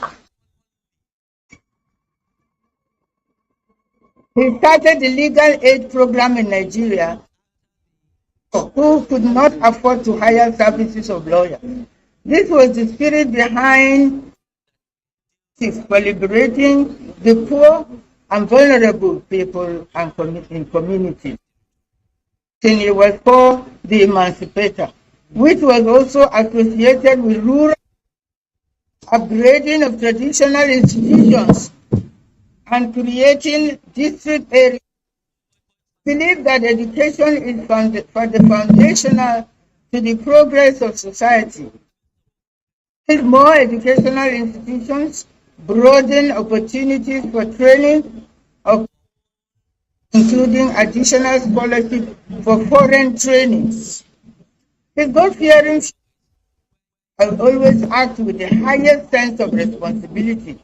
In the belief he was first, then to the people, that's the electorate. With him, he had the social contract. Thus, when he took external loans, he ensured judiciously used for the projects meant. Given the quality of project, these foreign loans were considered justified. The water, the road, the health are still very visible in all the local government of Plateau and Nasarawa State. 30 years of today.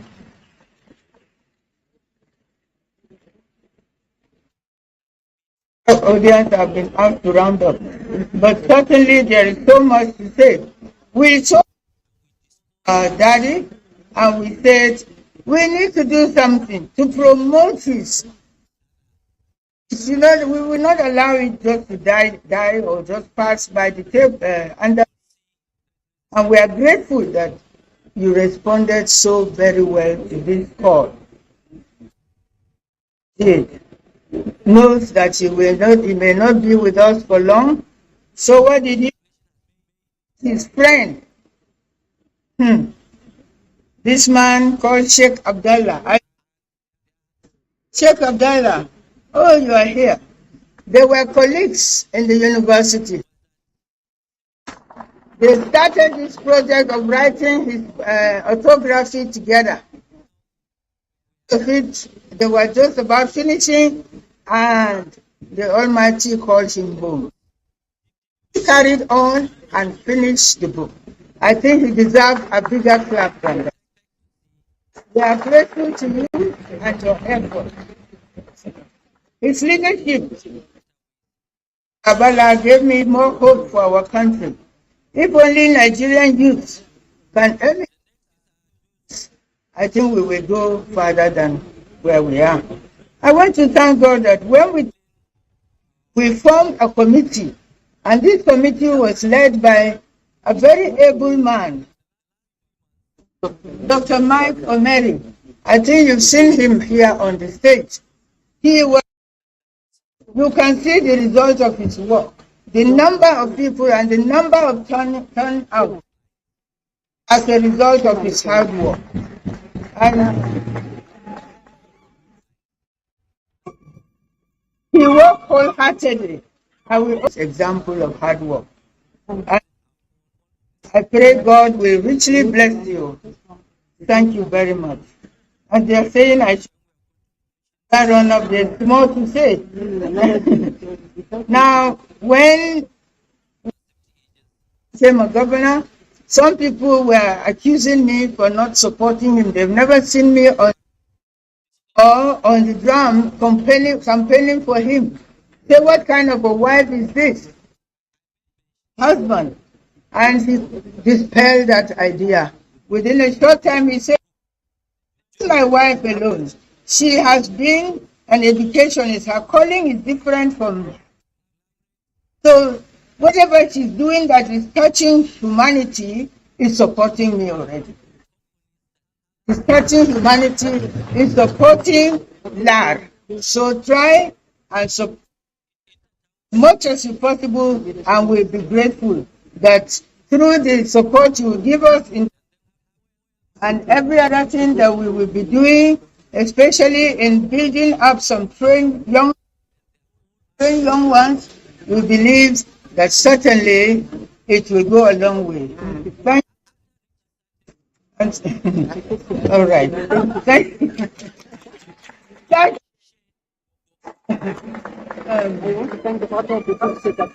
I want to recognize.